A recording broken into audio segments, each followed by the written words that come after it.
Let me welcome all of you to this Inception workshop on this project. It's a long name, Transpath, Water Transformation Pathways for Inland Water Navigation in the Brahmaputra Basin. This is in partnership with IIT Delft, Netherlands. IIT Guwahati, Indian Institute of Technology Guwahati is the lead partner of this project in the Brahmaputra Basin. And there are a number of other partners. Kutz is one of them. Then there is Third Pole, there is SEGIS and JJS. Along with that, we have a knowledge partner, one Indian University and research. So in this project, as you have just heard, that this is for a period of 4 years, which is, I think, is a good amount of time for a project of this nature. That's a transformative change, or at least to understand what are the conditions which are necessary for transformative change in the Brahmaputra Basin. That is, as I understand, is the main objective of this work. Now, in this Inception workshop, I understand that there are all our partners are present. There is also representation from various other agencies, including from BIWTA, Bangladesh Inland Water Transport Authority. So I welcome the BIWTA representative or representatives here. There are other water experts who are present here. There is also the participation of Inland Waterways Authority of India. I guess they are joining us online. If not, some representative may be here as well.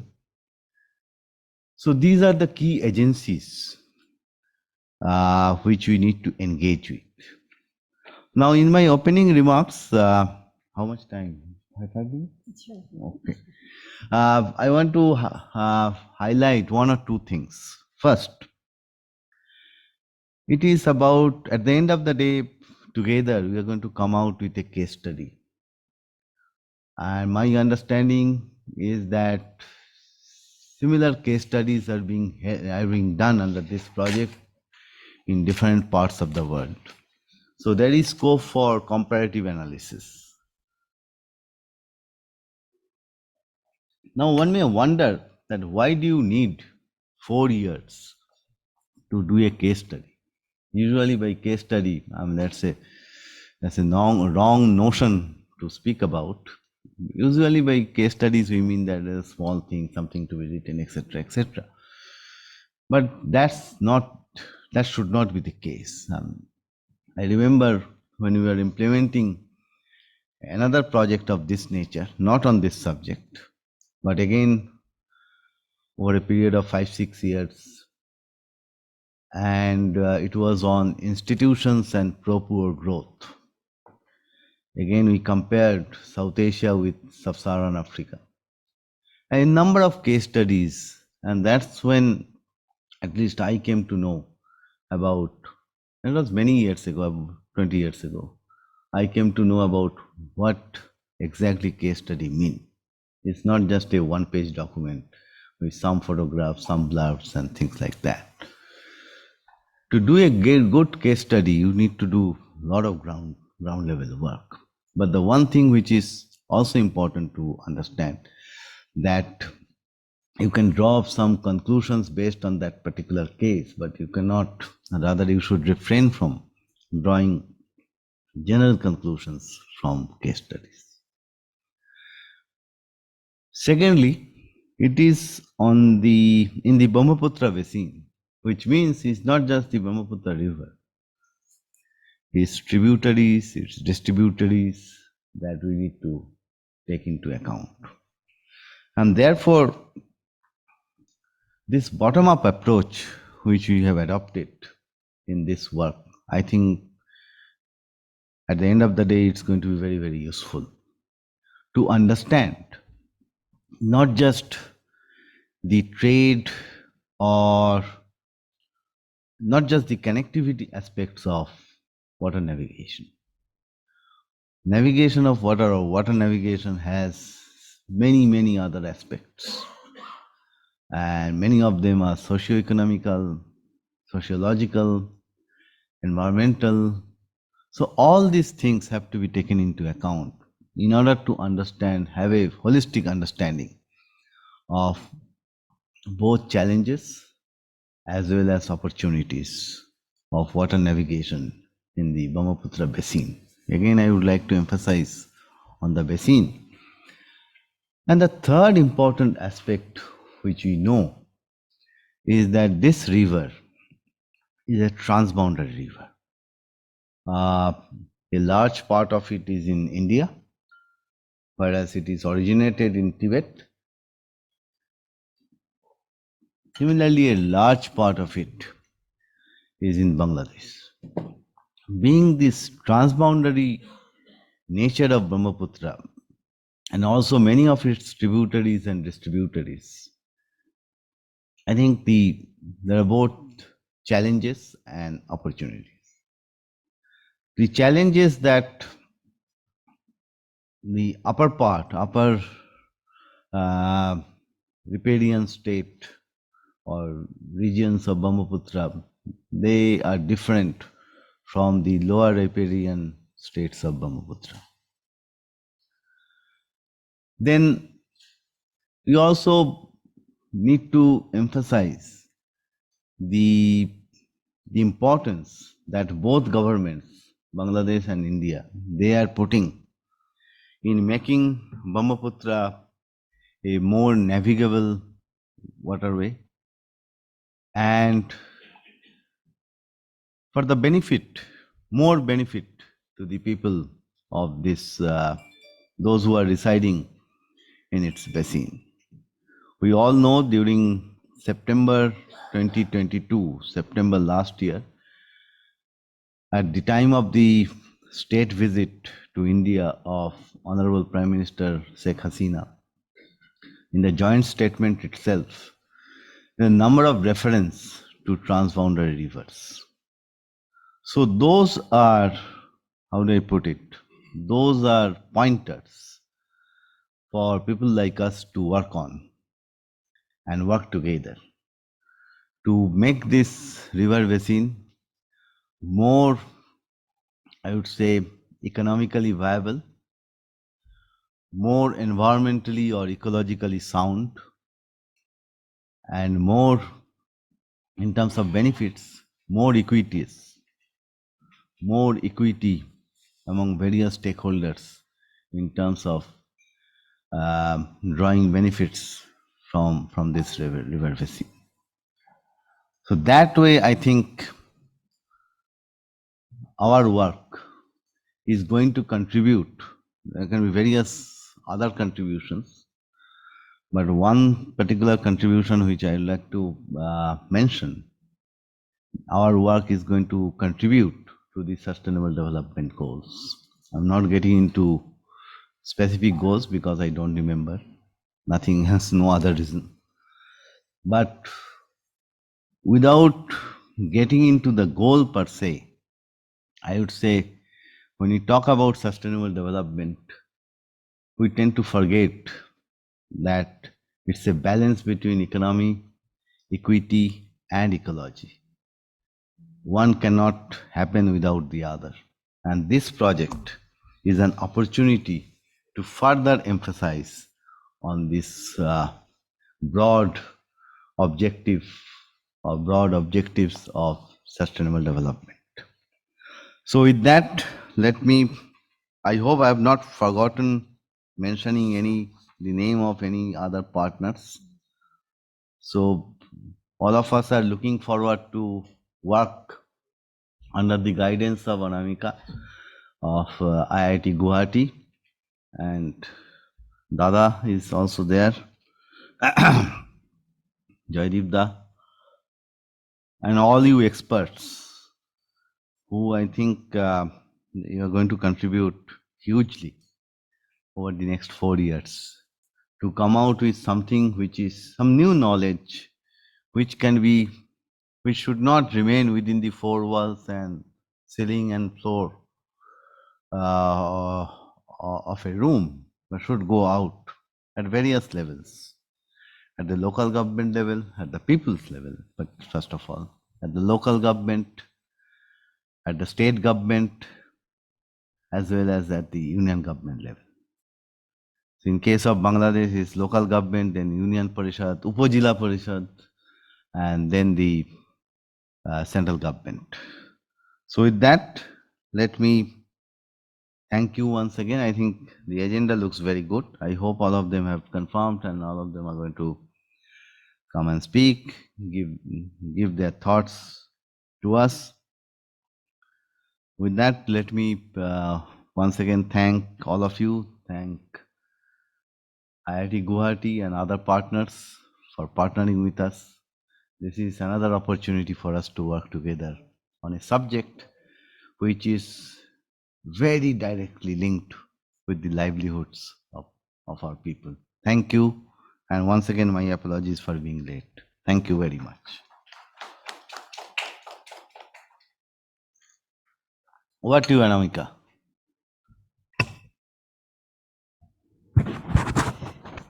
Thank you so much, Vipulda. You have already set the context and reduced my work. But I think it is, can I just stand and speak? Can I have that? Yeah. And just one more question. Can the people online see us? Okay.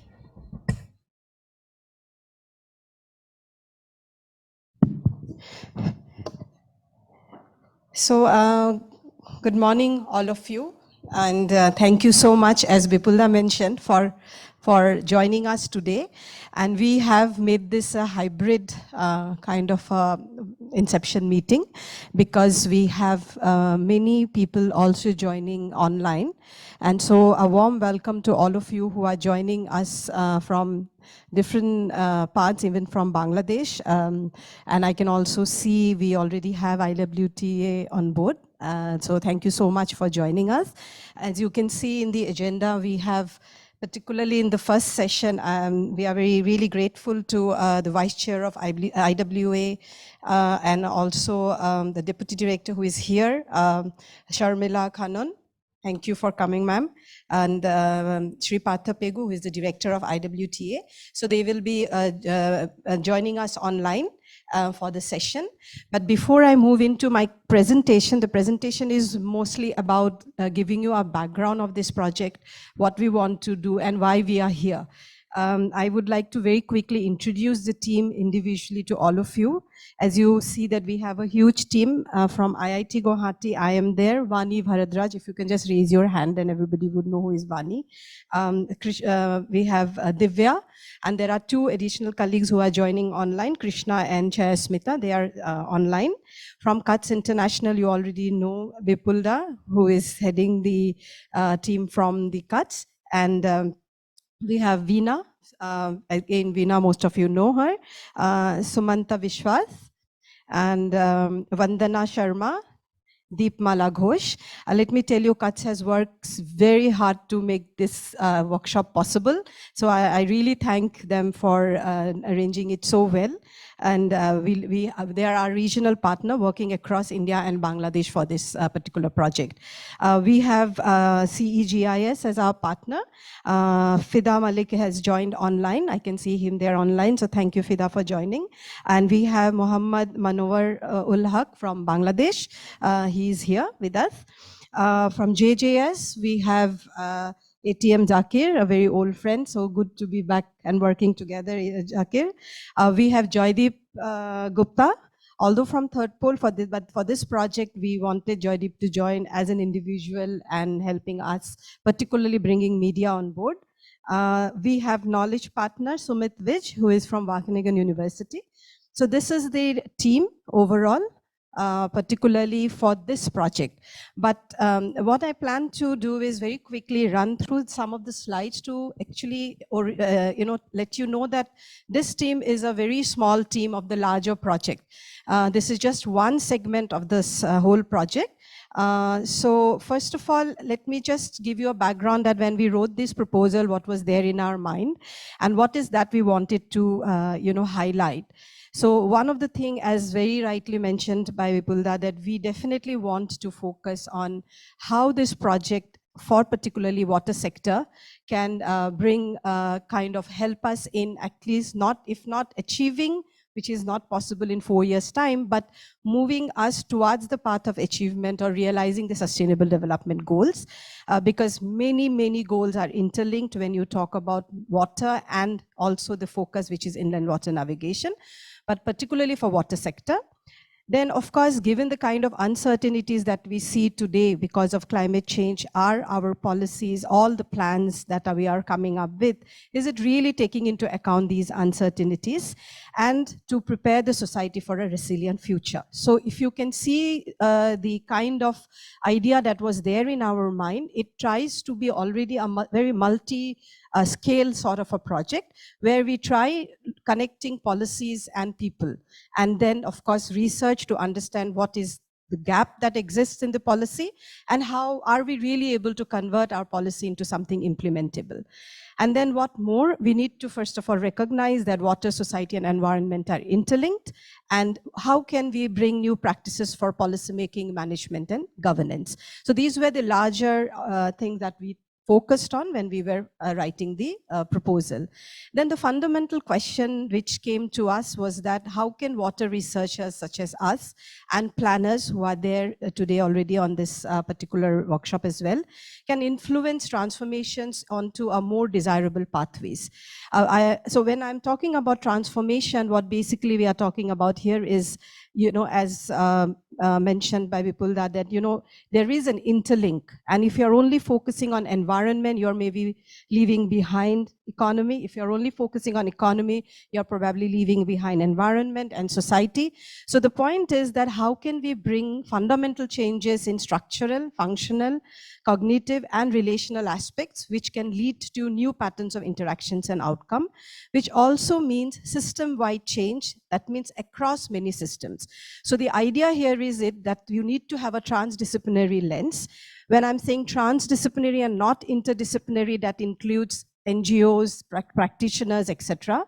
So it's not just about just bringing disciplines together, it is going beyond discipline and find out that how can, for example, in our case, inland water navigation can help us connecting different nooks and corners, and it brings a transformational change which will remain.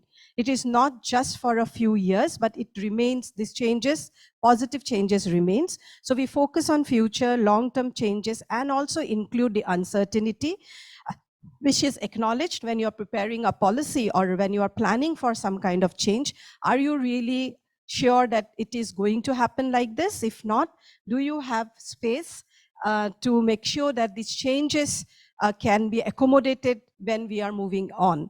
So we are talking about inland water navigation, which is going to stay for a longer duration. So we need to make sure that whatever policies, plans, interventions we are talking about, whether it is resilient enough to withstand the changes that we may see due to, for example, climate change. And of course, the decision making. To give you an idea of the project overall, like I mentioned, we are a part of this larger project, which is the Southeast Asia, where India and Bangladesh, and Vietnam is also one of the case studies, which is headed by somebody else who is taking care of the Vietnam part. So we focus on the geographical area for this project: Africa, Southeast Asia, North America, and Europe. So these are different, so like the way ours is a case study, they are also focusing on different cases to understand that are these cases help us in understanding transformations in water sector through different cases. So this is how it basically looks like. IIT Guwahati is the lead and IHE Delft is the co-lead to this larger project, with all of these other nodes who are individually also working on their case studies with their partners, local partners. So if you look at this slide, if you look at the India side, this, what we are today doing, is the red part of it. So we are basically focusing on one part of the larger project. And that is why it's a huge project of 4.5 years, because there is a lot of ideas to bring synergies without diluting the differences among these cases as well, because all the cases are different. And what we would probably see is the way we in the case of Southeast Asia, the transformation may look like, it might be very different in the case of North Europe. And is there a synergy that we can bring? Let me also just emphasize one small thing here, is that we are talking about transformation, and Vani will make a presentation today in the second half. But it is very difficult to actually define transformation in a way that one cannot actually have any flexibility. So the whole idea is to also learning by doing. By the end of the project, probably we will be able to, one of the larger knowledge output will be that, how do we really see transformation? And are these transformations really happening? And what are the challenges, or what are not actually a transformation? So these are some of the things that we plan to work out. So I just wanted to quickly show you the case studies. For example, these are the cases. You see, we are working on Nile River Basin. Brahmaputra is our case study. We have in Sudan, there is an irrigation scheme, like the way we are focusing on inland water navigation, they're focusing on agriculture and irrigation. So the theme is water for food. In Vietnam as well, they're focusing on water for food. They are focusing mostly on the circular economy and try and understand how agricultural water management can bring transformation change. In Kenya, they're focusing on mostly on the water quality aspect, and it's connected to food and livelihood.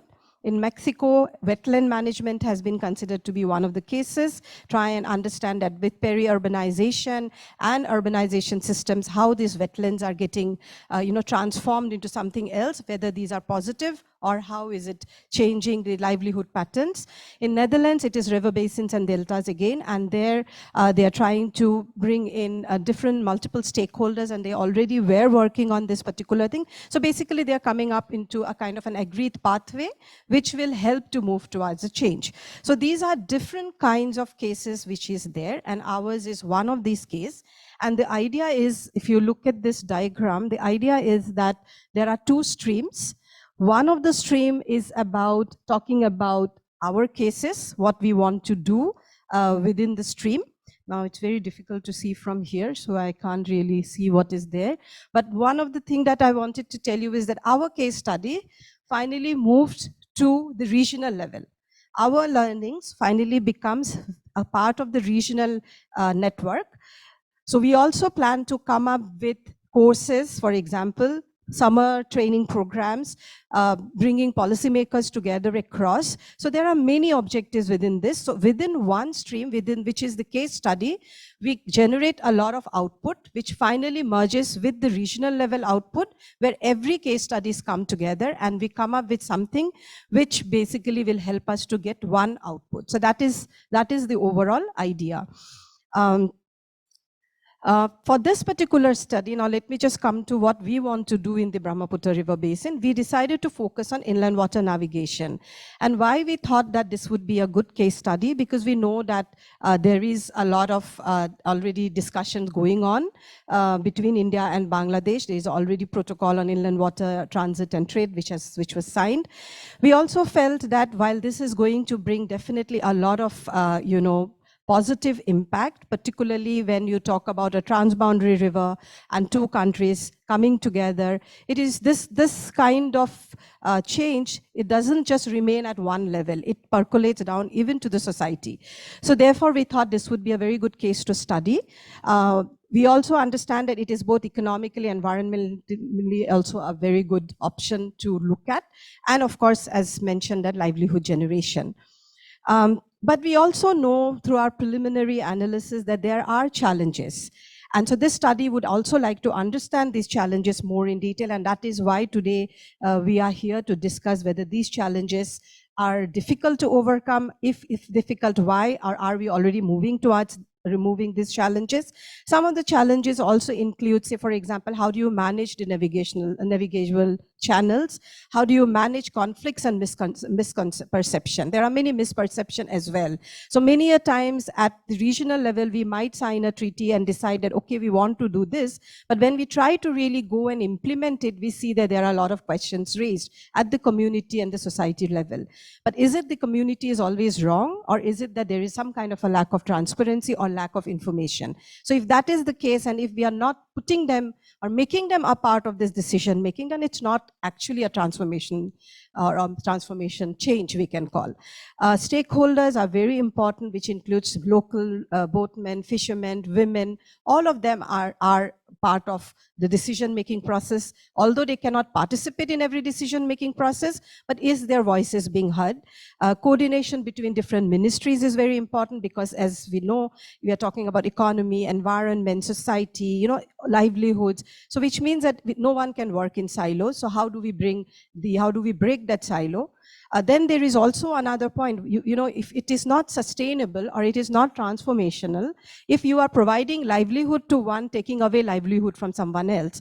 So if suppose there is loss of livelihood for transport owners or farming community or small boat owners, then again, you can't really call it something which is going to bring transformational change unless you are providing an alternative livelihood. And of course, trade seems to be as of now more favorable for India, because it seems that Bangladesh ships might have to go back empty, which again is not going to bring a positive impact. So these are some of the challenges that we want to understand and study. I will just like to go through the study location that we have thought of taking. This is where we would need a lot of your input. Is in India, we thought we will focus specifically on Dhuburi and Majili, and also in between these two, because you see that we are taking an upstream and a downstream location. And in Bangladesh, Chilmari and Siranganj were the two locations we thought we will focus on. Some of the questions that we want to address, one additional thing that we try to do in this project is we are not so much worried about outcome, because outcome is already there. Protocol exists, two countries are willing to move ahead. So the outcome is already, there is an kind of agreement that we should work together. So that's the outcome. But what needs to be understood is the process of arriving at that outcome, whether that process itself was participatory. Did it include all the stakeholders? Did it also include all the concerns that has been raised? So are we if we are talking about transformational change, then the question is, are we adopting to maintain the current state, or we want to move beyond, ahead? Are we attempting to manage transformation? Are we aiming to survive and cope effectively with abrupt changes? So what we want to basically understand here is that, are these transformation equitable, ethical, sustainable? What is the kind of power, politics, and human agency that we see here? And in what manner individual change and system change may happen through these kind of changes, through this intervention? What we do is that we want to do a policy assessment, which will be done actually also at the regional level, to see, try, understand the process of these policies, how these policies were formulated, what change these policies want to bring in. Of course, document analysis would also be a part of it. Interviews would be conducted, and living labs, where we emphasize that today you and I may be sitting here in a workshop in a very different capacity, just representing where we come from. But in a living lab, you actually interact with those for whom you are bringing these changes. It's like a laboratory, but it's a real life laboratory where you come up with innovative ideas. You think, how can we make this change better? Who is being left out? So this is why we thought that this time we will not focus on workshops where you have a set agenda and one comes and talks about it. It'll be more like a connecting the one for whom you are making the policy and the one who is making the policy. So this is something that we want to do. And now this is my last slide to just leave you with this few questions, that why are we here today? One is, of course, we know that you all are already working in this field. So probably many of you know much more than what we know on this particular aspect that we want to study. So first is to connect with you, so that in the next 4.5 years, when we are working on this project, we can always keep you updated and you remain a part of this project. How can we contribute to your ongoing work? So one of the reasons why we thought we need to have the government organizations on board is because our work should not just go as a research work and it does not bring any input to the existing work. We will love to get your feedback and know that how can we contribute and help you in, make this intervention more effective. So you can tell us if we have missed out on something. Are there any gaps identified through ongoing work? Do you think the study sites selected are fine? How do we also connect India and Bangladesh? Both national and regional level concerns come together. That is also one of our agenda. And also, how do we design the living labs? Who are the stakeholders you think we have missed out? So these are some of the things that we would like to discuss in the next few hours while we are here. So this is from my side. So this is about the project. And once again, thank you very much for joining us today. Thank you.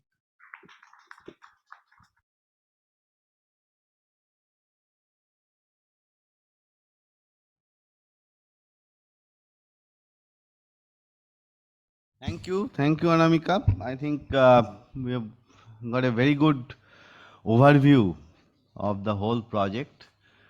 A lot of work to do. 4.5 years, 4.5 years. That doesn't mean that after 4 years we'll suddenly wake up and try to see what is it to be done. That's not the case. So it's a continuous process. We have enough time, and I think we'll be able to come out with something good.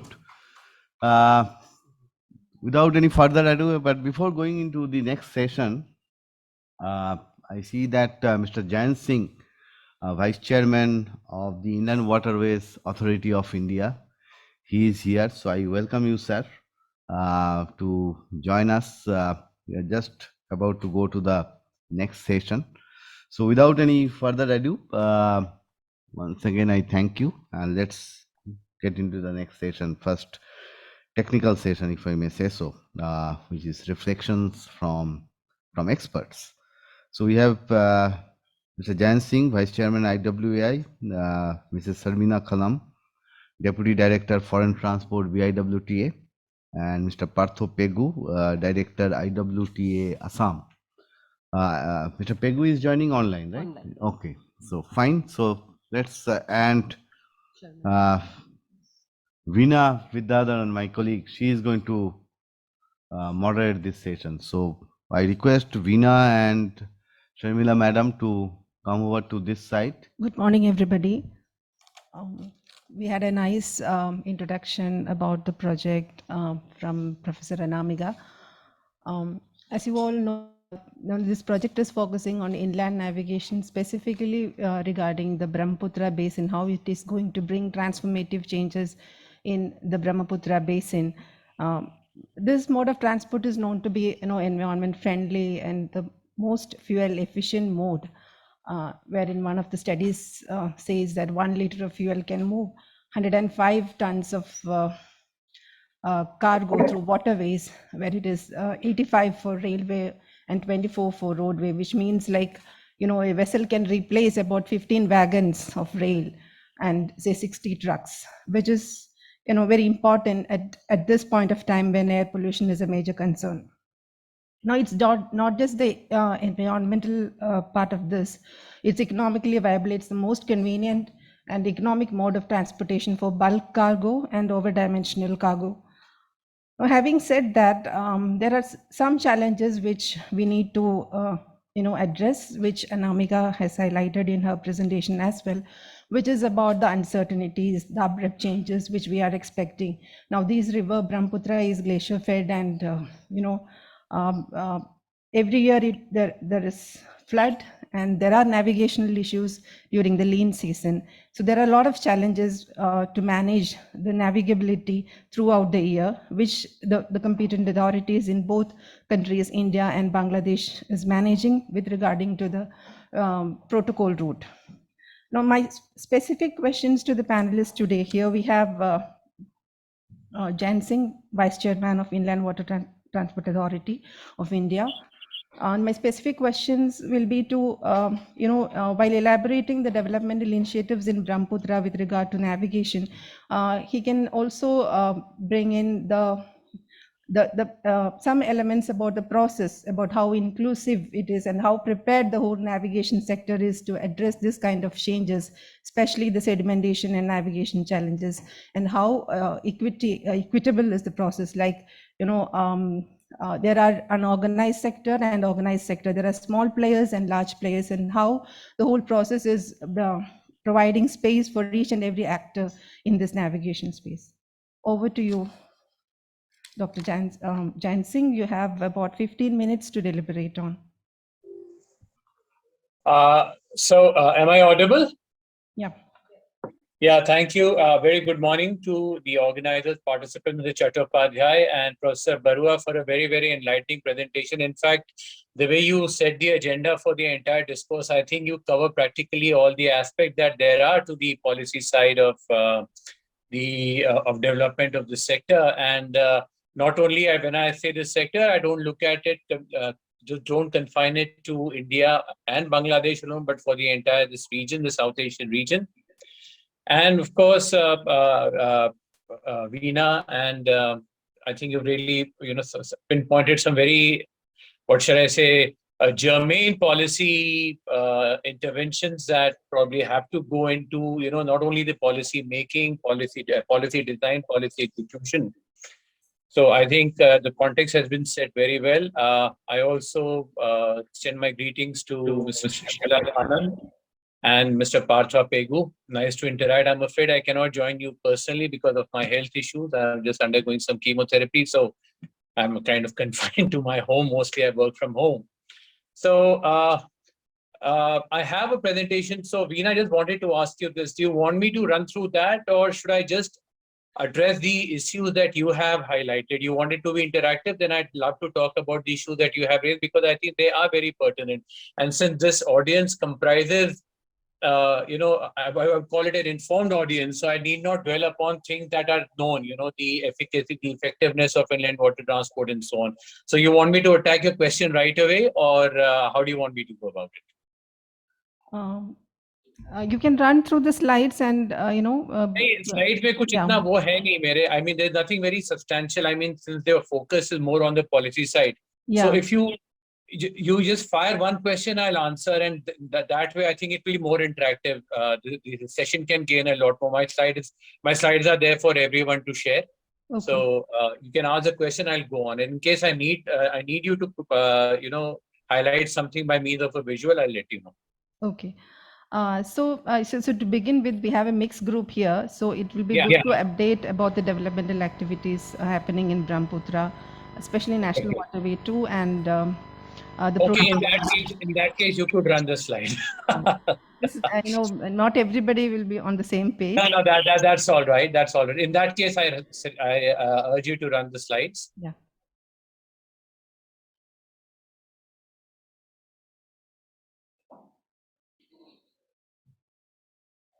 Yeah. Next.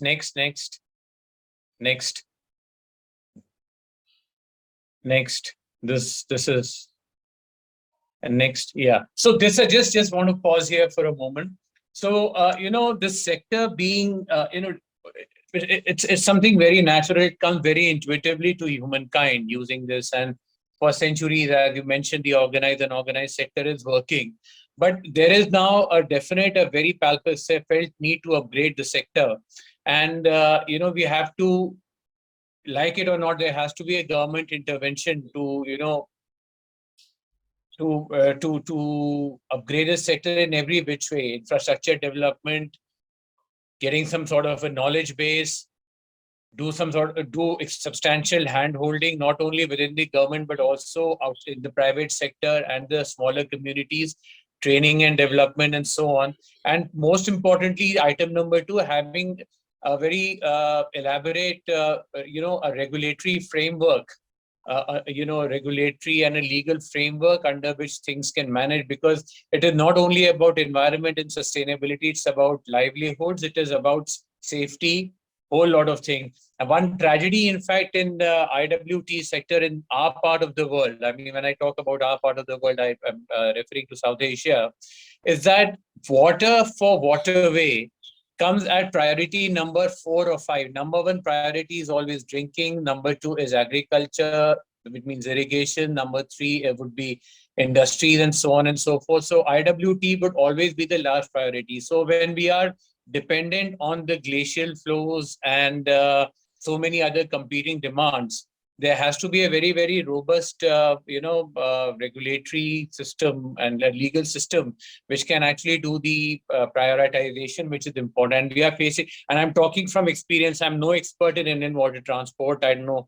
I'm basically a logistics guy from the railways who's worked in logistics and academics. And I haven't done a lot of work in river systems. But what I've understood in the last 2 years that these competing demands in the overall context of climate change and the uncertainty that are coming in is going to be something very, very important. That is why we have to have a very integrated, not a whole of state, but whole of states approach. Okay. Now, next, please. Next slide. Yeah, so this is to bring into the context the relevance of this sector. Now, although in India, unlike Bangladesh, in India, waterway transport, the total logistical share of waterways in overall transport is about 2 to 2.5% only. And this is growing. But the good news is that this is, of all the modes that we have, the railways, the roadways, it is the fastest growing mode. And we have, even this year, I don't have the latest figures for 22, 23, but the ballpark figure is still, we have maintained that, the upward trajectory of 20% increase over and above last year. And the interesting part is all this has come about with a relatively less investment, both in terms of percentages, both in terms of actual volumes, and both in terms of our human capital. I mean, we are a very, very, compared to an organization like BIWTA, we are a very small body. And yet we are attaining this growth. So this is the good news. And could you come to the next slide, please? Yeah, thank you. Now, this is relevant from from today's point of view, that the good news is we are growing. Good news is there is a realization. Good news is there is an, a general sense of awareness about this sector as a whole. The multilateral agencies, and there is they are keen to fund everything, and the geography supports us. I mean, this is one area where we don't have to against the geography, and in fact, this is the biggest unique selling proposition of waterways that we have. That unlike railways or roadways, there is no need for land acquisition here, minimal need for land acquisition. And all we have to do is to be a little more sensitive to the,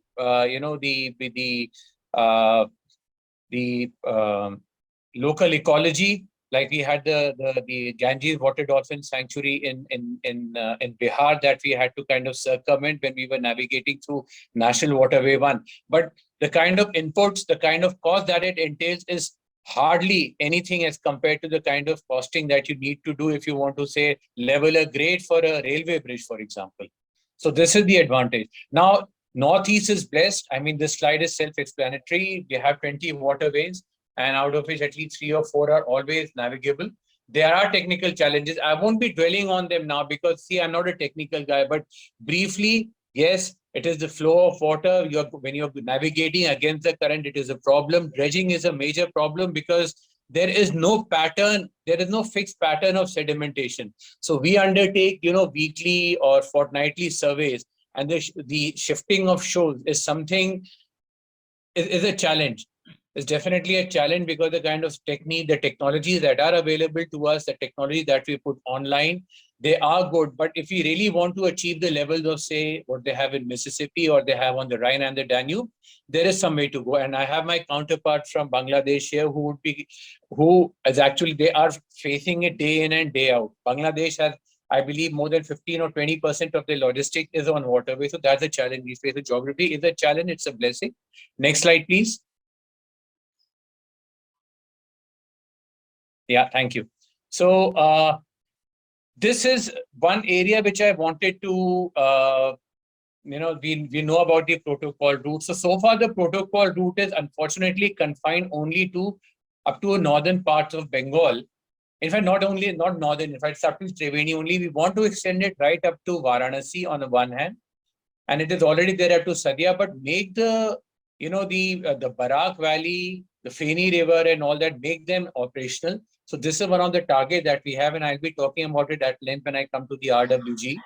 The importance is that this area that we have, the northern parts of Bihar, eastern parts of Uttar Pradesh and all that, it houses a very significant chunk of humanity as far as the subcontinent is concerned, and we just can't leave everything to rail and road because of the ecological issue and b the regulatory issue. Now we've had a lot of there are a lot of mechanism that have been devised for movement of road vehicles and railway vehicles and of trains and everything.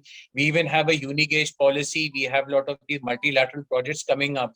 But the fact is the kind of seamlessness which is paramount in logistics is just not happening as far as railways and roadways are concerned. So we really have to look at waterways. Now, the advantage of the waterways that we have, other than the geography that I mentioned, is that here the if I look at the Indo-Bangladesh protocol route, can you come to the next slide, please? The next slide. Next slide. Yeah. So if we look at the Indo-Bangladesh protocol route, which is actually witnessing tremendous growth in terms of tonnage and all, and not only in terms of tonnage, but also in terms of the commodity profile, is that maximum vessels are coming from Bangladesh. Bangladesh enjoys a definite direct cost advantage here in terms of the training and the typology of the vessels and everything. So here we don't see any, and Professor Barua mentioned in the in her discourse about the under the broad ambit of political economy, the problems that come in, those problems are absent. So I think to me, this is the biggest advantage the waterways have as far as this whole area is concerned, is that the political economic considerations which militate against the growth of a particular logistics sector. For example, in railways, in Bangladesh, we have very few good ships that are operational around the clock. Why? Because there are labor issues, there are truck unions, these are ex-unions, that union. Those problems are obviated in the beginning itself as far as the waterways is concerned. So the only thing we have to do is basically just inject technology and infuse technology in a manner that it does not increase the cost of compliance. So since we have a sizable number of academics here, so the key takeaway would be how to infuse technology without increasing the cost of compliance. Next slide, please. Yeah. So this is again then extension of what I'd stated earlier. I just want to extend this a little further, just to just broaden the canvas a little. Is the fact that whenever we talk about Brahmaputra waterways, we talk about inland. It is logistics has to be seen in entirety. We talk about multimodal logistics. It's a multimodal thing. We talk about Gati Shakti and so on and so forth. So we have to extrapolate, we have to extend waterways further and look at it not only from the point of view of waterways on navigability of the rivers alone, but also their seamless connect with coastal shipping. The coastal shipping's advantage is that, again, why should we confine our horizons to the Brahmaputra Basin or to Barak or to the Padma or Yamuna or Ganga systems alone? Why not look at a larger picture whereby via coastal shipping we are able to connect the coastline, the Coromandel coast here on the east of India, Myanmar and everything, and look at the Bay of Bengal as a region. I mean, there's a lot of talk about BBIN, and I also, in Delhi, you have all these seminars, BBIN organized by so many think tanks and everything. But very, very little concrete developments have happened in the last few years. And here we have a template. We have this waterway, which is actually, in spite of the government, is growing. So why not use it as a model and extend it? So fusing inland water transport with the coastal shipping is another way. It is a win-win situation. And I'll be coming to the social and the community part of it earlier, because there is always a danger of that big business overtaking the ecological concern. I'll just address that in my subsequent slides. Next slide, please. Yeah. So you can come up to the next one also, the chatograms. Yeah, this one. Yeah, sorry. This is the one. This is the one I was talking about. So this is just to, again, just highlight the point I was trying to make.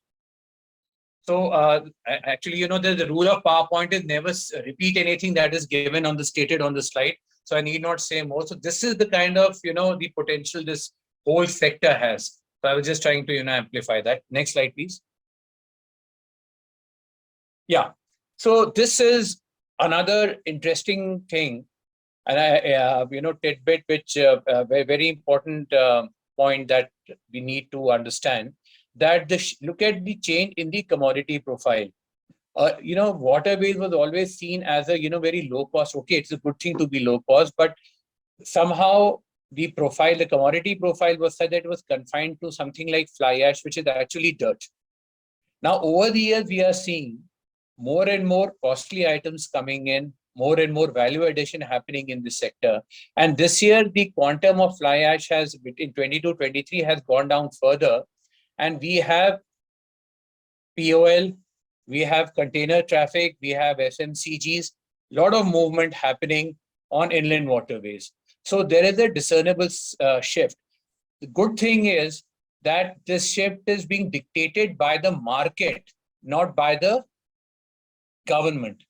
So this addresses Professor Barua's concerns about, what is the level of engagement with the community. So I replace the word community with the market, because, I don't know, I'm quite right or center kind of person in my thought process. By market, I mean market in its truest sense, market not distorted, not, failed or distorted by monopolies or whatever.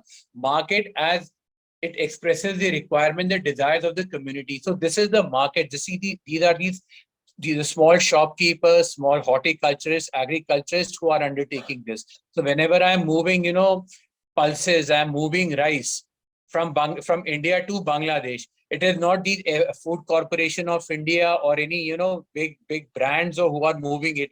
These are small traders who are moving it. If I'm moving stone aggregate from Dhubri, they aren't any big, big businessmen or conglomerates moving. So this is the community, responding. This is waterway responding to the needs of a community, in a manner of speaking. Okay, next slide, please. But having said that, given I've talked about the potential and all that, there are definitely a lot of constraints here, which I'll highlight in the next two slides. One is, of course, very basic: lack of terminals, lack of fairway. So this is the challenge that we have to face. We are facing fairway. In fact, the challenge number two regarding fairway is the most important constraint: lack of fairway development, irregular channel dimension, non-uniform least available depth, and inadequate air draft. Okay. So this is, again, these are intuitive. We all know that they exist, but just to kind of refresh our memory, this is what we have to work on. Other constraints are the terminal constraint, inadequate transport structure, underutilization of terminal. And I would like to add one more point here. It is lack of good connectivity with road and rail, because ultimately it has to work on last mile. So luckily in Bangladesh, a lot of these smaller terminals are actually last mile terminals, but the same cannot be said of, say, the Brahmaputra Valley or the Gangetic Valley. So here IWAI is working on that. It's work in process. And, I wanted to say this towards the end of my presentation, but developing waterway, developing a mode of transport is a work in progress. It takes a generation to attain that kind of shift. What we have achieved in IWAI in a matter of 2 or 3 years, it's good that we have. But if you look at China took them 40 years to reach where they are today. US and Europe, it's been, it's taken centuries for them to develop. But these are the constraints that we have to work on: terminals, fairway. Next slide, please. I just want to highlight a few more. Yeah. Regulatory, the regulatory and the policy constraints. And of course, could you go back to the previous slide, please? Sorry. Yeah. The regulatory and the policy. This is perhaps, now I'm wearing my the government hat, the civil the bureaucratic hat here.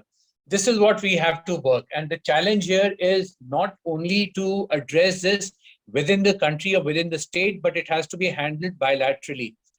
Everybody has to be on board. Everybody has to be on the same page. When I say everybody, it is India, it is Bangladesh, it is Bhutan, it is Nepal, it is Myanmar. If we really want to, really realize the potential this sector has to offer, we have to have integrated ecosystem, transport integration, and there has to be, there has to be some sort of a mechanism. And in fact, what my vision of an RWG is to house the secretariat in Bangladesh, because Bangladesh is going to be the pivot. It's going to be the key. Only then, see, transport and logistics is win-win. Trade is win-win. Everybody understands that. So if whenever we design these mechanisms for coordination, all the stakeholders have to be aligned, number one, and we have to house them, place them at a place whereby, the accessibility is there at all times. Otherwise, I've been in IWI for almost 2 years. I've never been to Bangladesh. So I think we really have to work. So when I talk about the regulatory policy constraints, and these are the constraints, we have to get a system in place. And how we see to address, I'll just mention in my next slide, please. Next slide. Yeah. So this is the this is the potential.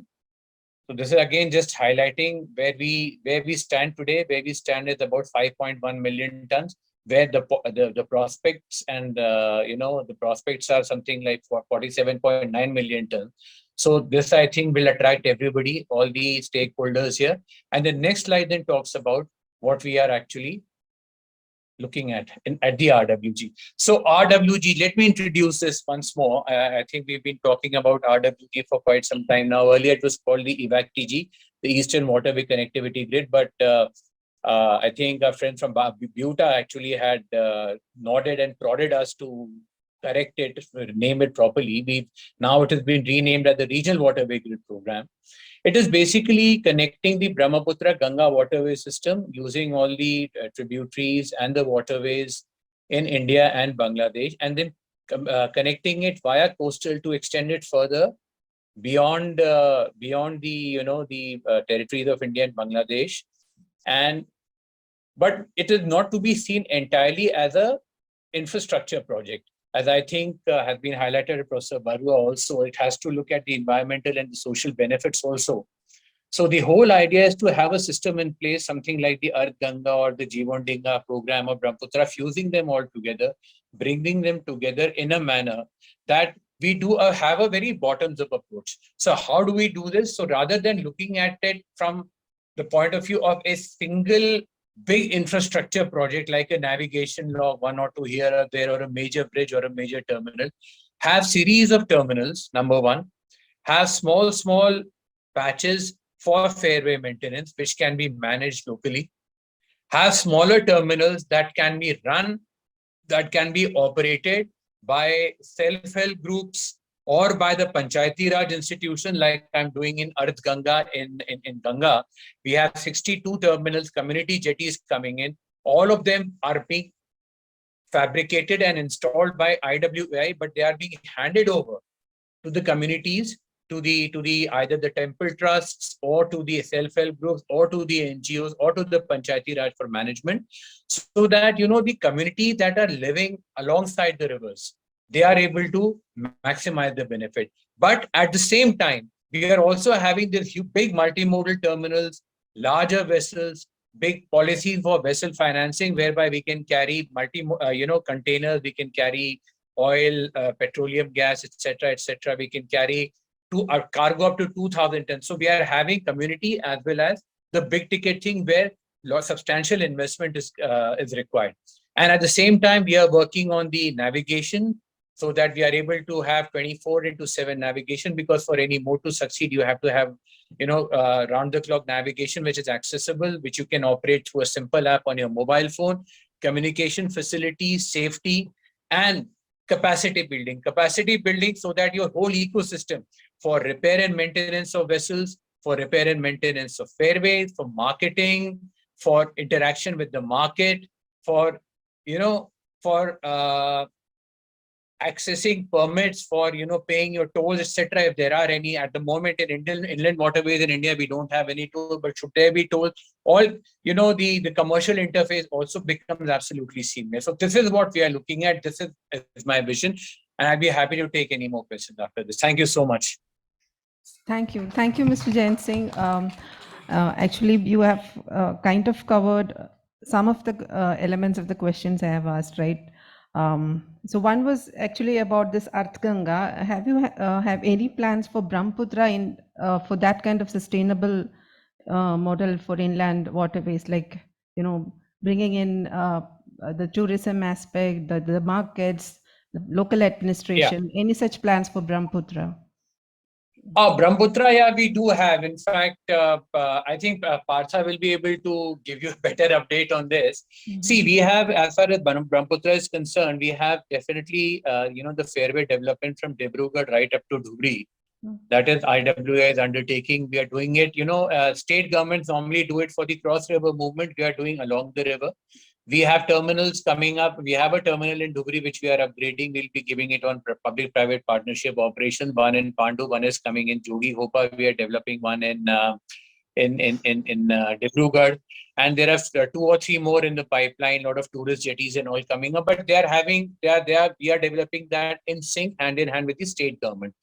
Besides that, there is a lot happening on the Barak Valley also, Barak River, and then connectivity of these terminals with the national highways or even the railways, if the need be, is definitely on the agenda. The idea is to work in sync, the coordination and harmonization of IWI program with the ones conducted by the state government is how we want to develop. Assam is one of those few states which has a very robust IWT architecture, both the regulatory architecture, the administrative framework. And so we want that the last mile thing, connecting with the masses, connecting with the people, the Panchayati Raj, the self-help, and the ones I was talking about. Let that be done by the state, because you have the kind of outreach. I'm running a very small, it's so bad right now that I want to have at least 7 or 8 more engineers posted in Assam at different locations. I'm just not able to. I don't have the people. It's just so bad. So we are looking at the big ticket. That is why let state government work. Then we are in terms of ecosystem. We have developed a ship repair facility at developing a slipway at Pandu in Guwahati, because ultimately when more and more vessels start running in, their repair and maintenance facilities have to come up. So we are developing that in collaboration with the Cochin Shipyard Limited. Then capacity building, we've set up a training and a development center again in Guwahati. It was inaugurated recently by the Honorable Minister.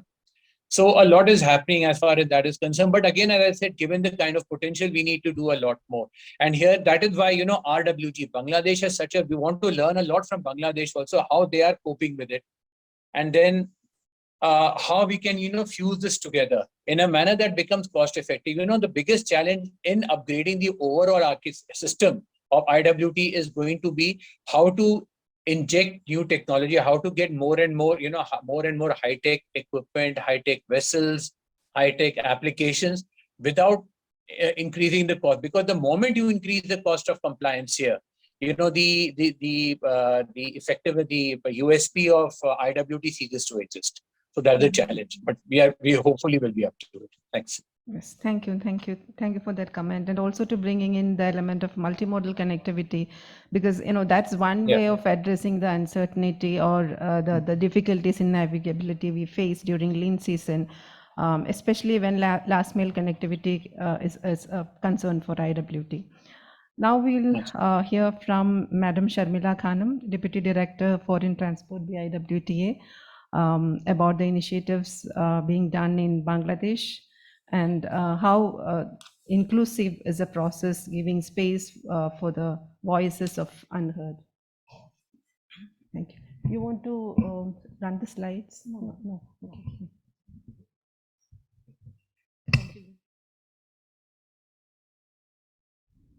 Okay. Thank you, Vinaji. Assalamu alaikum and very good morning. My greetings to all estimated guests present. I'm Sharmila from BIWTA. We gather here today to discuss and shed a light on pathway, water trade, water transformation, and pathway for inland water navigation in the Brahmaputra Basin. We know Bangladesh is a largest delta on earth and a riverine country. About 800 million people in India and Bangladesh live in the Ganga Brahmaputra, Jamuna, Meghna, Padma basin. More than 700 rivers crisscross Bangladesh. Out of the 57 international rivers, we shared 54 rivers with India. The total length of the inland waterways around 7,500 kilometers during monsoon and 5,500 kilometers in dry season. Inland waterways is the lifeline of our country.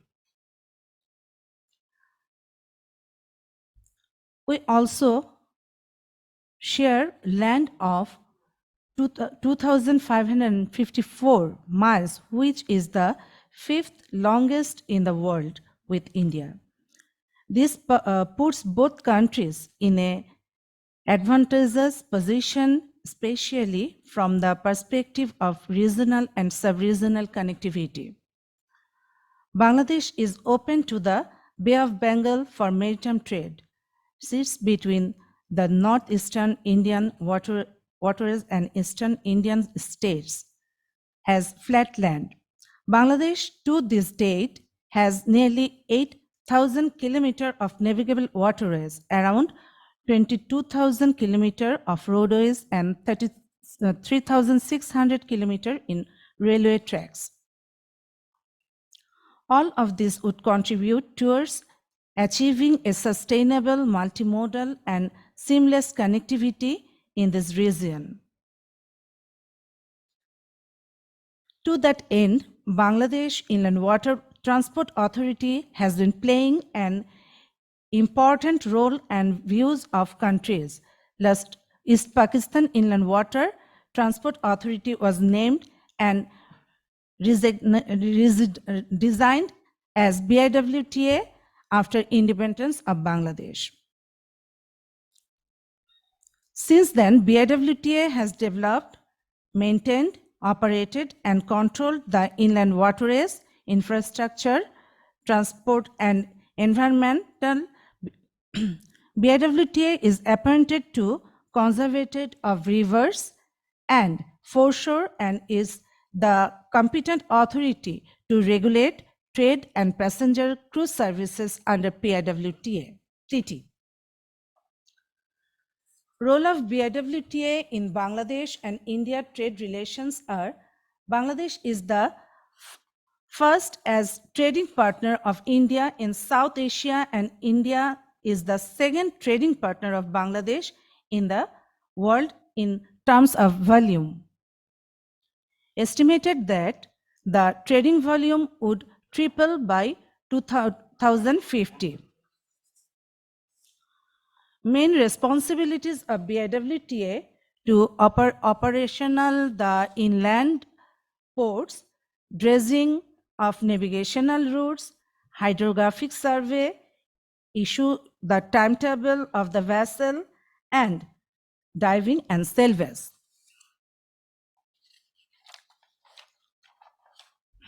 Now, let's have a look at the policies, plans, and operations undertaken by government of Bangladesh. The Jamuna Brahmaputra Basin in Bangladesh, the government aims to revive a total of 10,000 kilometers of waterways and restore navigability throughout the year. Bangladesh and India has a joint dredging venture in place to dredge and maintain navigability of India-Bangladesh protocol route. In the year 2022 and 23, a target of dredging 3.3 lakh cubic meter was set, much of which was along Jamuna and Brahmaputra River. Additionally, Jamuna River Sustainable Management Project 1, that is Navigational Channel Development, has been started at a cost of 72,394.14 lakh taka in BDT. An SOP with Bhutan under the MOU on cruise and intercountry goods was also signed, under which last year approximately 70,000 metric tons of Bhutanese cargo was carried to Bangladesh through Indian territory. So, from the plans and operational underway, it is evident that the river Jamuna Brahmaputra is a priority in achieving our goals, and so we are people, community, and environment directly or indirectly depending on the river. You know, we have another, beside the PIWTT, we have another agreement with India, that is passenger and cruise service. It is started from 2019, and from that period till now, 5 number of Indian cruise vessel and 1 Bangladeshi vessel cross the PIWTT route, and about 131 tourists was traveled this route. Now, one of the tourist vessel, the Bengal Ganga Vilash, is in the Bangladesh waterways. These vessels also use the Brahmaputra River, Jamuna Brahmaputra River. And Bangladesh is successfully done his duty. And now we can focus on environment and social impacts in this basin. Development plans that we have taken requires a diverse method of human intervention or on varied scale. Now, these interventions have different impacts on the environment and society whose shape relies on the river. For example, percumpations, dams, and other anthropogenic impact the flow and course of river across this basin. Lands, reclamations, irrigations, etc. are needed to course. But we have to consider the environmental and social cost of our actions and try to limit those so as the make it sustainable. Proper management of our water resources can increase the transboundary communications and livelihood of people depend on the rivers. The people living by the rivers often take it for granted and cause harm to it. Through mass awareness, the people would become more aware of the importance of rivers and waterways, thereby reduce pollution, enforcement, and such. And it has never been more important that now, since we are facing adverse effects of climate changes all over the world. We can participation and in order to make these development activities sustainable, it is absolutely necessary that the people living by the rivers, depending on the rivers, be brought within scope of our study. The farmers cultivating the land by the rivers, the fishermen, the boatmen, hard budgers by the rivers directly depend on the rivers for irrigation.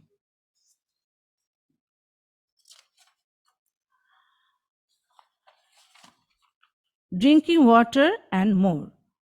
They are the ones of bear the brunt if anything goes south with our plans, and as such must be involved in every step of the plan to implementation of government policies. Here comes the blessing of technology in our aid. Tools like analytical simultaneous software, meta model manager, workshop, etc. can facilitate knowledge sharing and gather experience from the communities and translate that into sometime concrete for implementation purpose.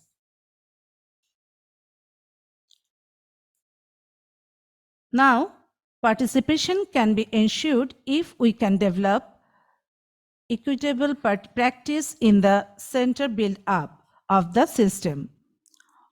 For example, community-based interaction cells can be established that would involve common people representatives, NGOs, and established that would involve common people representative, specialists in the sector. I think that would help us to route every information from root to top and vice versa. This process will increase the likelihood of making more informative decisions and allow smooth implementation of pilot projects and decisions. That's how we can build an inclusive, holistic environment in policy making and thereby find more resilient solution to involving problem in the Brahmaputra Basin. This is my observation, and thank you all. Thank you, Sharmila ji. In fact, she has mentioned several valid points in her presentation. One is about this community-based interaction cells where people can come together and register their complaints or concerns. And the other one is merging technology with the traditional knowledge, using technological some softwares you mentioned. And the other one is about creating mass awareness. And you also mentioned about tourism, because tourism is another potential sector, in waterways which can create job. It provide opportunities to local communities to be as crew members, to promote local culture, artisans.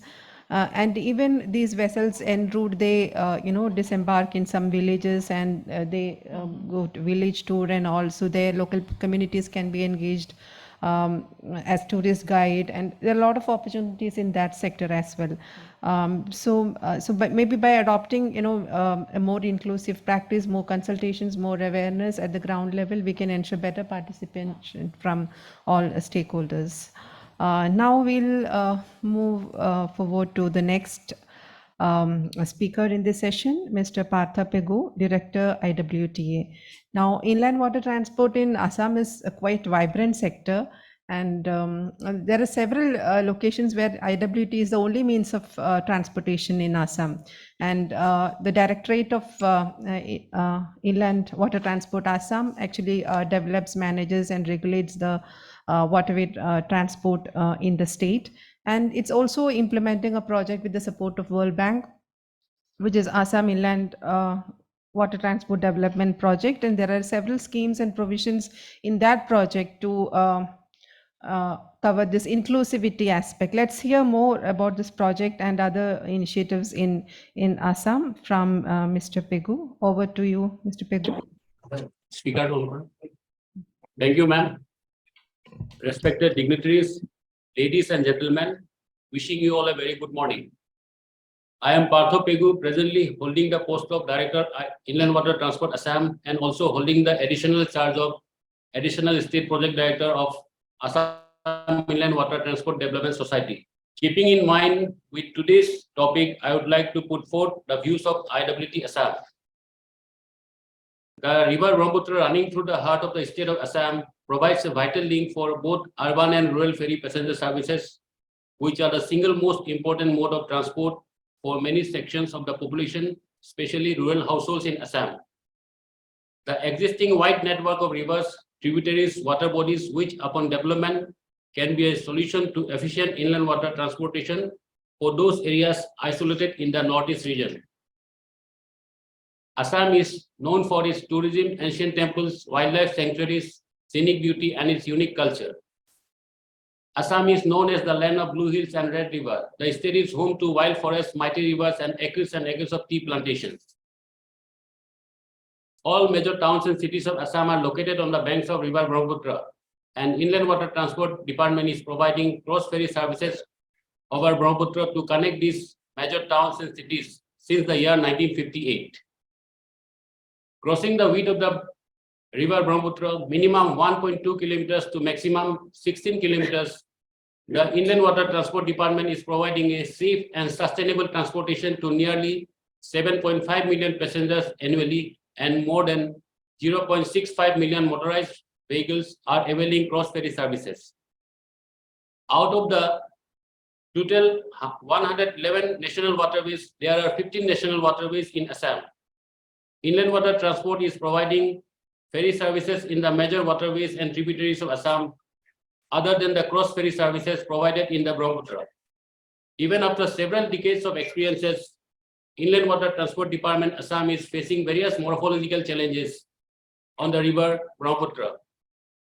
Every season, the river witnesses 2-3 times rise in the water level, where water reaches up to the danger level mark, and sometimes it crosses the danger level also, and for which operation of ferry services needs to be suspended temporarily. The first seasonal flood that generally occurs in the month of June, triggered by the glacial melts in the Himalayas, gives us huge water current which flows from an elevation of 5,150 meters from above sea level.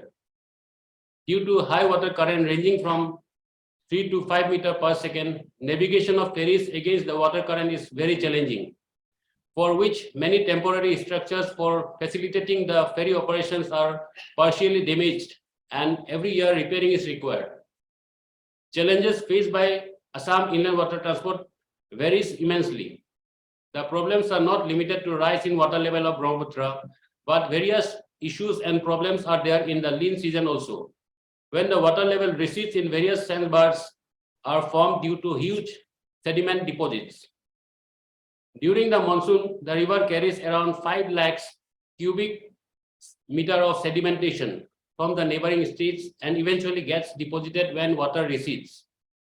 For maintaining the minimum draft for ferry operations, these sandbars create hindrances in the original navigational routes. In this scenario, finding the best alternate path for navigation also adds up as a challenge for operation to keep passenger safety as a priority for Inland Water Transport Department. Keeping in mind the aforesaid challenges faced by Inland Water Transport Department, the Government of Assam approved the Assam Inland Water Transport Project, which is funded by the World Bank to develop the inland water transport sector of Assam. A society in the name and style of Assam Inland Water Development Society was registered in the year 2016 to act as the project monitoring unit for the Assam Inland Water Transport Project. The project duration of Assam Inland Water Transport Project is 5 years. Objectives of the project are: number 1, to improve passenger ferry infrastructure and services in Assam, and number 2, to improve the institutional capacity and framework for inland water transport in the state of Assam. There are 4 components under Assam Inland Water Transport Development Project aided by World Bank. They are: number 1, institutional, regulatory and safety strengthening; number 2, fleet safety improvements and modernization; number 3, improvement in terminal infrastructure; number 4, project management support.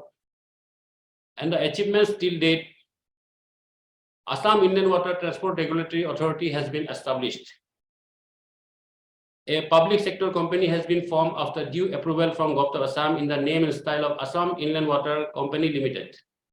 For passenger safety strengthening, night navigation system, e-ticketing, GPS installation, and arrangement of life buoys and life jackets is being implemented in phased manner. Keeping view of draft challenge in lean season, inland water transport through Assam Inland Water Transport Project deployed 100 packs low draft catamaran passenger vessels. And we have also placed order for procurement of 3 tugboats and 3 search and rescue vessels, which are likely to be delivered by April 2023, that is this month of April, and search and rescue boats will be delivered by December 2023 respectively. Inland water transport through Assam Inland Water Transport Project is also providing free marine engines to registered country boat operators in order to provide safe and sustainable ferry services in inland waterways, where priority is being given to registered women boat operators under the Jivan Dingai scheme. And Guwahati is already constructing the first of its kind state-of-the-art and largest river terminal at a cost of rupees 304 crore at Guwahati, which will cater nearly 500 passengers per hour, including the specially able persons. Similarly, modular terminals will be constructed throughout the state of Assam on the river Brahmaputra in phased manner. And we are also going to construct a crew training center, a state-of-the-art crew training center in Guwahati, Pandu. Green Voyage to 2050 is a partnership project between the Government of India of Norway and IMO, launched in May 2019, aiming to transform the shipping industry towards a lower carbon future. India has been selected as the first country under the IMO Green Voyage 2050, and Assam will be the first state in India to pilot this project in the river Brahmaputra through Assam Inland Water Transport Project. So with these words, I would like to thank IIT Guwahati and CUTS International for selecting the topic on river Brahmaputra and giving me this opportunity to express the views of IWT Assam. Jai Hind.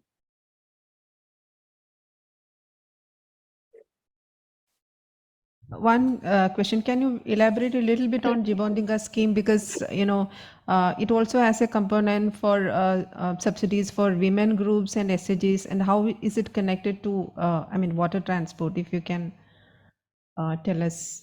Madam, the Jibondinga scheme was taken up under this World Bank project. And we are providing 100% subsidy to the beneficiaries, those registered boats who doesn't have marine engines. We are providing the marine engines, self-propelled boat, marine engine boats. Engines to those earlier registered boats, to the country boats. Okay. All right. So no, we have exceeded time, but maybe we can take 5 more minutes to answer any questions, if any, to the panelist. Yeah. Hello, Mr. Pegu. My name is Partho Das. I'm from Guwahati only. So I'm basically an environmental scientist working on the Brahmaputra for the last 2 decades.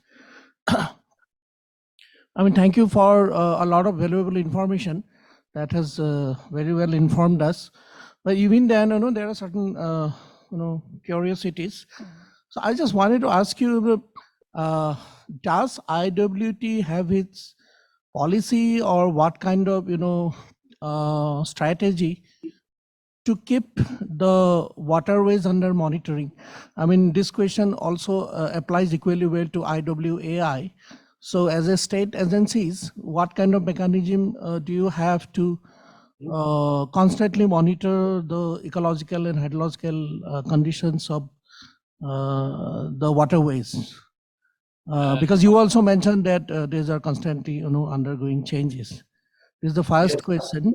And the second question is, how are you planning to improve the status of the traditional ghats and the ports, which are located on not only on the Brahmaputra but also on many of its important tributaries? And in the winter, we can see that, passengers suffering from lot of inconvenience from shifting of the ghats from one place to another, because which is a definitely seasonal compulsion, because the river keeps on shifting from here to there. So is there any plan to improve in these regards? Thank you.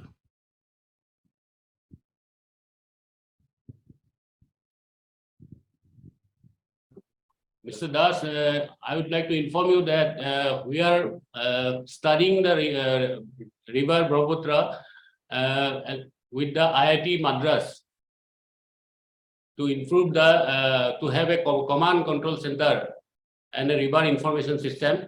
And very soon we are going to launch it. It is still at that study stage now. And what was your second question, please? Inconvenience that our passengers suffer from the shifting of the ghats constantly in the winter season, and this happens all on both the banks, all over the entire river landscape.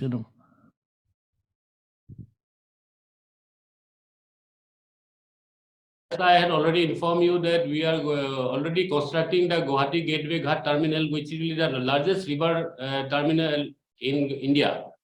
Apart from that, we are also going to construct 13 more terminals across the river Brahmaputra, aided by the World Bank in a phased manner. We will be constructing modular terminals in the major ghats to solve this problem.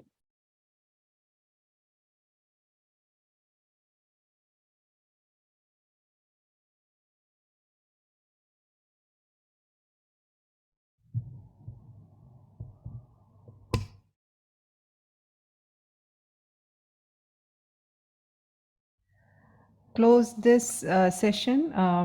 Thank you all the speakers for sharing your insights and the development initiatives happening in Brahmaputra, from particularly in the state of Assam and even in Bangladesh.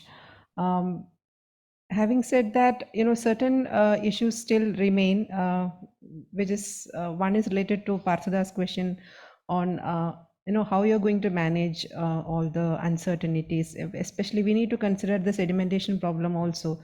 So as long as it is not addressed, this will remain a challenge, and this is going to increase with climate change issues, because heavy rainfall causes erosion, sedimentation, and it's not just the channel or fairway management. It also sometimes may demand some practices at the upstream or in the upstream level, say for example afforestation to reduce siltation.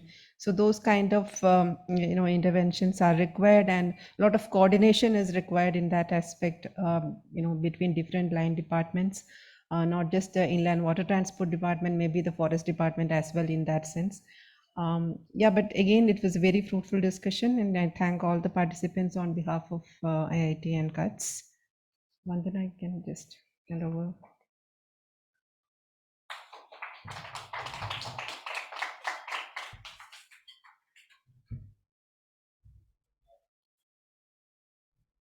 This is small souvenirs from our end.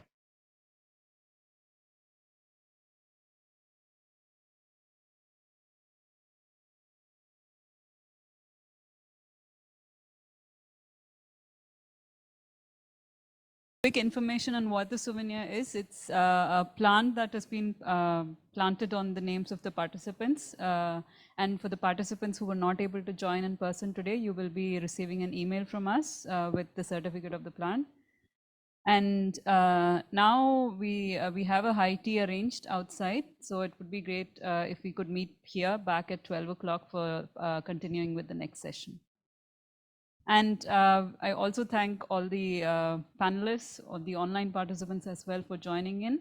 And it would be great if you could stay back for the entire event. If not, then we will be sending out the minutes of meeting after the workshop. Thank you. So the next session is titled Feasibility of Inland Water Transformation to Bring Transformative Change. And we have quite a few people on this panel. I would like to invite on stage Mr. Syed Monawar Hussain, who's an independent consultant and former director at BAWTA.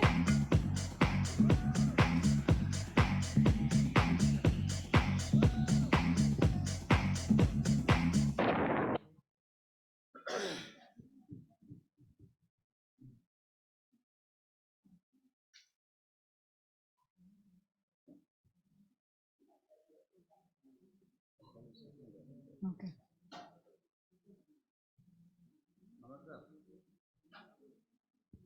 And Mr. Shubhakar Dandapat, independent consultant and former chief engineer at IWA.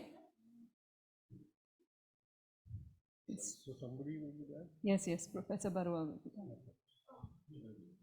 And Mr. Malik Fida Abdullah Khan, executive director CEGIS from Bangladesh. He is participating online. We have him on Zoom already. And Mrs. Mandakini Kaul, South Asia regional coordinator at the World Bank. Mr. Jyotiraj Patra, climate change and adaptation specialist at UNDP. He is also participating online for this session. And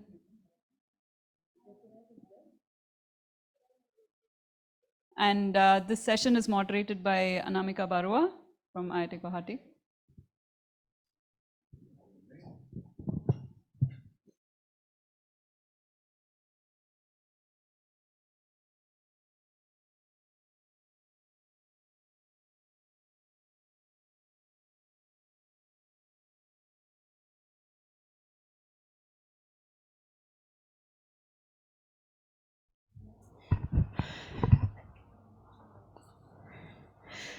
So welcome back after the tea break.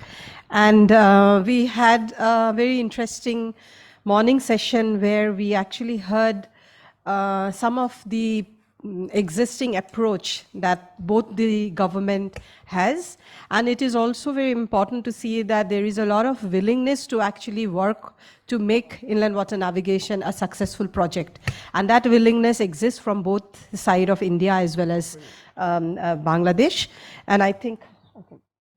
And I think when there is a political willingness, we all agree that the things, of course, it moves.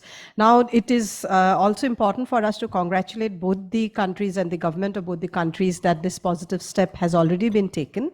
And but given this, as additional stakeholders, we feel that we also should help and assist the government to do it in the best possible way. And that is why this project and that we all are here on this particular room to discuss about how we can make this intervention have a larger impact across several sectors. So in this session, we have a few experts who has been working on this field from multiple, viewpoints they have, because they come from different backgrounds, and this is what we want to actually bring in. What I was thinking how we can do this panel is, I would request all the panelists to just take around 2 to 3 minutes very quickly to set their views on the subject. The panel basically wants to discuss about, given the discussion we had since morning, can we really consider inland water navigation as something which can really bring a systematic change, a transformational change into the, at multiple levels. When I'm saying multiple levels, we're also talking about at India-Bangladesh cooperation as two countries, and maybe it will also open up ways for cooperating in other aspects. I'm also talking about at the national level, for India at the national level. There's a presentation? Yeah, fine, we can, how long will you? How long? I think 15 minutes. Okay, no problem. Yeah, that's fine. We will make that adjustment. That's no problem. And finally, at the local level. So as all of you work at multiple scales, you can focus on where you feel you are most comfortable to highlight. And because we have one presentation from Mr. Dandapat, so I would first request. You do not have, right? Or you have? Oh, you have a presentation. Okay. So I want you to go at the end after we get the points from everyone, and then maybe we can listen to your presentation. We also have Fida and I think Jyotiraj. Is Jyotiraj online? Not yet. Okay. We have Fida also. So because Fida, you are joining online and that itself is a disadvantage. So let me give you the first opportunity. And so thank you so much, Fida. Good to see you. Please opine your view on the subject. And how do you look at inland water navigation as to bring a kind of a transformational change in your country and also between India and Bangladesh? Over to you, Fida. Thank you, Anamika, for giving me the opportunity. You are on mute. You are on mute. Yeah, now we can hear you. Okay. Thank you, Anamika, for giving me the opportunity for saying few words. I think there is no doubt that the navigation, inland navigation, is a cost-efficient and environmental friendly mode of transportations. I mean, compared to any other mode of transportations. And if you see the water cooperation between India and Bangladesh, as we have more than 400 rivers, and out of that 54 transboundary rivers between Bangladesh, India, and our inland water transport total length is about 24,000 kilometers, of which I think about 1/4, which is around 6,000 kilometers are navigable during the monsoon, and 1/6 are navigable during the dry season. So you can imagine that how it is important for the Bangladesh, the inland navigations. And I think the 50% of Bangladesh cargo and the 25% passengers are moved through the waterways. So there is no doubt emphasizing the Bangladesh, the regional inland water transport connectivity, and also with India and also with future in the Bhutan. I think that Bangladesh is now maintaining 8 the navigation route, and out of that 7 is in the functioning.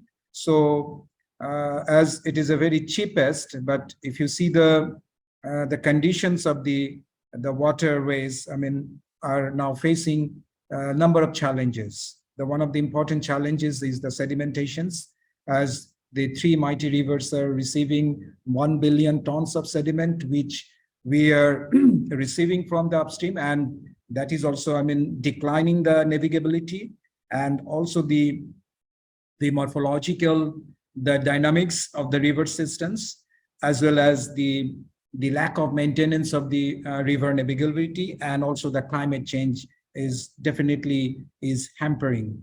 I think if you see if you recall the peace treaty between Bangladesh and India in 1972 in Article 12, so far I can remember, there is an overall spectra of the broad scope of the bilateral cooperation, and especially for the water resources. The joint studies, take joint actions, the flood control, the river basin development, and in the field of hydropower and irrigations, these are, emphasized. And if we can again recall the 2011, the framework agreement between the 2 countries on the framework agreement on the cooperations for the development between Bangladesh and India, which is signed by the 2 prime ministers. In Article 2 of this framework agreement, again, the same thing reiterate, which was reflected in 1972 the peace, the agreement, that the common river basin management and for the mutual benefits, and also mentions about the enhance the navigability and the accessibility of the river routes and the ports. So I think there is no doubt in the highest policy level, there is an agreement for the use of the navigations and the use of access to the different river routes and the ports. But unfortunately, in the reality is not like that. But I think this is a very good initiative under these projects that we will work for the next 4 years, I think, which can able to enhance the cross-border navigation channel, and which will be considered as a pathway to the prosperity. I think that the navigation, inland navigation will be interfacing with the social and the economic need of the riverine people. I mean, the communities who are, living beside the rivers, apart from the larger scale, the trade navigation facilities. I think we should also emphasize, especially the people who are residing in the both sides of the river. It's not only the trade of the big navigation facilities. One of the engineering solution that we are debating, because there is a lot of debate against a dam or for the dam, but if you can make a reservoir in the upstream, which can also act in the both ways for increasing the dry season flow and also the navigations and navigation facilities and the dry season flow availability for the irrigations. So that we must also rethink of this kind of the big infrastructure, because there is also against many people. And that we can easily promoting the perennial navigation if we have that kind of augmentation of the water, and also the reducing the monsoon flood probabilities in the downstream like country like Bangladesh. And we should not only think about the harnessing of the economic benefits, but also we must think about the environmental and the biodiversity of the river system. If you see the environmental flow, we used to say sometimes, if you can able to maintain the navigation flow or the navigation system, it almost covered the environmental flow of the river systems. I think that's the way that we should transformative change in our society or in our regional perspective. I think the most important two platform that we have, which one is the sub-regional platform like the Bay of Bengal initiatives for the multi-sectoral technical and economic cooperations, which is known as a BIMSTEC. And another is the Bangladesh, Bhutan, India, Nepal, BBIN, could be act as a catalyst for the regional cooperation, which can introduce or which can triggers for the further inland waterways development between Bangladesh and India or behind Bangladesh and India. I think we can use these good two instruments that I have mentioned, the BIMSTEC and the BBIN, which could be very good instrumental for the regional cooperation as well as for the inland navigation facilities within Bangladesh and also within Bangladesh and India. That's for the time being, my immediate reflections. If there is a time permits, I will say a few words more. Thank you, Anamika. Thank you. Thank you, Fida. I think you brought in some very, very important point. And this is what actually we are talking about, is that although we are looking at inland water navigation, but inland water navigation itself cannot be looked in silos. It's very clearly, you highlighted that, we already have an MOU between India and Bangladesh about sharing information on hydrological data. Now that itself would also play a very important role here, particularly when your, routes are navigable and when it is not. You also mentioned about how do we utilize our existing institutions. We already have certain institutions in place. Do we have to again go for several new institutions to operationalize inland water navigation, or we utilize these existing institutions as well? And yes, of course, from the point of view of the intensity of cooperation, this seems to be a good cooperation, because it is not just about forming a common goal, but we are also moving a step ahead, that we are forming a common goal and we are trying to come together for a joint action as well. But like you mentioned, there are challenges. Of course, that is where we need to see how we can overcome these challenges. So I want to now actually move to Mr. Dandapat, because you have also worked in inland water, IWTA, and you know the ground realities as well. Given what Fida Malik just mentioned, how would you respond to this from the point of view of India about larger context in which inland water navigation needs to be made operational, keeping in mind the issues of sedimentation, floods, etc., which is so much upstream, downstream connected? So over to you, sir.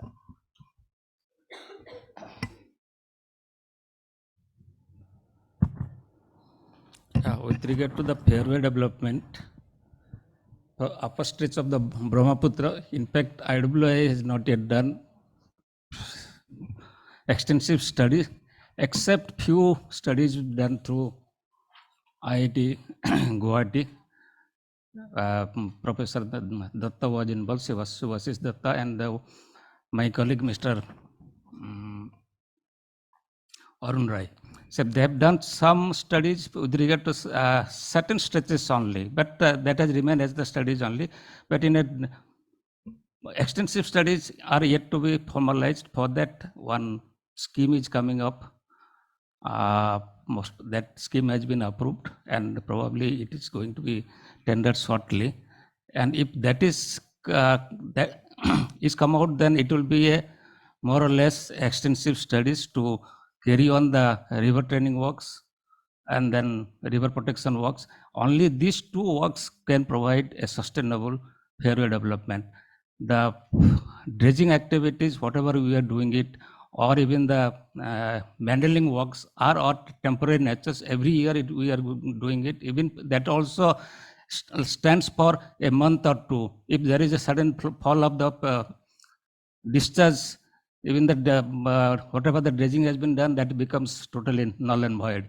And same thing also applies to the in the case of manhandling. So therefore, this river training work with the extensive studies with regard to the river morphology and discharge patterns, sedimentation patterns, everything is very, very essential. And that way, probably we can provide the sustainable fairway and can solve some of the problems even in the Bangladesh also. Thank you. Thank you. Mandakini, just wanted to know from you, because World Bank is supporting the government of Assam in making this happen. So would you like to reflect a few, we would basically like to know the kind of support and what are the different studies which are already been taken up by the bank? Thank you, Anamika, and good afternoon to everyone. It's a pleasure to be here today. I think you've already had a rich set of discussions this morning and very much looking forward to this session. Anamika, what I'm going to do is I'm going to center my remarks around two areas which emerge from the World Bank's experience of implementing resilient, inclusive, and high quality transport infrastructure in South Asia as well as globally. And so I'm going to first talk a little bit about connectivity in South Asia, because I think a lot of the demand for what we are talking about today emerges from economic growth, trade relations, and the whole connectivity area. So I'll talk a little bit about that. And then I'll talk specifically about what the World Bank is doing on inland water transport in South Asia. So let me begin by laying before you some facts. This is an informed audience, and I'm sure you know all of this. As we all know, that South Asia is one of the least connected regions of the world. Intra-regional trade as a percentage of total trade is less than 5% in South Asia, compared to 26% in ASEAN countries and 62% in the European Union. Also, for an Indian company, we've estimated it's about 15 to 20% cheaper to trade with a company in Brazil than to trade with your neighboring country in Bangladesh. And these are some important facts to keep in mind. Thirdly, another interesting fact is that container shipment within South Asia is 50% more expensive than shipment within the OECD countries. So clearly we can see that South Asian countries are not taking advantage of the proximity that lies within the region, as well as the large markets that are there in the region. Now, we've also estimated what are the economic benefits of collaboration, of cooperation, because ultimately, if we are able to put forward the economic argument, it is far more likely to have traction than to have other kinds of argument. We've seen this, that when they are able to put the economic above the political, you're likely to have more collaboration and cooperation. So let me share just one fact with you, which is that if there were full transport integration between India and Bangladesh, which means if trucks could go between India and Bangladesh without stopping, could use any land port, we have estimated that it would lead to increase in income levels of as much as 16.6% for Bangladesh and 7.6% for India. Now, this is very important to keep this in mind as we turn to what is the topic today, where we are really looking at waterways. And I think all of you know that in South Asia, waterways were the oldest means of transportation in the Ganga, Brahmaputra, Meghna River Basin, where the dense lattice of waterways once carried 70% of all goods and people. Today, when we look at regional trade, and my perspective is going to be regional, when we look at regional trade, water transport accounts for less than 6% of overall traffic, and less than 2% of goods are transported by water, while 75% of regional trade occurs by road. So this is a question that we have to ask ourselves, that why are we preferring to use overcrowded 2-lane highways where trucks often have to travel at less than 30 kilometers per hour, when there are alternatives available in terms of railways as well as waterways. So the importance of seamless waterways, Anamika, I think cannot be overstated. We have estimated that transporting bulk goods by water costs about 40% less than transporting by roads, and consumes 75 to 80% less fuel. And one barrage is equivalent to about 15 railway wagons and about 60 trucks. So just to put this in perspective, because I think often we get into the details of what is to be done, but we often are not able to provide the perspective of why is it to be done? What is the rationale? What is the reason for doing this? Now, in terms of the World Bank, we are supporting India and Bangladesh to consolidate their many individual investments into a comprehensive Eastern Waterways grid. And this has currently approved investments of $1.7 billion and is expected to go up to about $2.5 billion. What we are doing is, I think the number was mentioned, we are leveraging an IWT network of 3,500 kilometers to connect what is the BBIN region through the Indo-Bangladesh protocol routes. This, of course, includes India and Bangladesh, but also last mile connectivity to landlocked Bhutan and to Nepal, as well as looking at ways of linking IWT to coastal shipping. What is our approach, and what I think this is the question you asked me. What is the approach that the World Bank is following? So the approach that we follow to IWT in South Asia is to look at economic growth that goes hand in hand with environment goals and inclusion. And so our approach follows 3 specific areas. The first is inclusivity. Whenever we are developing any kind of IWT, any project, what we are ensuring is safe and secure IWT infrastructure for women, for children, for differently abled, including through the modernization of vessels, terminals, dedicated helplines, standard operating procedures on gender-based violence. It's very important for us to keep this inclusivity factor in mind. The second principle that the World Bank follows when looking at these projects is responsible and sustainable IWT. What do I mean by that? Future-proofing for sustainable investments, such as design of terminals to factor in future sea level rises, support to greening environmental protection, such as green options for vessel fuels to keep waters navigable during the low water period, protection of aquatic life and biodiversity, especially the Ganges river dolphin, integrating DRM measures into waterways. These are the ways in which we are looking at inclusive and responsible IWT. And finally, and third, and I think this was alluded to a little bit in one of the previous comments also, is looking at wider economic benefits. Developing local economy and livelihood, local firms to market access, livelihood programs for riverine populations. The Arth Ganga program is something which I think you may have heard about, and incentives to improve fleet safety, modernize and procure new vessels. So this is a very holistic way through these 3 principles that we are looking at developing the comprehensive Eastern Waterways grid in South Asia. Let me stop here and I can come back with further comments later. Thank you. Thank you, Mandakini. And I think even in state of Assam, I mean, even IIT Guwahati was involved with World Bank in some of the work that they are doing. And yes, there was, I think, also a study on the impact on women particularly. I'll come to you after I'll just quickly go to Jyotiraj, him, and then we'll come back and maybe open it up as well. And so Jyotiraj, you are here, I can see, and I hope you can hear us. So what I would like to ask you is, taking from what Mandakini just now spoke, and you are a climate change expert as well. So how do you see inland water navigation? One is, of course, in terms of carbon footprint, it is much better than the road transport.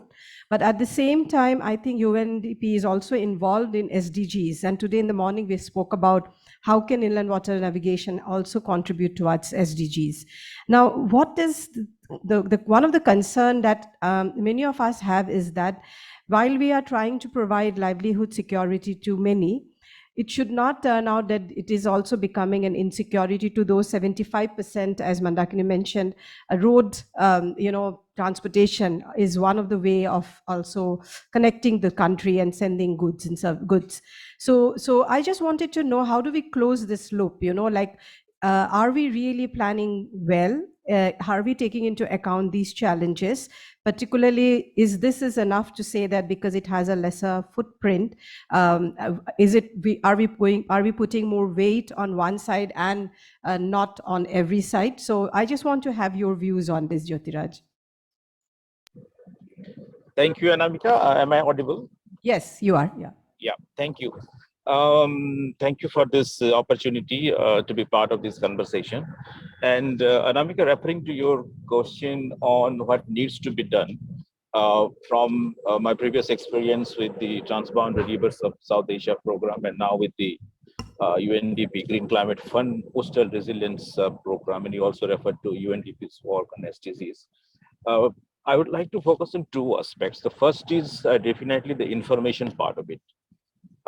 In my opinion, even the previous speakers, a couple of them highlighted a lot of studies being done, but the gap, in my opinion, is in terms of how are you going to use those information. So that is a gap, in my opinion, which needs to be properly understood and addressed in terms of the information gap. And this is not only related to the kind of potential that inland water navigation has, as Mandakini was referring to, in terms of the economic aspects of it, but the social, the ecological, the political, the institutional aspects. And I think this is very important. And these kind of information we do have in bits and pieces done by different agencies, academic institutes. But I feel there is kind of not a coherent information or evidence base around what's happening around these inland water systems, particularly when you look at the climate vulnerability aspects of it, in terms of how are they going to be impacted because of changing climate, be it flood or river erosion or things like that, but also how are they going to build local level resilience through a livelihood and through mitigating some of the climate impacts. So I think that information gap is something that needs to be addressed as part of this the initiative that we are talking about. My second point is on the interface part of it. We have seen this is a major gap when we talk about getting those information used by policymakers or practitioners. But here I'd like to emphasize a bit more on the role of the private sector. The area where there is scope for a lot of improvement is around the science business kind of interface. We always talk about science policy interface, but in my opinion, when you talk about such infrastructure oriented development, inclusive growth, protecting the rights of the communities, being it more green and sustainable, a lot of the investment comes from the private sector, including financial institutions, private and public. So I think that is where there is need for more interface between the scientific or the research community and the business community. And this is easier said than done. And for that, perhaps we need more capacity and sort of skills on knowledge interface. People who are able to bridge that gap between science and business when we're talking about more inclusive, sustainable and green investment and infrastructure development. So these are my two quick reflections, Anamika. One is on the information gap and the second part is on the interface. Thank you. Thank you, Jyotiraj. Very important. We will open it up in a while, but I want now. I think there is a presentation if you can upload. So please keep this discussion in mind rather than just me asking questions. I would really like you to keep in mind some of the questions that you might have for the panelists. More than the question, it can be your suggestion also. But after we listen to the presentation, we can include this as well. Please go ahead. You can also bring in some of the points that we are discussing. So I have, I have complete idea about the project this morning session, but when I was in Bangladesh, I had not, complete idea about the objective of this project. Anyway, I have, prepared an overview of the inland navigation in the Brahmaputra Jamuna River in Bangladesh, and I think that, the project organizer may find some of this presentation useful for their project. And first, I want to explain the historical background of the navigation.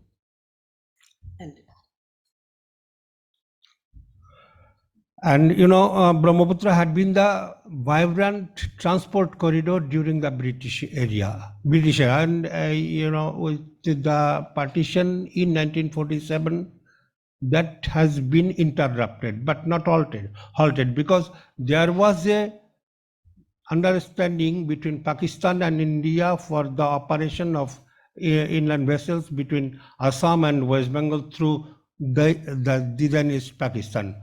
But in 1965, after the war, the operation has completely halted. And again, after 1972, when Bangladesh became an independent country, and with the signing of trade agreement, and under that trade agreement, a protocol on inland water transit and trade was signed between Bangladesh and India. And since then, this protocol, working of this protocol, is continuing without any interruption. And very recently, the area of the protocol, the cooperation has been extended substantially. Next. Okay, length of navigable waterways in Bangladesh. In terms of traffic route, we can distinguish the Brahmaputra River in Bangladesh by two parts. One is up to Sirajganj from the downstream, that is the confluence of the Padma. In Bangladesh, Ganga is Padma. The Padma and Brahmaputra at Dauladia, the Gwalanda, Aricha, and up to Sirajganj, that is one part, and upstream of Sirajganj up to Doikhawa in the border, that is the other part. So the intensity of traffic, inland navigation traffic, is actually in between the first stage, that is from Aricha up to Sirajganj, and there had been 3 large inland ports at this portion, and there are 2 important inland ports in Bangladesh. One is Baghabari and one is Nagarbari on the right bank of the river. And part 2, the formal inland navigation in Bangladesh has been substantially declined, and it is dominated by the operation of the informal sector, mechanized country boat, they dominate the domestic transportation, and you will hardly see any formal vessel and larger size of vessels in that stretch of 167 kilometer, and that is the part of the protocol route. And you will find it's the our traffic output is very much low for the formal sector, but there are more than 50,000 country boats operate in that area. And if we describe the stretches by available depth, you will find that it is characterized by seasonality. You will find depth in the dry season very much low in the upper stream. It's a 2.28, 1.98 that has been described in the BIWTA's river notice. They issue these river notice fortnightly, but I found the operator they till that they have experience of much lower draft in that area during the dry season, especially during the dry season, and they struggle to negotiate. They struggle to negotiate even with 1 meter of draft. That is and this is the map of the stretch from the Aricha up to Doikawa, and you will find some important and the development activities which is now undergoing and which is planned is one of the development port infrastructures and ancillary facilities at Nagarbari, Bagabari and Chilmari. These are all ports which provides transport services to the northern region of Bangladesh.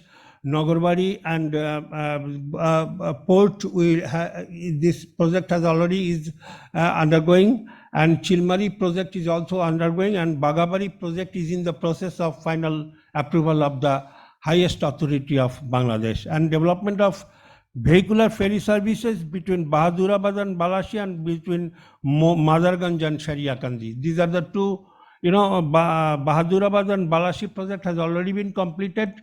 Now there are some, and Madarganj and Shariakandi project is still to be undertaken, but it has been approved already. Improvement of navigability between Aricha and Bagabari, that is a project under the government of Bangladesh funding, and this will up to Bagabari, that will enable the capacity of the waterway from now is less than 2 meters to they have decided to make it navigable for 3 meter draft. And there is one World Bank funded project which is called Jamuna River Economic Corridor Development Program. This is multi-phase project, and phase one include river training and navigational channel development. And the project, the feasibility study by World Bank has already been completed. Now it is under consideration of the Bangladesh government to accept it, to finalize it, and I think that will happen within 1 month, I think. And improvement of navigability of the IBP route between Shirazganj and Doikawa. This is also a project under the initiative, joint initiative of India and Bangladesh government, which Sharmila has already said that under this, this route, the Shirazganj and Doikawa route in the Brahmaputra stretch has been identified in the protocol as the routes primarily maintained for transit traffic. And for that purpose, Indian government and Bangladesh government have undertaken a joint project, joint initiative, and funding is 80-20, Indian government by 80%. And Bangladesh government 22%, and this is Bangladesh and India joint initiative, and the company, the private sector deserts have been employed there with joint collaboration, joint venture of Bangladesh and India. And WAPCAS in India is the consultant for monitoring and supervising the dredging work. And I know that they have targeted a draft of 2.5 meter along the channel from Shirazganj to Doikawa, and till then they have completed. They have 3 million dredging have been completed, already done out of targeted 9 million cubic meters. In terms of IBP traffic, next. In terms of intensity of protocol operation, this channel is that intensity is very much, so 15,000 tons of goods transported on average annually, and 20 vessels operate per year, only 20 vessels, transit vessels, and no long haul voyage in this in this stretch of Shirazganj to Doikawa, and recently short-haul navigation for carriage of intercountry trade started with between Chilmari and Dhubri for Indian goods and Bangladesh goods and goods from Bhutan. That has opened a new window for the trade. And I consider these points are for the constraints of growth of traffic, that no harmonization of navigability is it means I think that there should be harmonized factors for in Bangladesh water and Indian water, and for that purpose Bangladesh authority and Indian authority should work together, and no harmonization of a standard of vessels. Vessels of Bangladesh and vessels of India are two different kinds of vessels. I think that should also be harmonized. And loading and unloading, loading and unloading problems are there. Only the head load is the primary means of the handling of cargo, and border management is every traders have to share the pain of border management, by customs, by immigration, and by other authorities. It's not they are not I do not tell that they are lack of transparency, but they do not offer timely services to the traders. Sometimes it's because they do not stay there. They will have to come from other places, and will have to perform their responsibilities. That is, and for that purpose, transportation time, transportation cost increases, and voyage permission is a bureaucratic issue. That this trade, long or short haul service, the traders are based at Chilmari or at Dhubri, but for the voyage permission, they will have to go to Dhaka or to Guwahati and some other places, and they will provide a single voyage permission. They don't have the provision of providing multiple voyage permission. I think every boat will have a 1 year annual voyage permission, and subject to the availability, subject to the validity of their service certificate, they will operate according to their own schedule. Both Indian side and Bangladesh. Voice approval for one trip. And trade initiative. The main problem is there is no trade growth initiative between Bangladesh and Nepal. Recently, Bangladesh and Tripura government have a lot of trade initiatives, but till date, I didn't find substantial initiatives from the Assam state government and from the Bangladesh government to increase their trade exchange. That is one of the constraints. I am telling about the livelihood. I have estimated that about 11 million people, 11 million riparian people in Bangladesh, of 9 districts, 6 on the right bank and 3 on the left hand. Their livelihood is strongly influenced by the Brahmaputra. And Bangladesh is developing very fast, and they have eradicated poverty substantially. Even it's now from 31%, now it is less than 24% poverty rate in Bangladesh.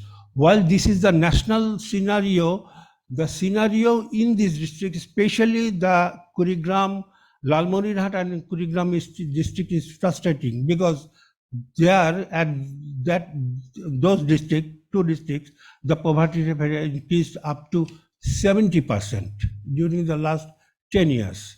And the 70% of these two districts, livelihood of 70% of these two districts are directly influenced by the Brahmaputra River. There are about 50,000 people employed in IWT along 500 million people, 500,000 people, they are directly employed in IWT sector. And there are 50,000 boats and 50,000 boats, and I think 50,000 boats are operated and managed and maintained by 250,000 people.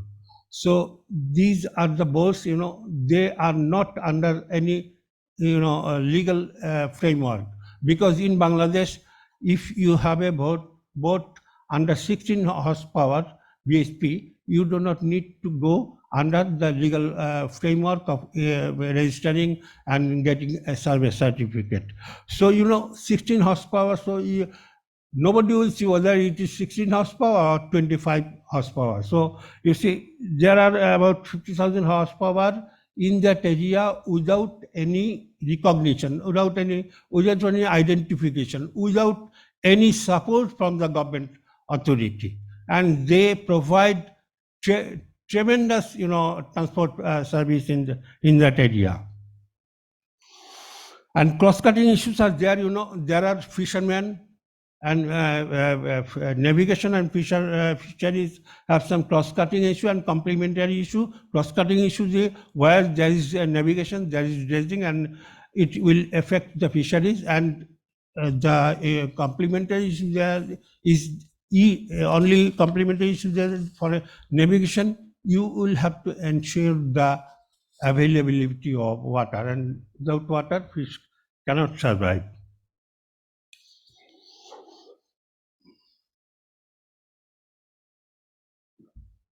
Now, it's my, what is to be done? One is techno-regulatory constraints must be removed. We'll have to review everything, every document, the protocol itself, the understanding and other things that should be rationalized, and that should be improved. And in that process, the users, the traders, everybody will have the participation in doing this. There should be harmonization of the conditions of navigability and standard of vessel, and border management should be simplified and should be proactive, and connectivity between market forces and joint trade initiative between market forces of India and Bangladesh should be established. Connectivity should be established, and joint trade initiatives. I think joint trade initiatives, what I mean that the same, Bangladesh entrepreneur and Indian entrepreneur can combine together and can build up a syndicate, and they can operate vessels under joint venture, and one single company will be owned by same Bangladesh nationals and Indian nationals. I think participation of science institutions, all related to water institutions should be combined themselves for improvement of navigability along the Brahmaputra River, and community participation in navigation management should be there. Navigation management is done separately and independently by the authority, by BIWTA, and I think in the navigation management, the community participation should be there, because there are communities who are affected directly by navigation. So they should be heard. They should be heard for the management. And floating border hut, we have a border hut concept between Bangladesh and India, and I think we can establish floating border hut at Nunkawa, just adjacent to the border in Bangladesh, and similarly downstream of Dhubri, we can establish a floating border hut. In a week there will be a border hut in Bangladesh area, and the other will be held in Indian part.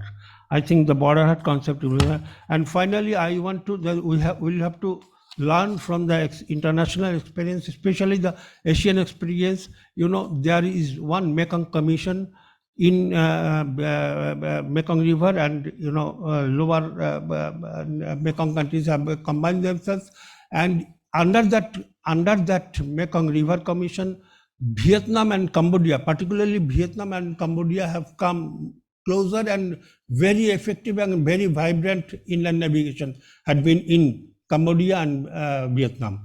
So we can learn from the lesson, and we can combine. India and Bangladesh should combine to set up such certain commission or commission like things.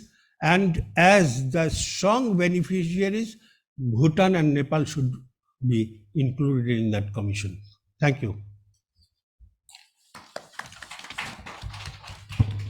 Thank you so much. It's a very, very nice presentation, and of course, lots of information for us. And I was thinking in the last 1-2 hours that what is that we need to work on, because everything looks so perfect. But thank you for telling us that there are a lot of gaps that we need to work on. And I think I just wanted a few clarification for my own understanding. One thing you mentioned about no long haul voyage. Yeah. Maybe many knows, but I just wanted to understand what exactly that means. It's no longer from the major inland port in Bangladesh. There is no voice in the upstream of the Brahmaputra to Chilmari or beyond Shirazganj in the upstream. There is no voice, domestic voice. And another is, long haul voice is the transit vessels, and transit vessels.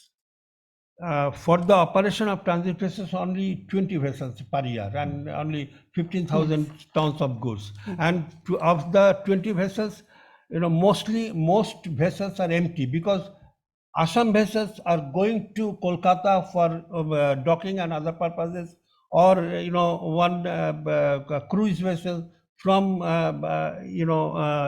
Guwahati going to Kolkata, or from Kolkata is coming back. That is, that is the purpose of that. And in Bangladesh, domestic transportation means long haul transportation, from the seaport or from other major ports to that area in Bangladesh is not happening right now. Yes, please, Mr. Yeah. Voice in the sense, whenever a voice can start from Guwahati and itself can go up to Patna or Varanasi, that itself is a long voice, or even up to Calcutta also. Because most of the things are happening within a range of 200 kilometers or 300 kilometers, even less than that also. Within IBP route, it is between, most of the activities are confined to Narayanganj, Asuganj, and few that container terminal, Pangaon. And there is no transit cargo up to Guwahati. Even there is no return cargo also. So therefore, unless until this sort of things, the long haul, short hauls are there, long hauls are there, it is not going to be a totally economical mode of transport. That's what people are, all the traders are talking about it. And I have also a presentation. Will you like to cover? Because I have already covered only one part only. That is the fairway only. Just give me, let me see how much time we have. Another half an hour. How much time you think you will need to make that presentation? 15-20 minutes. May I ask Mandakini quickly, do you want to reflect on something? And also if Jyotiraj, you are there, because this was a very interesting presentation. So based on your, perspective, how do you look into it? Sure, I can. Is this on? Yeah. So I think essentially a lot of what I said at a macro level was covered in this presentation. I think all of the, essentially, as I said, there is one is the part of inclusion. The second is the part of looking at basically wider economic benefit. And I think that came out very clearly here, that the riverine population, he mentioned that there are about 11 million people who are strongly influenced by the Brahmaputra, 500,000 people who are directly employed in IWT in the Brahmaputra region. So I think this whole concept of inclusivity, inclusion, both in terms of IWT, but also the broader economic growth and benefits, I think is a critical point which we often overlook because we are focusing so much on the infrastructure part of it. So I think that's very important. And now that I have the floor, maybe I'll take a minute to talk about some of the gender initiatives that we are doing, because I think that also is part of this whole aspect of looking at the wider economic benefits, looking at inclusion. So as part of the project that we are implementing in Assam on inland water transport, we conducted a study on gender inclusive inland water transport and trade facilitation. And I think some of the findings, when you hear them, they appear very simple and you think, anyone could have thought of it. But it's interesting that the challenges which are faced by women users when looking at IWT includes something very basic such as poor access, lack of basic amenities such as toilets, drinking water, infrequent ferry services, the potential for sexual harassment and ineffective complaint mechanisms. So these were some of the key findings that we found when we looked at why is it that women are not using IWT, why are they not using inland waterways as much as others are. So what we did is we undertook some measures which we are implementing not only in the Assam Inland Waterways project, but actually now across all of our waterways projects. So whether it's Jamuna or the others. And so basically these projects now include gender inclusive designing at the design stage as well as at the implementation stage. So let me give you 3 examples of what we are doing. One is that the design specifications of the terminals and ferries include gender segregated and wheelchair accessible toilets, nursing facilities. There are dedicated seats for women. There are well-lit spaces. There's installation of CCTVs, public address systems. Then there are long access bridges and causeways to allow barrier-free access to women who are carrying load, for wheelchair users, for people with mobility problems, handrails, surface, tactile markings. This is all, like I said, sometimes when you hear this, you think it's a no-brainer. Why couldn't we have done this? But in fact, it took this study for it to come out, for it to be made forward. And I think keep going forward, keeping in mind this inclusivity part of it is very important because we want, as we are looking at trade facilitation measures, as we are looking at ways in which there can be more usage of inland waterways, it's also important to make sure that men and women have equal access and are able to access these facilities. Thanks. Jyotiraj, are you there and would you like to add anything? Okay, so what we will do is, can I request you to wrap it up in 10 minutes, your presentation, so that we can get some questions? You can skip some. Quite a lot of things have been covered already. Yeah. So I can. And then I would like to actually open it up because then we'll still have 20 minutes for discussion. Can they? Can I get Slides.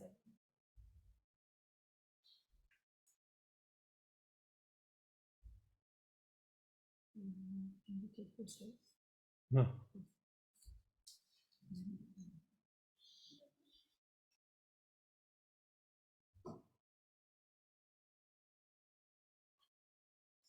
Can you give me? Please?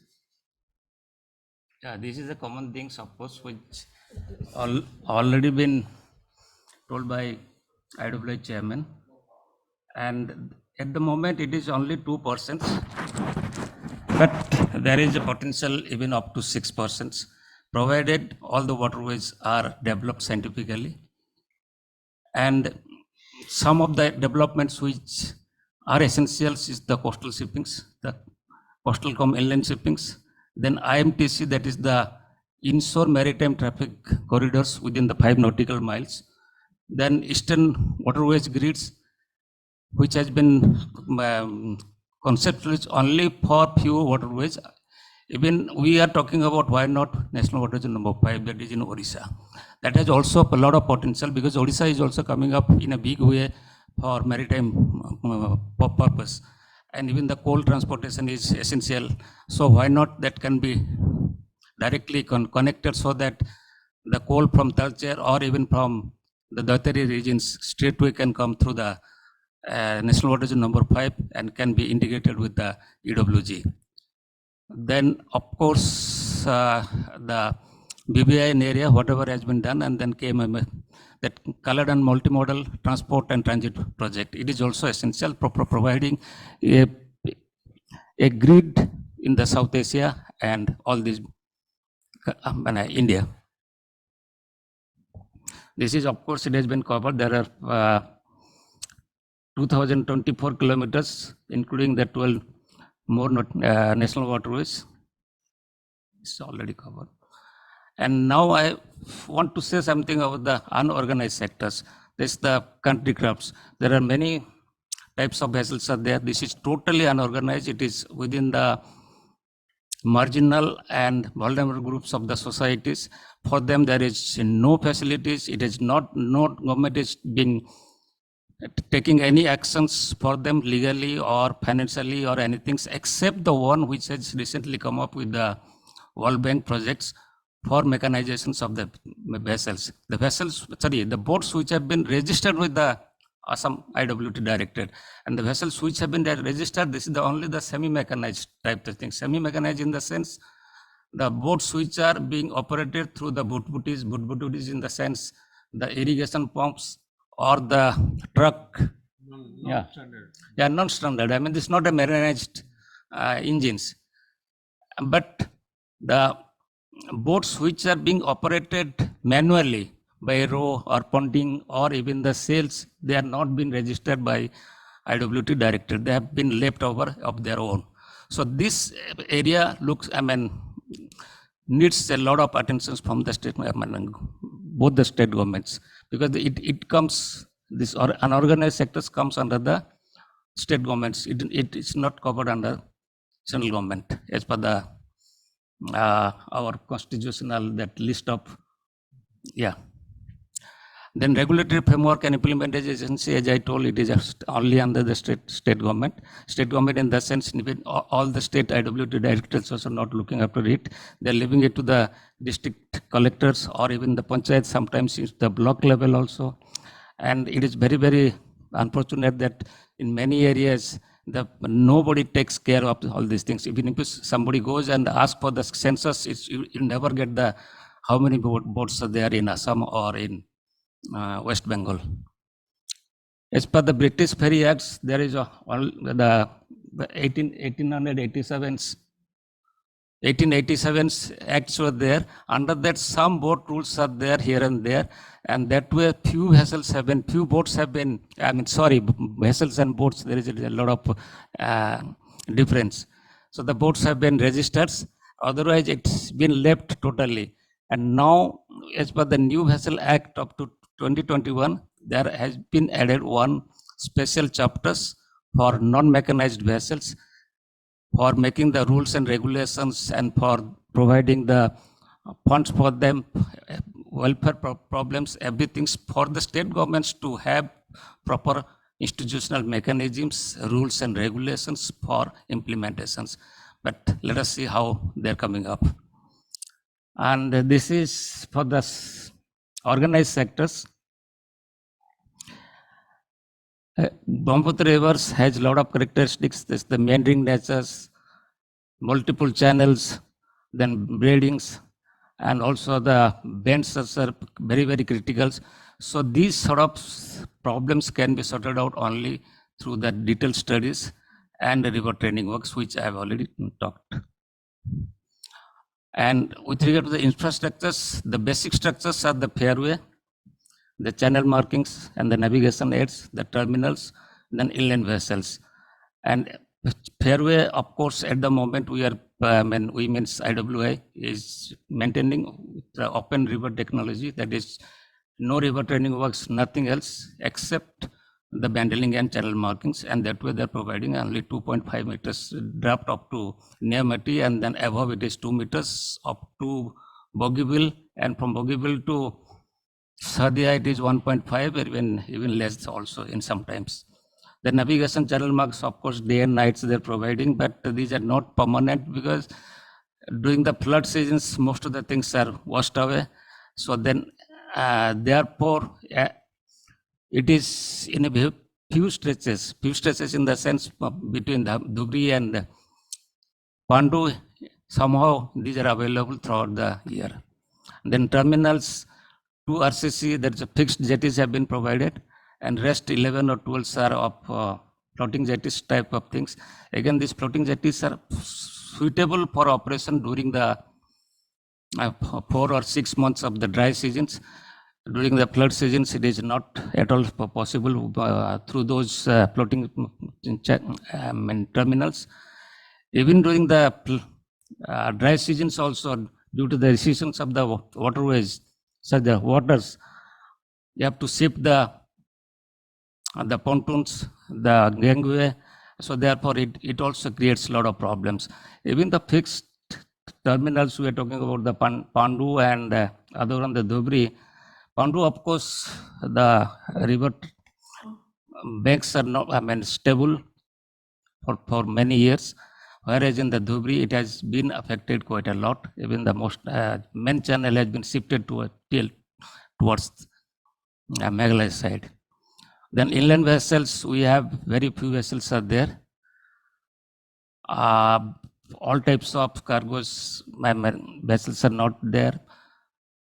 Standard vessels are not there. Fuel efficient vessels are not there. And then now we are talking about a lot of things of the greening of the vessels. This is very, very important. So this aspect has to be very taken care. And this, I have already covered most of the things. If you can see, there are a lot of different types of vessels which are available. At the end, one vessels is there, the electric operated vessels. And now we are talking about the hydrogen operated vessels also. One vessel is under constructions with the Cochin Shipyard Limited for operations of the ferry service. This will be the first type in India. And the Ro-Ro vessels has already been operating in Assam 4 or 5. These are modern types of Ro-Ro vessels, Roll-on and Roll-off vessels through which the vehicles can be transported. And this sort of vessels can change some transformations in the inland water transport. Then project status, I have already covered quite a lot. In the future, of course, now they're talking about 3 meters up to Niyamati and then 2.5 meters up to Dibrugarh, Dibrugarh or even up to the Sadia. And then there is construction upon MMLP. There is a multimodal logistic parks at Jaggiwa parks and also 1 or 2 multimodal terminals. And then advanced A to N, that is aids to navigations and also the river information service. This river information service has been already provided in the NW1, that is the Ganga. And now they want to cover this one on NW2. And this will bring quite a lot of changes if it is really implemented in a good manner or sense. Then modernizations of the hydrography survey instruments and river conservancy measuring, monitoring, etc. is they're talking about. Then traffic study and projections, cargo promotional schemes. This is very, very important. This also IWA is thinking to come up in a big way. And cargo movement, of course, this is both I've given in organized and non-organized. And if you can find even the 2021-22 organized and non-organized, almost same. In the passenger movement, if you find this is only for the organized sectors, non-organized sectors is not there because state government has not yet taken any sort of measures for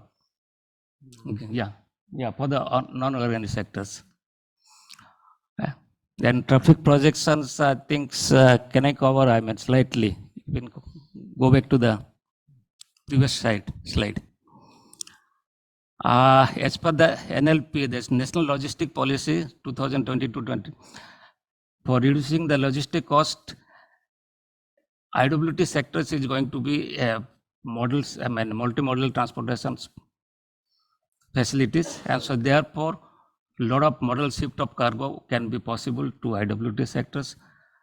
Then the Department of Promotions of Industry and the International Trades, they have already declared that rice as PDS, public distribution services for any year will be transported through IWT. Tata Steel has already signed an MOU with IWA. Then Marx and other container giants are also planning for commencement of this service to both Bangladesh and also northeasterns. Meghalaya cargo movement is supposed to be carried because of some problems. It has not yet been started. It's going to start very shortly. The next. As per the PIWTT, the protocol which exists between India and government, there are already 10, already our vice chairman has already covered, therefore I am not coming up in details. And as I told madam that eastern grade should be connected also with NW5, that is to Orissa, and it can provide a very good network of eastern grade. Then cargo movement, of course, it is increasing day by day. And this particular year, this 22 and 23, it has slightly decreased 5.04. Last year it was 5.4 million, it is 5.04 million. Because of some issues towards the end of, I think Manoj Sahab knows it, that is the foreign exchange, LC opening and some other issues were there with locally. Otherwise, there is a trend for its increase day by day, and it has a good potentials. Then next. Then whenever we talk about the sustainable navigations with economic viabilities and all these things, then all these modern components are to be taken into considerations. This is the fairway development. This is the basic things, conventional.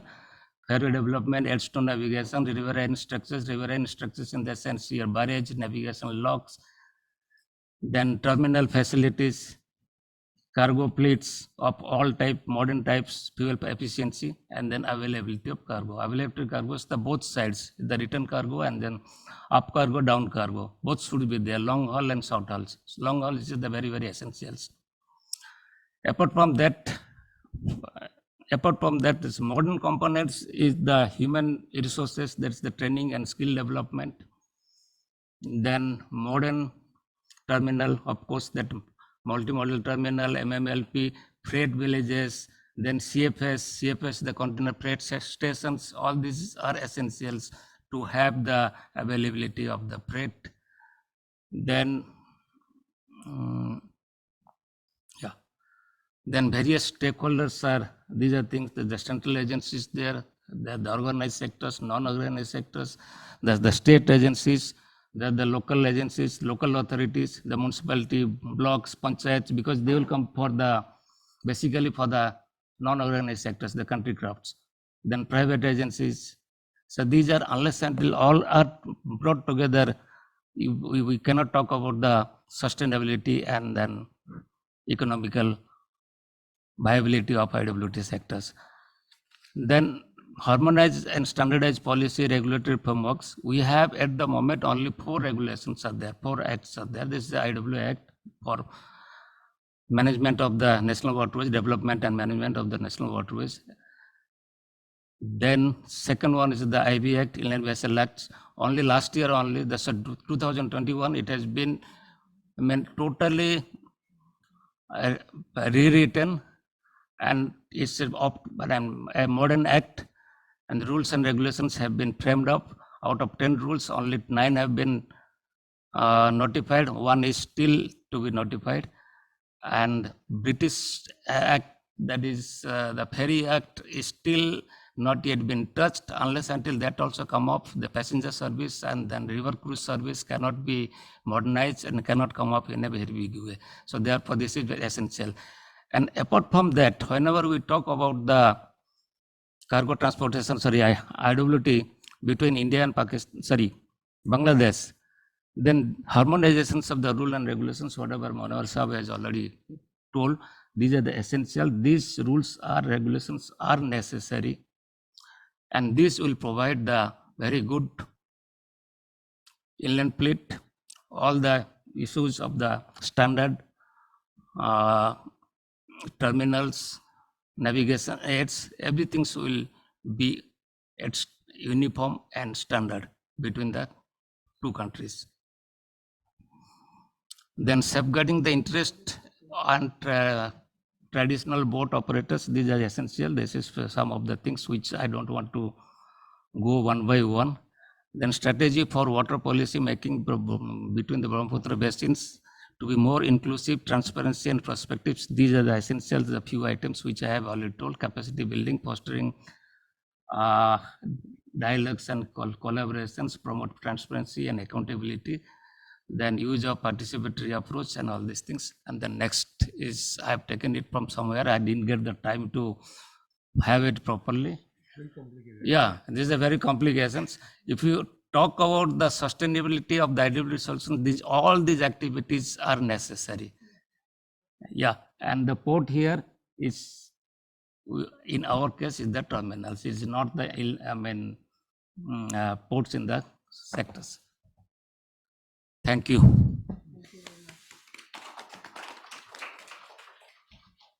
Okay, so I'm going to just open this up. The floor. Please remember, Fida is also online if you have any question to him. Yeah. Can you get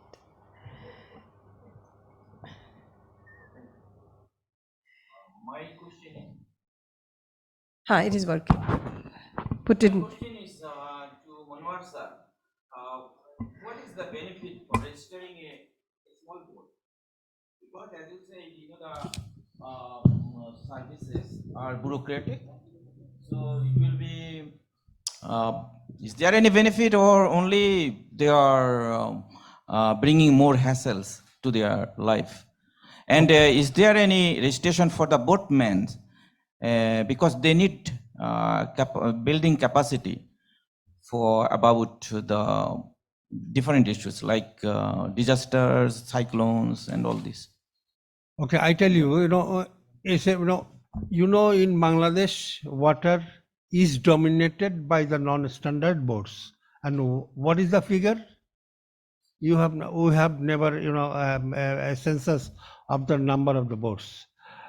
In 2007, World Bank, they have published a report and they guesstimated the number of mechanized country boat is about 1 million. They guesstimate, not through a survey. Okay, 1 million country boat. You just calculate the transport contribution, transport output. It is more than the total output of Bangladesh Railway, and it is closer to the total output of the formal sector. And what about 1 million country boat? They employed 5 million people. 5 million people, 1 million boat. How can you deny the contribution to the GDP of 5 million people? Okay, how can you deny? So the Bangladesh government in Bangladesh, in Bangladesh and in India, the same law. We inherit it from 1917 law, that Inland Mechanically Propelled Vessels Act. It was enacted in 1917. Then in Bangladesh, it was Inland Shipping Ordinance 1976. And 1976 means we were in martial law. We were under military rule. And in 1982, after 1982, there was a president in Bangladesh. We call him General Ershad. And sometimes some goons of the traders from the different areas, they approached to the president and they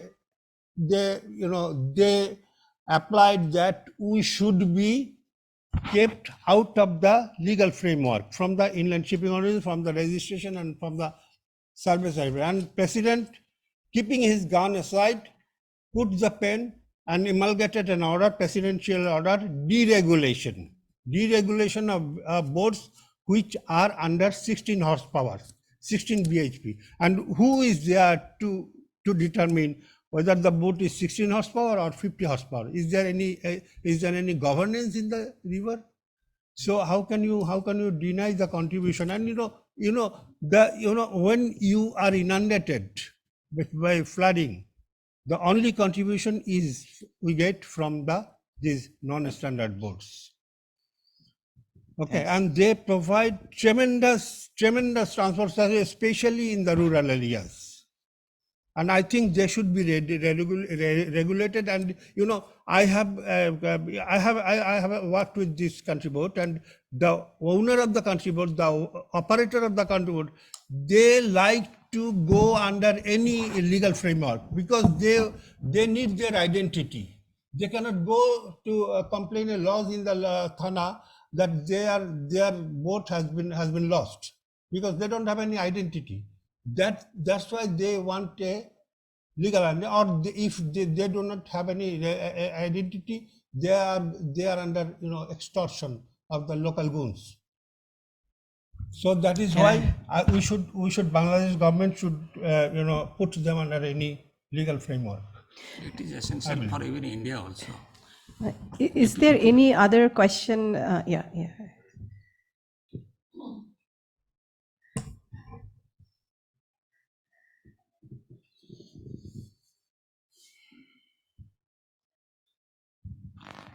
Yeah, so I've been hearing since morning and earlier about the need for inclusivity, the need for ecological considerations.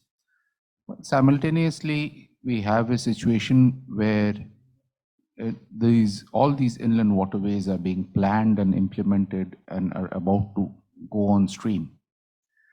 So my question actually is to everybody, but since the World Bank has the Eastern Waterways Grid program at one go, I'm asking Dr. Kaul, what are the environmental impact assessment studies that you have already considered? What are the ones you have planned? And are these study reports, all of them, in the public domain? Thank you. I think that's a very important question. When we undertake any investment, any project that we do, there is a standard set of environment and social safeguard studies that we undertake. And those have been undertaken for all of these investments, all of the work that we are doing. Some of it I referred to in terms of the inclusivity, but there is a whole set of environment studies that are done. And they're all in the public domain. So they are available on our websites, they're available for anyone to access. And we hope that they apply not only to our projects, but are also available to be used in a more broader way. Thanks. I supplement that there is one project now undergoing in Bangladesh, World Bank funded project, Bangladesh Regional Waterway Transport Project 1, and you will find the environmental and social impact report in the website also. Just Fidat, would you like to respond to any of these questions that has come? And you can just raise your hand if there is any time you want to make an intervention. No, I reiterate the same thing that that there is a project at the moment funding by World Bank for the river channelization. And this is a pilot kind of projects that we are testing. And definitely there is a EIA and which is conducted by my center. But I would like to emphasize more in the sense that if there is this kind of projects, I think the EIA should be jointly done by India and Bangladesh, because it's a upstream downstream connectivity. So if something will happen in India, that will also impact in Bangladesh. In other way, if something will happen in Bangladesh river, then there is a possibility also some impact in the India. So I think any kind of EIA, if there will be a major kind of projects for the river interventions, for the channelizations or stabilization, I think both the countries should be jointly studied. I think that could be a big way of the reflections of the regional cooperation between the two countries. That's my immediate reflections. Thank you. Yes. Yeah. Patada. Yeah. Thanks to the entire panel because it's very informative for all of us. Special thanks to Manohar sir. So my question is also for you. So you have very significant observation that although Bangladesh has been able to eradicate poverty from 34% to 21%, there are a couple of districts like Kurigram and Lalmonirhat, which are, by the way, coastal districts, riverine districts, which are lagging behind. Did you actually want to make a point that, these districts are lagging behind because there is not enough, involvement of the people so that they can share the benefits of IWT development? Or do you think, their socioeconomic conditions can be further improved by improving the entire gamut of IWT development, by making it more inclusive so that they get their fair share of the benefit. Did you want to make that point? That do you think that their livelihoods are highly connected to the Brahmaputra and the waterways? So one of the main reasons, the IWT in the upper stream from Shirazganj to Dekawa in the border declined due to commissioning of the Bangabandhu Bridge, Jamuna Bridge in 1996. The other important cause is the decline of jute trade, and jute is the the northern region, they produce lot of jute, and I think more than 1/3 of the total jute in 1960s and 1970s grow in those districts, and that trade, that cultivation has already been, no jute cultivation anymore, and jute cultivation depending on inland navigation. That is why, combined with the commissioning of Bangabandhu Bridge and declining jute trade. And another reason, there are, I know that 20,000 fishermen in that area, 20,000 fishermen and 20,000 fishermen perennial and 100,000 fishermen seasonal, and they lost their trade, and those fishermen are now working as laborer because of the misgovernance issues, misgovernance by the government authorities like BIWT or other river related, because there are a lot of sand mining machines in that area, and sand mining machines, you will get no fish, and the fishermen had to leave their job, and they are now laborers. So these are done, and that area, especially in that area, Kurigram and Lalmorirhat, usually they were very poor, and there are no economic, substantial economic activity to remove that, and remove the poverty, or no employment generating project as such, substantial, Zakir, you wanted to ask a question. My question is, during designing such projects, generally, people's participation is, the designing is not, inclusion is not ensured, because, designing, even doing this EI, all this, because in the name of participation, maybe you are inviting a couple of rural people, and they sit together with the researchers, and they cannot opine anything, like, because you need to engage. If you want to get participation, you need to engage for a longer period and make them build their capacity to give their opinion on such issues. So that should be considered for World Bank and other government projects. Because of this, the no benefits are actually coming to the common people living both the sides of the river. In some places, there is no connectivity for themselves, because they need to wait the whole day for a boat. Maybe in the evening there will be a boat for their going to other places. So that all this should be considered carefully. And as these areas are very, as Sir says, the Manohar Sir said, no governance. So in such areas, even you design a project, how you monitor that's the project is implemented in following the designs, or it's maintained using your plans, because many of the time you will see that there is a toilet, but it is locked for the staffs or officials only, not for the women. So that should be considered. Thank you very much. Thank you, Zakir. I think very, very interesting point, because we keep talking about participatory approach, but I think we do not really put too much of our mind that, okay, whose participation are we talking about? And maybe a very good input for our project also to redefine this whole participatory approach itself.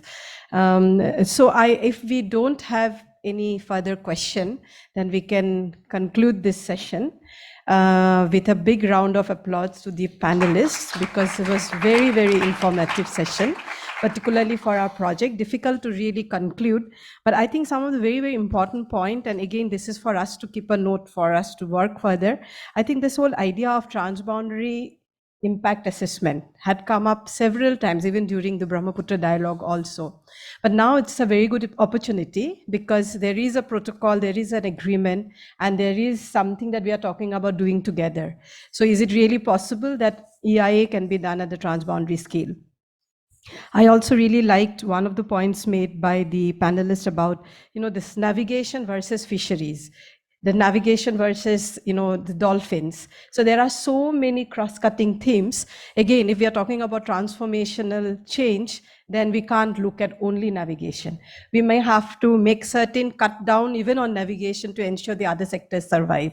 So that is something seems to be interesting. One about the participatory that he mentioned.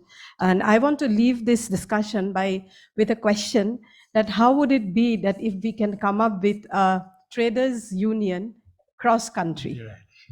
Because you mentioned a very important point. So cross-country trade union or traders union can actually all the time put a pressure onto the government or to the policymakers that if you are not looking at us together, one is benefiting over another or nobody is actually benefiting. And also very interesting question, I do not really know whether I have understood it or not, that why it is so difficult to formalize the informal sector or the informal, we are stepping into something very new. In the beginning itself, in the design itself, how do we ensure that even if they remain formal, but their livelihood doesn't get affected?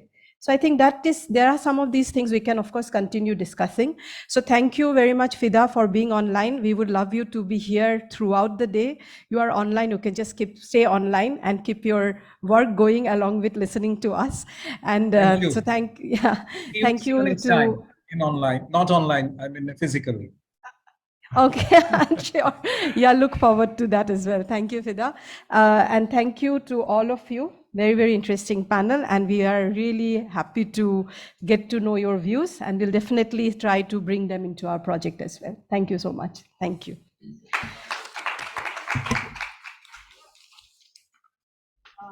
We will wait for lunch now, right? Oh, yes, yes.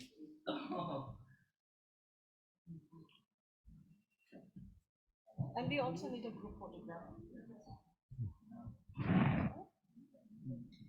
The tree we have planted on your name.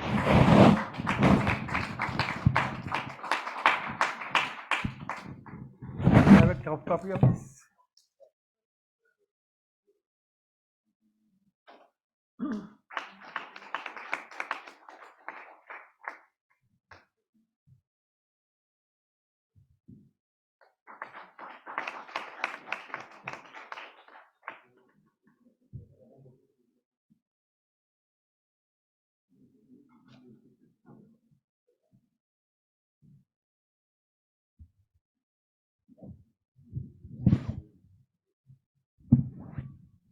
We're going to begin with the session 4 of today. It's on gender and social dimensions in water governance. So as panelists for this session, we have Mr. Sushanta Talukdar, from the editor at Nazim.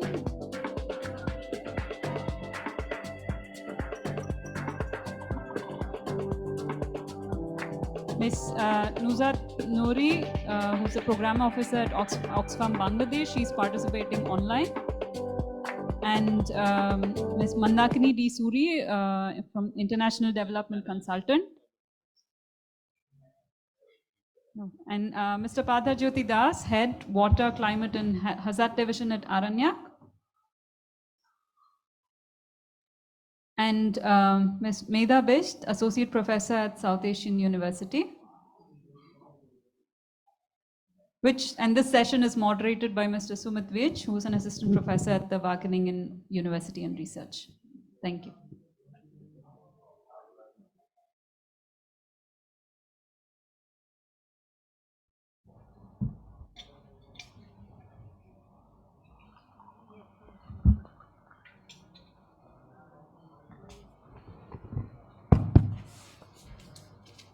Welcome, everyone.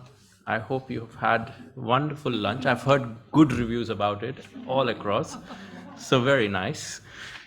Welcome back. And what we are going to do is we have quite fruitful sessions in the morning, particularly the one which Anamika was coordinating. Manohar sir was there, learned a lot. So I think we will try and take it from there. Two things which kind of captured my mind. The first one was we were talking about communities a lot, but it was very important to see who are these people. Who are these men, women, children, elderly? Whom are we talking about? Where do they live? I think that's one very essential element of water governance, and that's what is also the theme. Although it's a very broad subject, or at least my thinking when I was talking about this, looking at the agenda, but also the program, I particularly felt that the state has been discussed quite elaborately in the first two sessions. Let's talk about the civil society and media now, the other two pillars of governance, but also precisely water governance. So with that, we have very interesting panelists here today, and one of them is online. I would really like to start with the online panelists. Nushat Niori from Oxfam, Bangladesh. Is she online? Is she connected? All right. So what are we going to do? Just a few ground rules before we start with her. We're not going to have any PowerPoint presentations, so only points to be made, no power. The other element to look into is we'll have 10 minutes each for each of the speaker. I have very specific questions which I've already shared with them, but I'll repeat that for the audience. Once this round of reflection is done, is complete, then we'll try and open up and see if there are questions from the audience. And if not, then we'll try and summarize, recap, and if there are points which are further to be reflected, we'll reflect and then close the session. So those are the ground rules. But let's start now with the first question, which I had from Ms. Nushat Niori. The question is that we know there are impacts of navigation. We kind of briefly touched upon, and we were talking about these communities, the border communities especially, who might be impacted. So the question lies is that how and who are these people who get impacted in Bangladesh because of the navigation projects or any kind of large infrastructure projects relating to that? And also, if she can specify who are these people, also the locations, where they're located specifically, are we missing out? And if not, can we include them in this project of Transpath? If we have to really bring some kind of transformation, maybe that's the starting point to go and talk and at least meet these people. Over to you, Nil. Okay, thanks. I'm Nurhat Mary. I'm working with Oxfam in Bangladesh for the last 4 years. I have been part of the Transboundary Rivers of South Asia project, where we have been trying to, establish community inclusion and community voice in the whole, inland navigation city, especially in Brahmaputra Basin. And now talking about the impact of, large infrastructure or any, designing or any establishment. The fact I'd like to highlight, I'd like to start by highlighting that, just very recently I have traveled to the Brahmaputra River, and I have seen that lots of, sediments have been deposited, like the chores have been developed in those places. So the point is that, it's very obvious that dredging is needed, but, before dredging, we need to do the EIA, environmental impact assessment, because the unplanned dredging has, very, serious implications on these communities, because we have seen that this unplanned dredging can directly impact on the river, on the biodiversity, the fishes, also the bordering communities who are living by the rivers, because they are the direct victim of, river erosion and also the water pollution. And I would also like to, since you are talking about the particular location, I'd just like to highlight the fact that we have worked in a very small village in Romari Upazila under Kurigram, which is also a part of Brahmaputra Basin.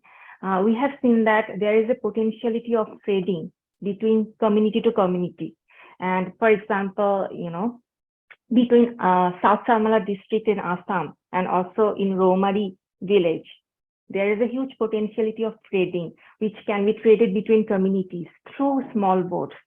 But the fact is that, with the presence of, big trawler, big mechanized boats, this kind of small boats and this kind of community trading, which has been practiced for years, is being missing. And why is that?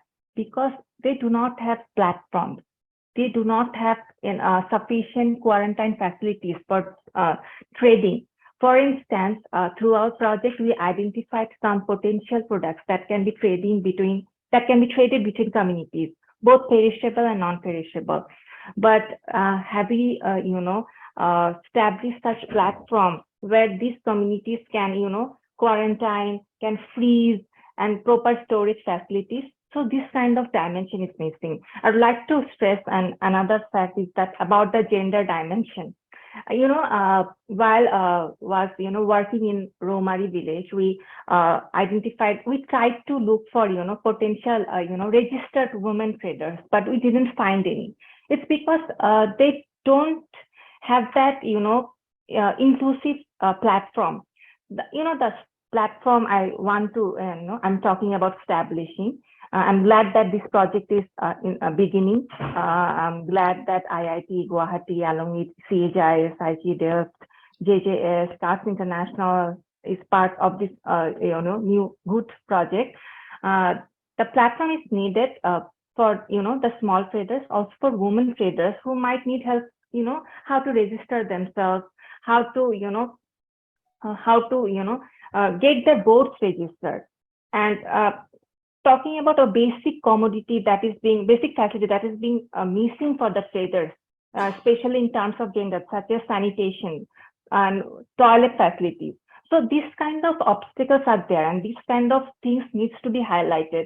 And I think this kind of nuances of inland navigation shipping, which is being really missed, and that should be stressed in our discussion. Yeah. Sorry, I added lots of things with your question. Please don't worry. I think a couple of points which you mentioned were very pertinent and were very precisely what the question was asking. So all good. Thank you so much for keeping the time. Now I'll move to the next speaker, Sushantada. Yeah. So my question to you is that we've been talking about navigation. We're talking about the government intervention in really shaping this whole work on navigation in India and on the Brahmaputra Basin specifically. Now, you have covered Northeast and Assam, and also especially on the water issues. Now, how do you see that? Do you see, first of all, that there are sufficient voices from the people on the ground being covered on the questions of navigation, the impacts? Of course, we've heard now different impacts are there, but have they been sufficiently raised in media? That's one question. Or when we're talking about EIAs, we're talking about participation. Does media have a role there, and how can media shape this into a positive change? Yeah. Thank you. Thank you, Sumit, and my co-panelist here and online. When starting the discussion, you said this, we had discussed a lot about state and the other policymakers and all. We want to talk about the media and the communities. The problem with the media is that the media has become the state. Whatever the state says, the media publishes it. It doesn't have any other critical question or any other perspective. That is the main problem. So when MB Gangavilas was there, so the state says that it's a huge opportunity in the tourism sector. So the media looked at it only from the perspective of tourism sector, the navigation. The media is only looking at navigation from the perspective of the trade and commerce. So the riverine communities want that, at least in Assam media, even in national media also, we haven't focused yet in detail. So like particularly the small boat dwellers in the river, we are not talking about them. Like the questions came up in the morning about the river fisheries. And river fisheries, as part of it, even women are also associated, involved, particularly in that dry fish business. No, women are engaged in drying, cleaning, and sorting the fish. Also, and why I asked them why they are involved in that. Why not in other fish trade? They said that they can be hired for less wage, 200, 300 rupees. If you hire a male worker, you have to pay 600 rupees. So that is but even then, so when if a livelihood is going to be affected because of the dredging, if the dredging, I mean, media, what I am saying that what are the perspectives that media needs to highlight?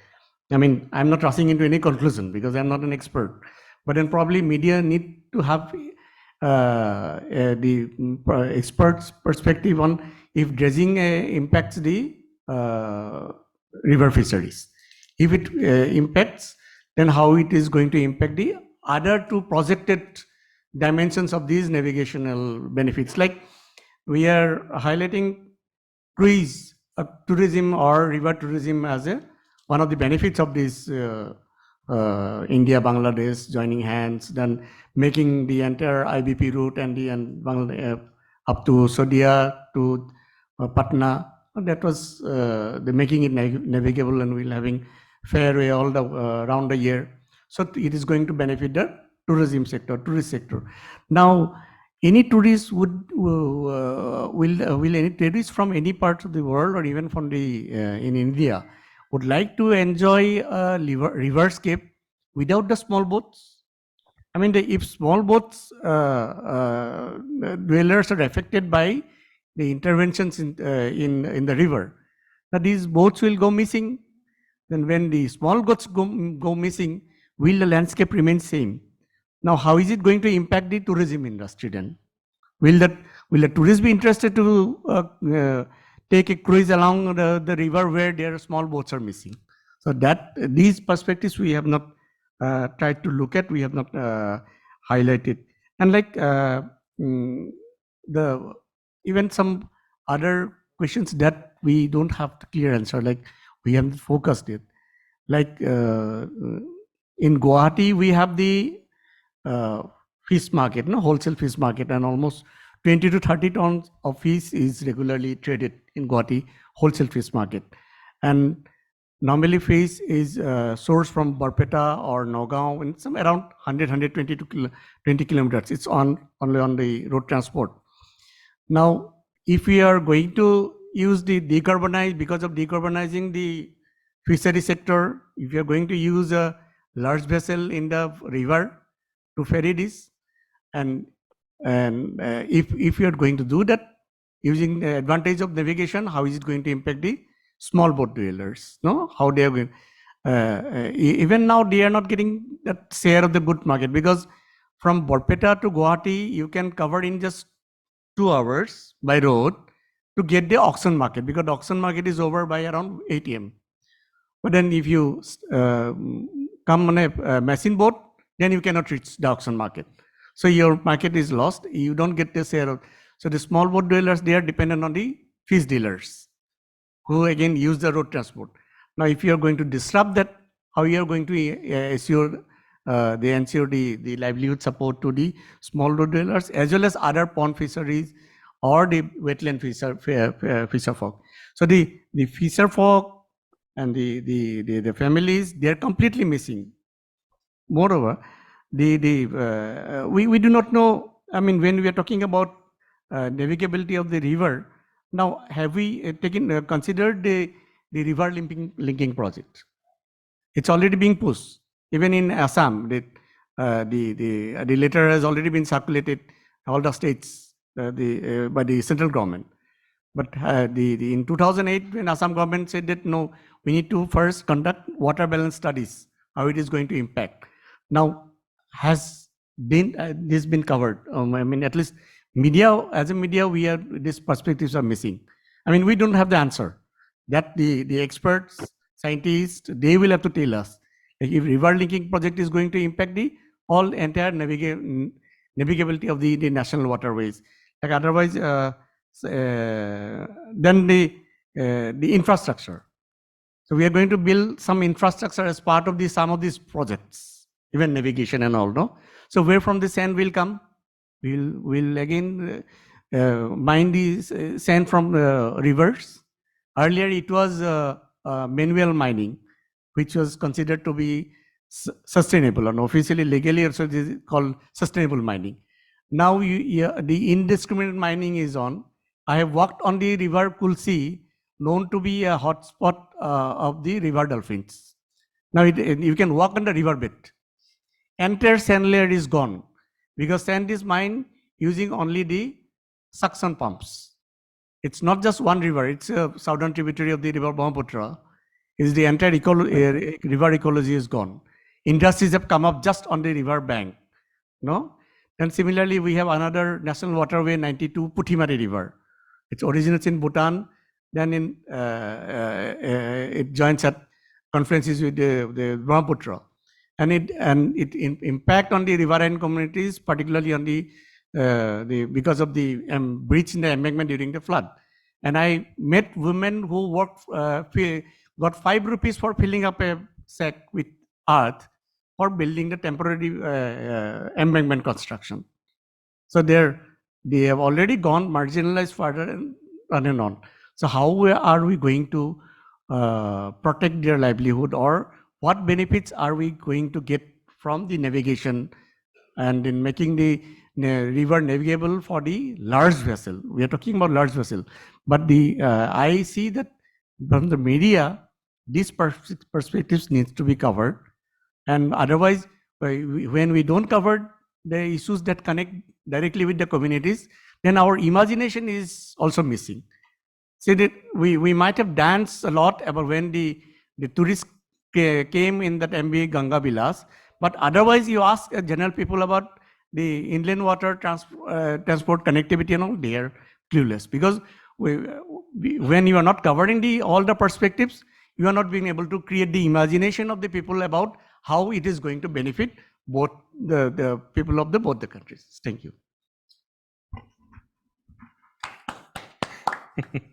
I think those are some very powerful stories, and they are very well, they need to be well recognized, I think, when we're talking about these large infrastructure projects. And I think that also leads to the issue that people don't own these large interventions, and people find these faults because they are not well implemented. They don't really percolate down the real benefits to these people.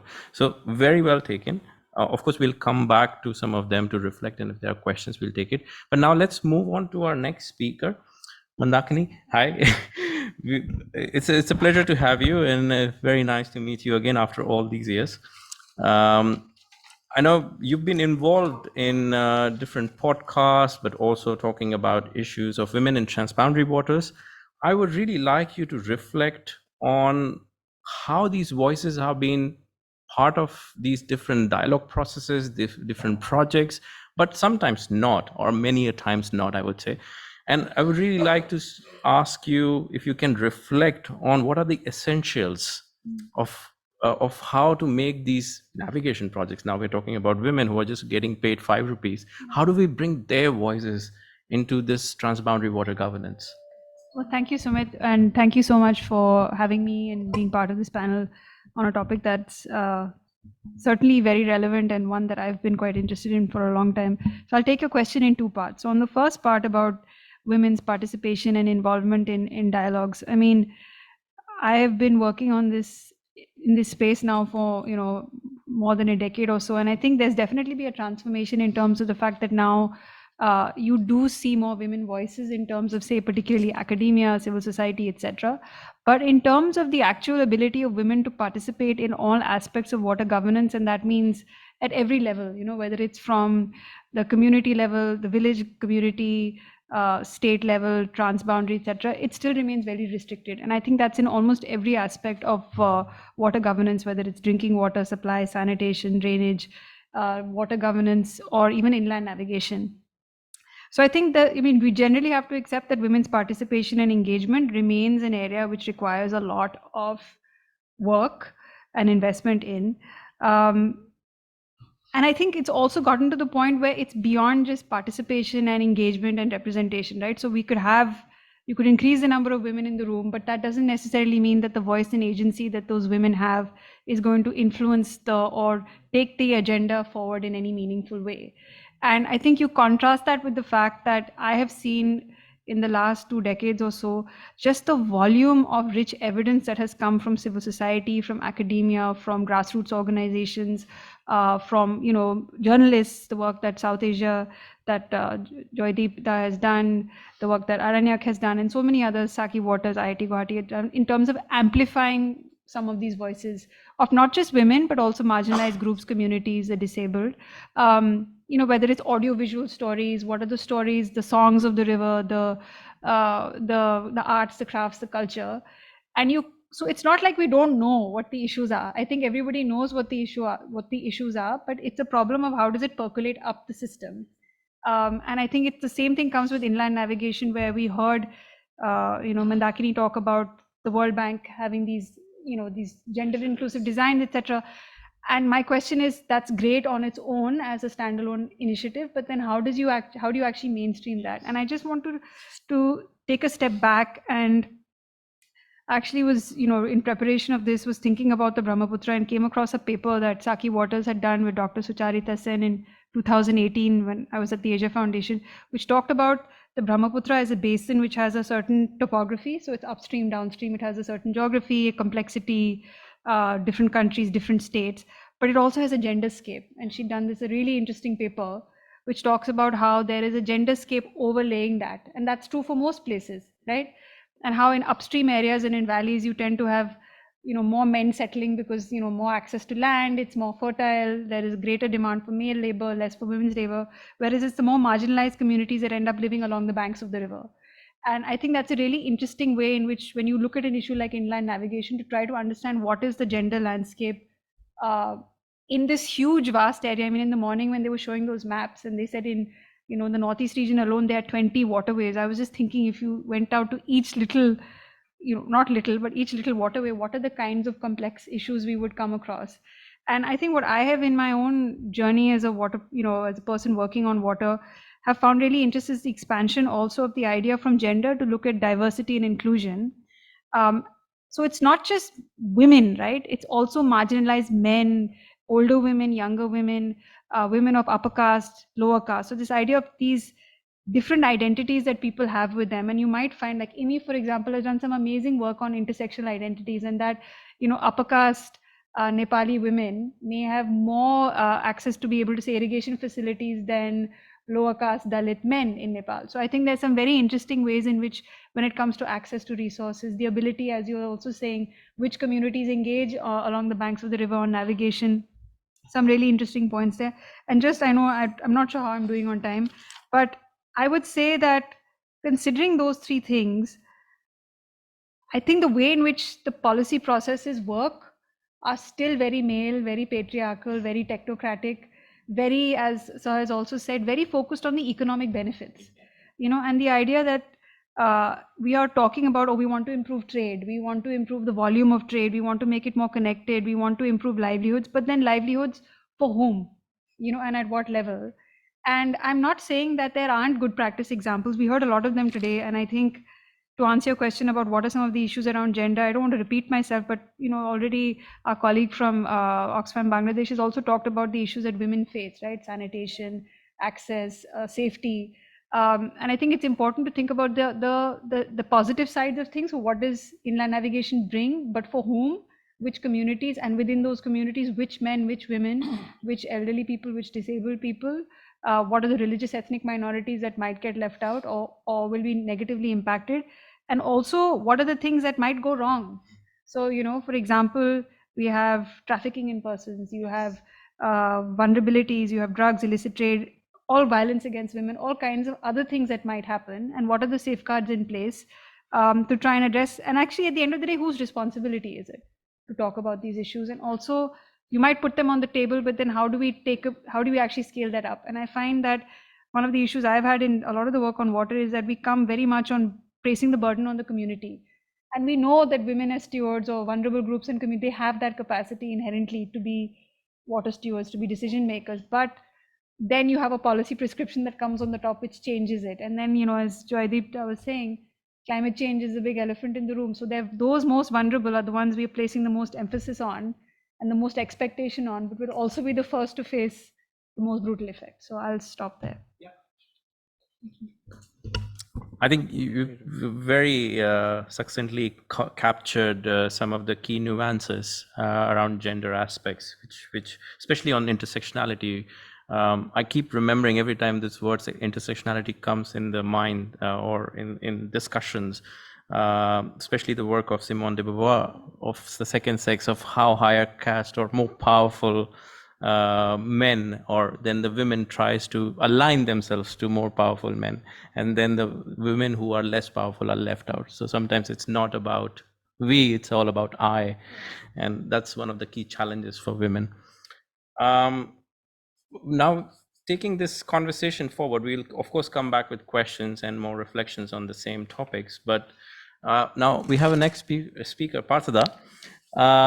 I already gave you the question, but I want to just repeat it for the sake of the audience. Now we've heard so many contestations, conversations about navigation project. And yeah, we have heard, of course, the positive side, that what it will do as a game changer, but also seen and heard the challenges which it could bring and which are not sufficiently captured yet. Do you think that this navigation as a tool could change water governance for Brahmaputra Basin in Assam? That's the starting point of the question, and maybe you can reflect and tease out some of the nuances of why it would not.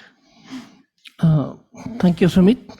I remember the question you put to me in an email, and I also remember that it was first probably in 2017, Nitin Gadkari Sahab, who in his capacity as a shipping and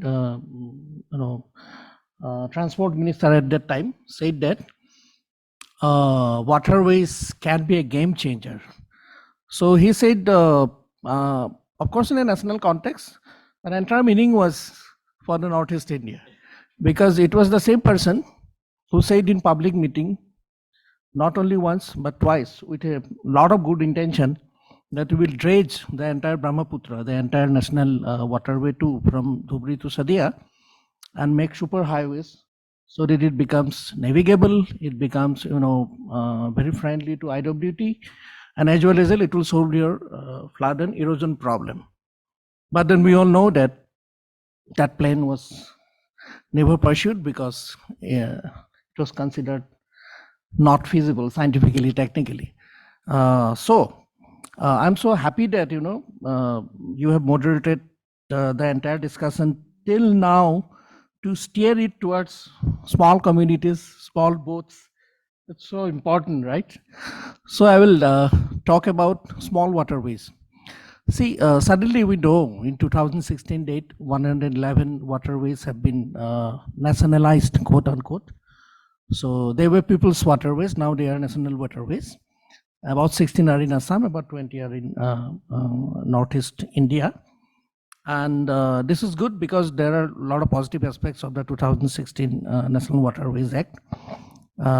If we can implement everything that is there in the Act, probably a number of stretches of those rivers will be navigable and will be vibrant, at least ecologically and hydrologically, because that is ensured.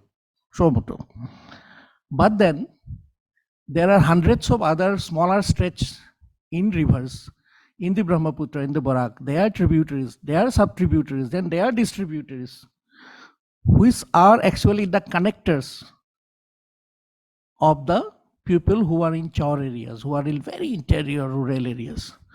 So how do they access? The river? So there are many other hundreds of other small stretches that have been navigable at times, seasonally, may not be permanently, that have been used by local people to have access to the main waterways. So it is not the main waterways which we now call national waterways. There are many sub waterways which are equally important. Now, it is not clear from these acts or from, we don't see any policy in Assam, city Brahmaputra, whether all the attention to IWT will be hijacked by only the national waterways. All the investment is meant only for the national waterways, or is there anything left to improve the condition of the small other waterways, which we may call people's waterways, which I never talked about. We don't even know.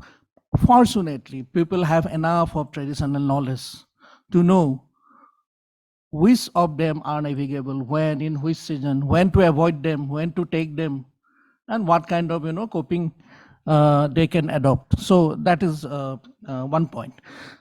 The second point, last year there was a plan by government of Assam to do some kind of structural bank protection measures, which people usually do. This is an engineered measure to stop river erosion on embankments or on the river banks. So this was in central part of Brahmaputra. So they wanted to plug a few offshoot channels. Brahmaputra is a braiding river, all of you know. So it creates branches anywhere. It deposits sandbars, and then suddenly along a sandbar, it will offshoot branch, and then immediately that branch will put pressure on the bank, and then it will lead to erosion. So it's a common engineering solution to plug some of these distributors or the branches, ana branches or kata branches, geomorphologists say. So the question was, can it be adopted as a general solution? Because this is happening all along the river on both banks. So there was a committee, and this was a question. Then I was given the responsibility to look at what could be the impact on society and community. Then I found in that central part that many of these channels which were supposed to be plugged were being used by the local people to get for very small scale country boat based transport and communication. They come out of their homes, get onto the boat, take these small waterways for a few kilometers, then only they will reach the main Brahmaputra. So if you plug these, all these distributors, you block all their local waterways, number one. And number two, all the wetlands in the hinterland, all the inland waterways, all the wetlands will be deprived of the flood pulse, which is necessary to come from the main river to the wetland, to clean the wetland, and also will be deprived of the fresh fish stock. So their main livelihood fishery, their main communication small boat will be entirely jeopardized. That was the conclusion. So fortunately it has been listened to. So this is one example how things are interconnected and how they need to be looked at. Ecological and other things have been talked about, but I will, my third point is disaster risk management, which is a very important part of governance. Some of you might remember that in 2012, something happened in Dhubri, which acted as an eye-opener, which actually, paved the way for improvement of the entire IWT sector in Assam, which was a very tragic boat accident near a place called Medartiri in Dhubri. Our friend from Dhubri, he can explain later.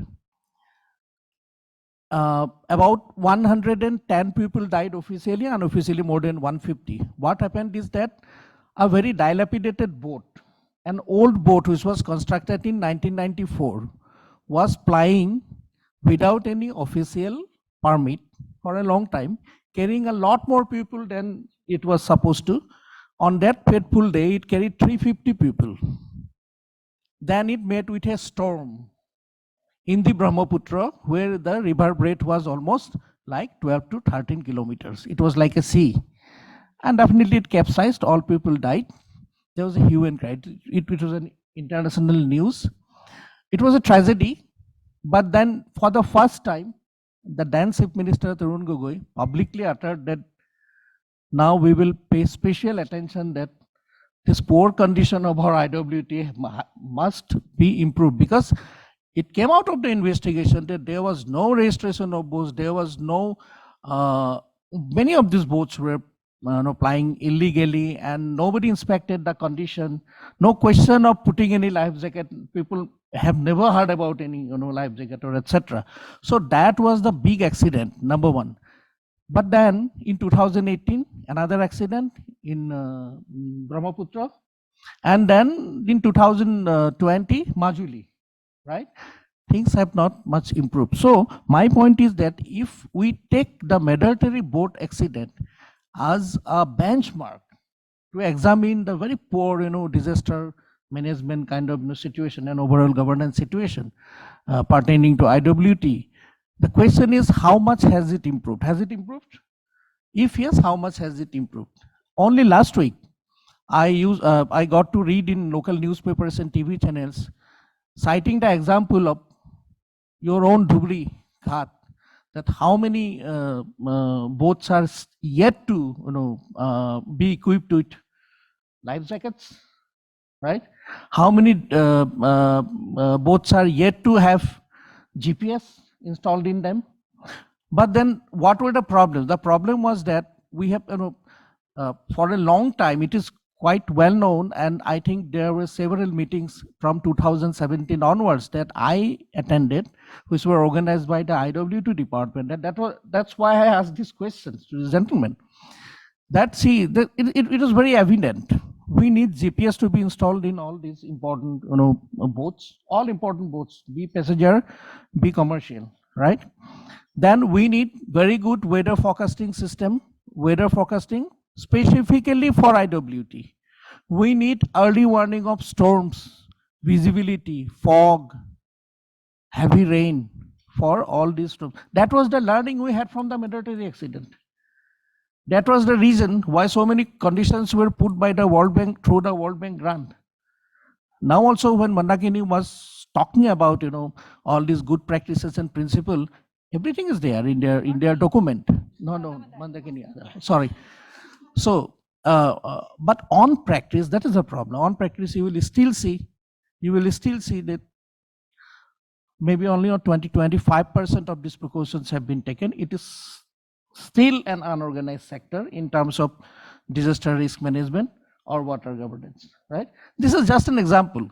In spite of everything being documented in the form of EIA, in spite of everything being there in the form of preconditions against which you are getting this grant, huge amount of millions of dollars, still nothing has been implemented.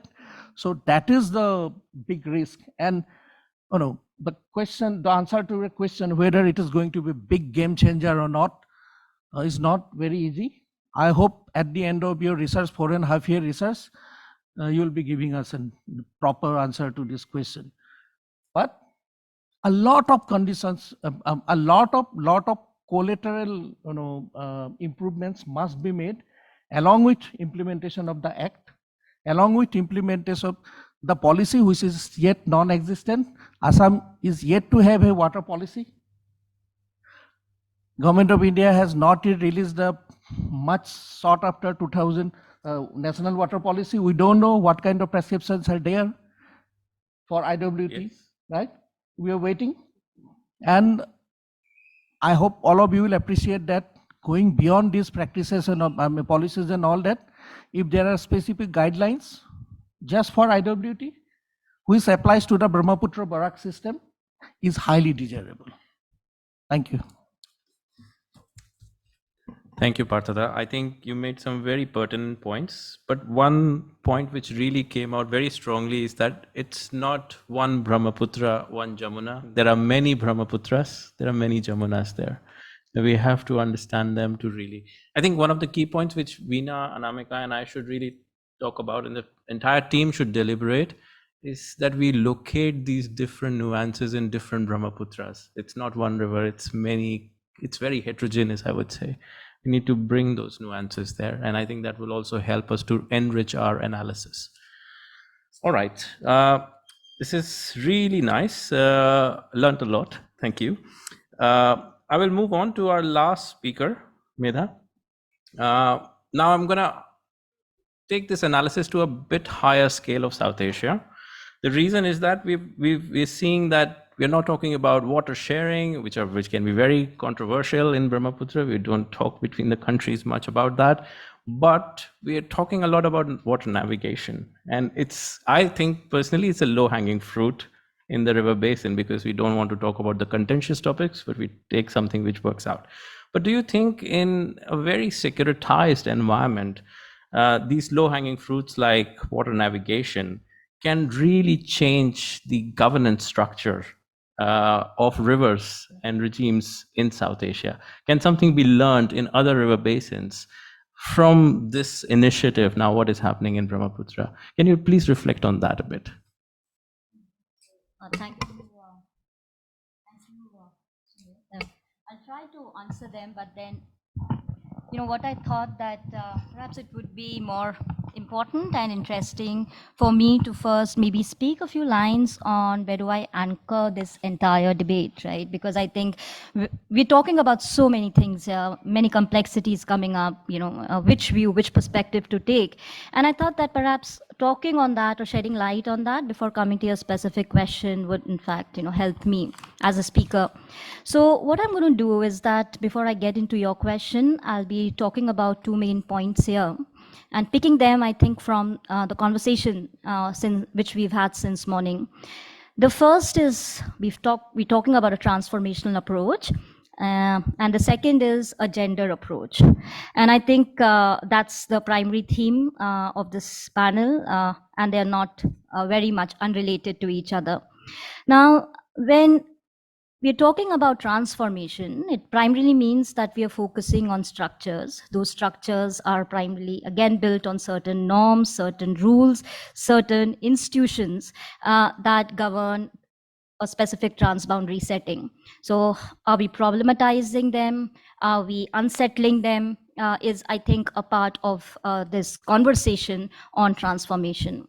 I think the second important point is gender, the term gender. And I think it's very significant because the word gender is not unrelated to this transformational vision. But I think when we're talking about gender, it's not just about designing gender inclusive institutions.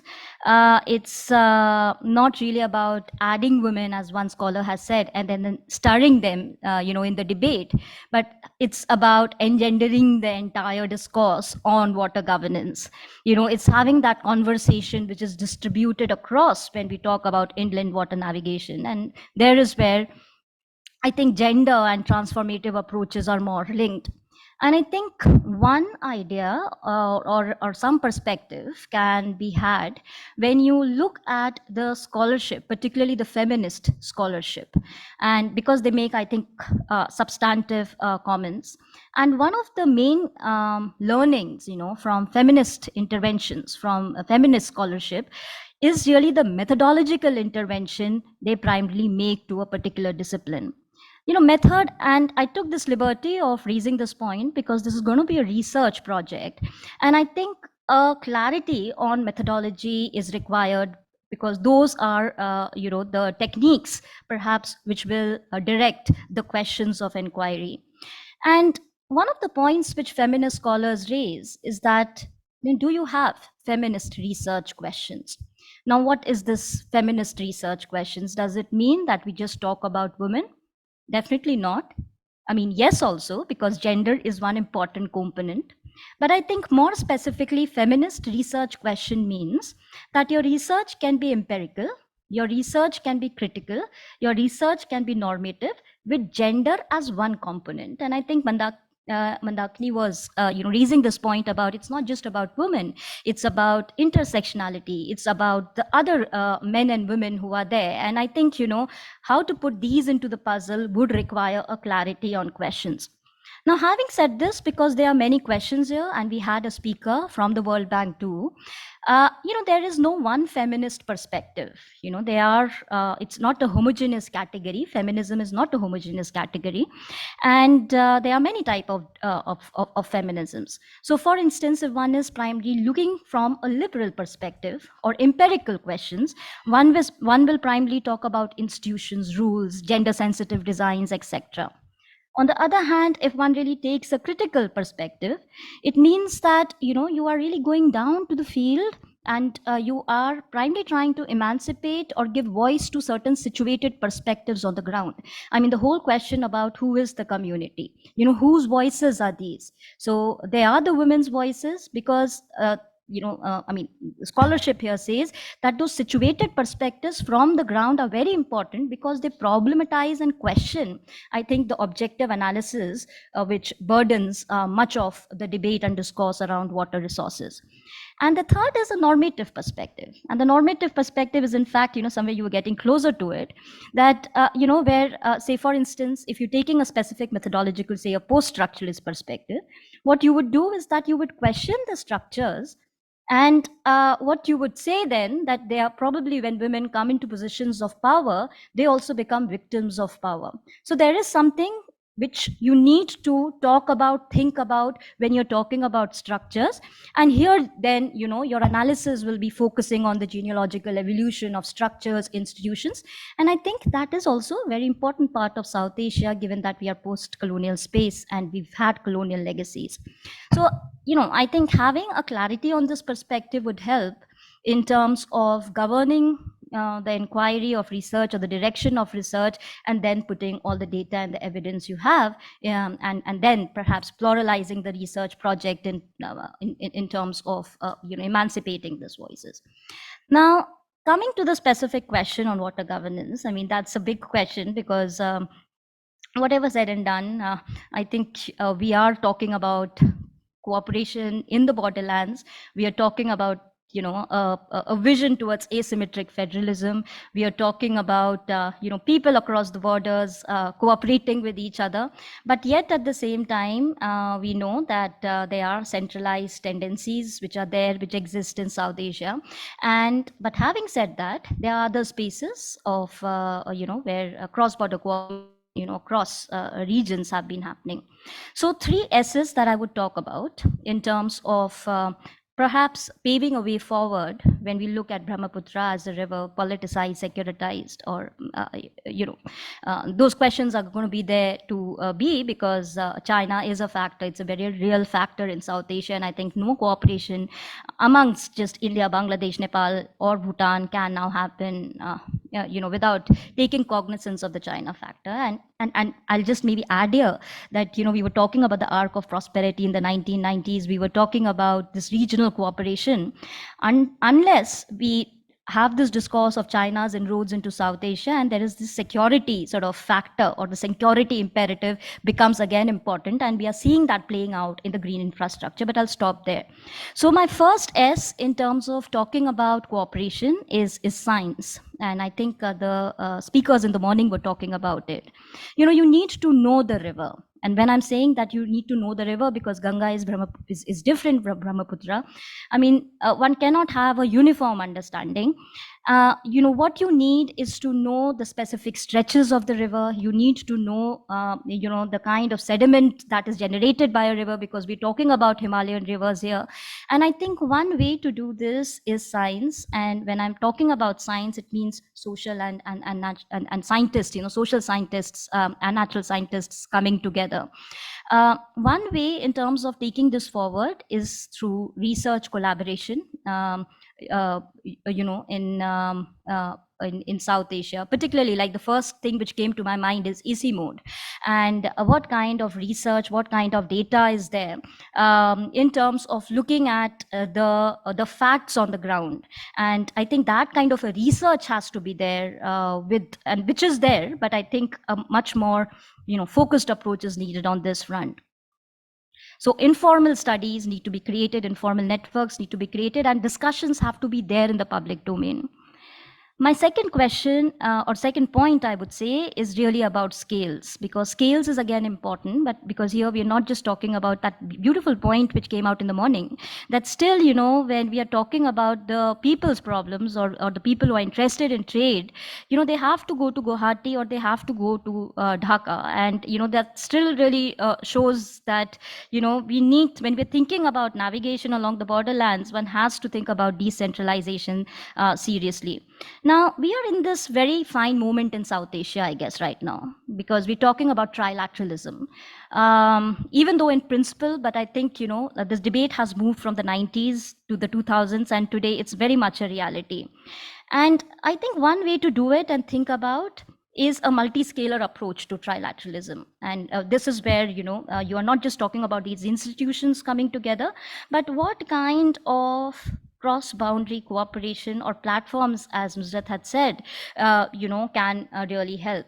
You know, what are the issues around which, you know, a multi-scalar approach towards multilateralism can be thought of? And one way to, in fact, really take this further is that you have a very definite or a redefined understanding of space. So this demands, as you know, I say, it would demand a spatial understanding of the river at the river basin level. You know, in inland navigation, I think is all about interactions. It's about how the upstream interventions affect the midstream sections or the downstream sections of the river.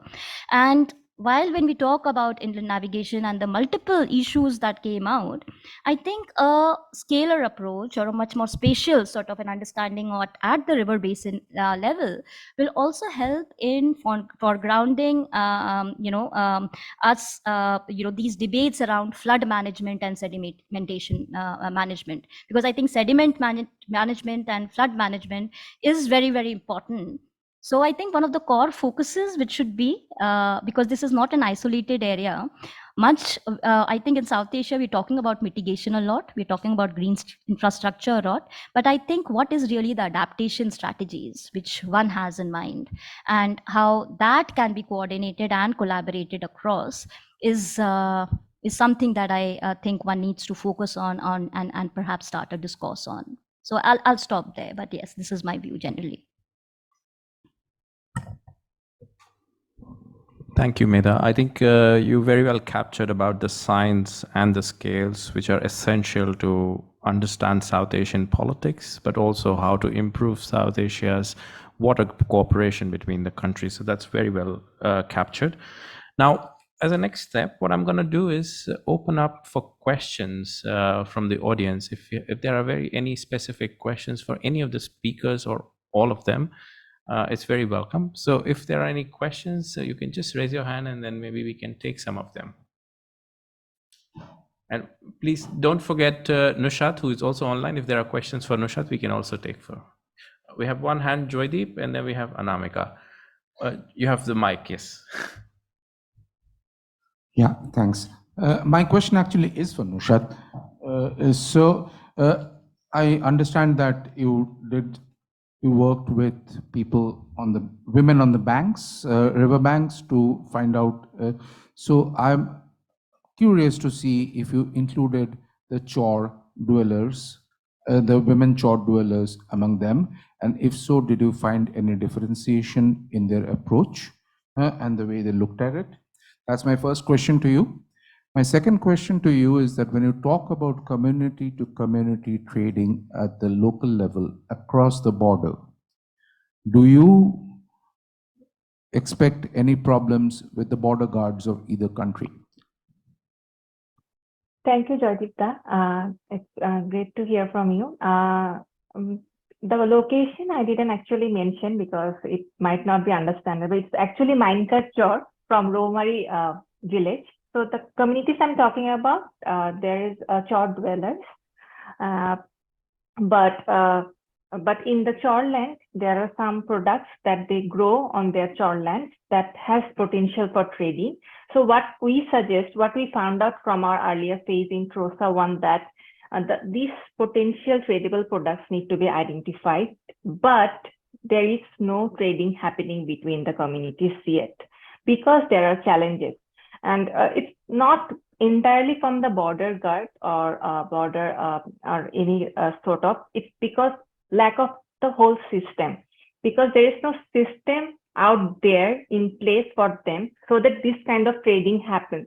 Because when we talk about inland navigation, always there is discussion about, big mechanized boats or land or trading through land ports, not the river-based waterways, and let alone thinking about the small country boat led through trade. So no, the whole system is being lacking in terms of promoting trade between community to community. Thank you, Nushat. Let's take the next question. Anamika, there's a mic there.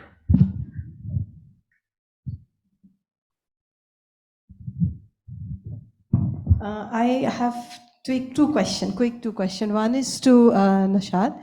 Actually, you mentioned one very interesting point. You mentioned that the small boat owners needs assistance in registering their boats. So in the morning, we had a lot of conversation around that, the informal boat operators, how do we mainstream them? So do you see that could be one way of doing it? That is to you. And my next question is to Parthada.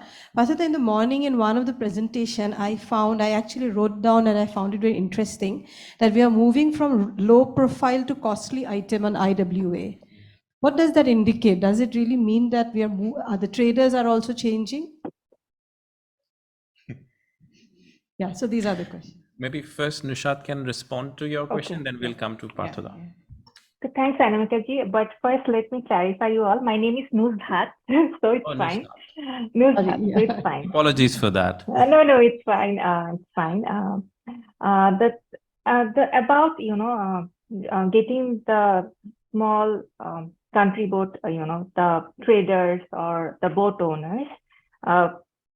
I think there is a huge possibility, but that's not being happening because the mechanized boat owners are already facing their challenges. So these small scale traders or the boat owners do not have that kind of, formal help. But that's why I have mentioned about establishing a platform where this kind of traders can get those, information or the capacity or, access to the registration facilities or the quarantine facilities, which can open up trade for them. So that can be a potential area of research as well. That's why I mentioned that. We'll come back to that. Let Parthada respond to it, and then we'll come to the two questions. Well, a very pinpointed answer to this question is difficult, but what I will tell you that when I was, just as a anecdote, when one of those times when I was walking some char areas in Bangladesh, and we're inquiring with this type of a questionnaire, and they said, do you know what we export most to your country? Which is all products of a company called Pran Litchi, Pran cake, Pran cracker, Pran biscuits, and a lot. Then we came to Gulukganj on the bank of the river, which is also just across the border. Which is the river is Gadadhar, right? Yeah. And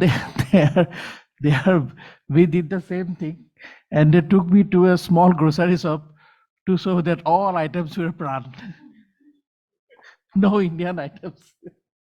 So this shows, what is in demand. That will happen actually. So when I remember, I was walking with both Vinay and Arunda and in Dhubri when Mazid used to take us to all these chores and all these areas.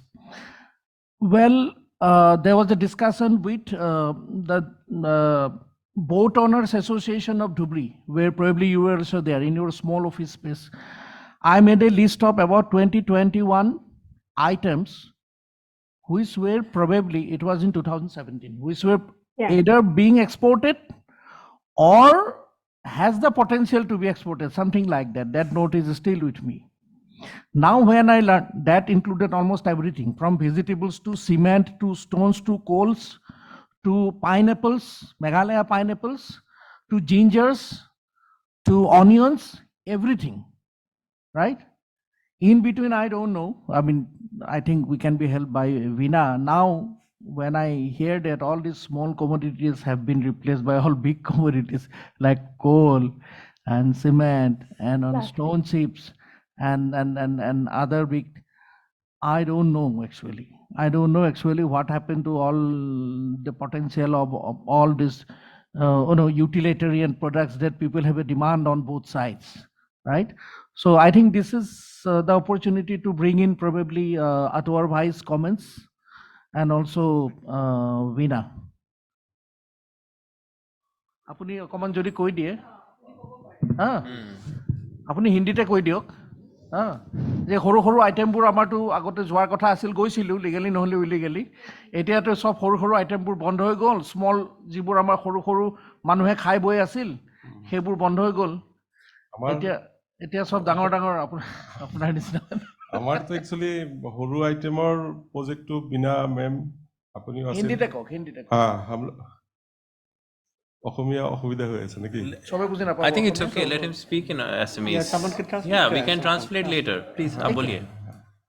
মানে আমাৰ যেটো project আগৰ আমি inter বিনা মেম আপুনি আছিলে আমি আছিলো গটেকেটা যি আমি মানে আগত সৰু আইটেমৰ সৰু ভেসেল ভুটভুটি যেটো আমাৰ সিধা এসোসিয়েশনৰ মানুহ আছিলে আমি হেৰি কৰিছিলো হেতুলৈ যেটো আমি চেষ্টা কৰিছিলো তে সৰু মানুহবোৰৰ এটোতো আমাৰ নোহোৱাই হৈ গ'ল মানে practically by the way at that time this protocol was not signed protocol was not signed MU not been signated that was he already passed now is Bangladeshi board are coming from Chilmari to Dhuri now export that stone chips Bhutan transit material Indian also exported this now big volume.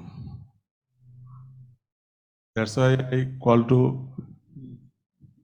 our Cards International. But what additional information I can give you, Anamika, situation is different across the Barak.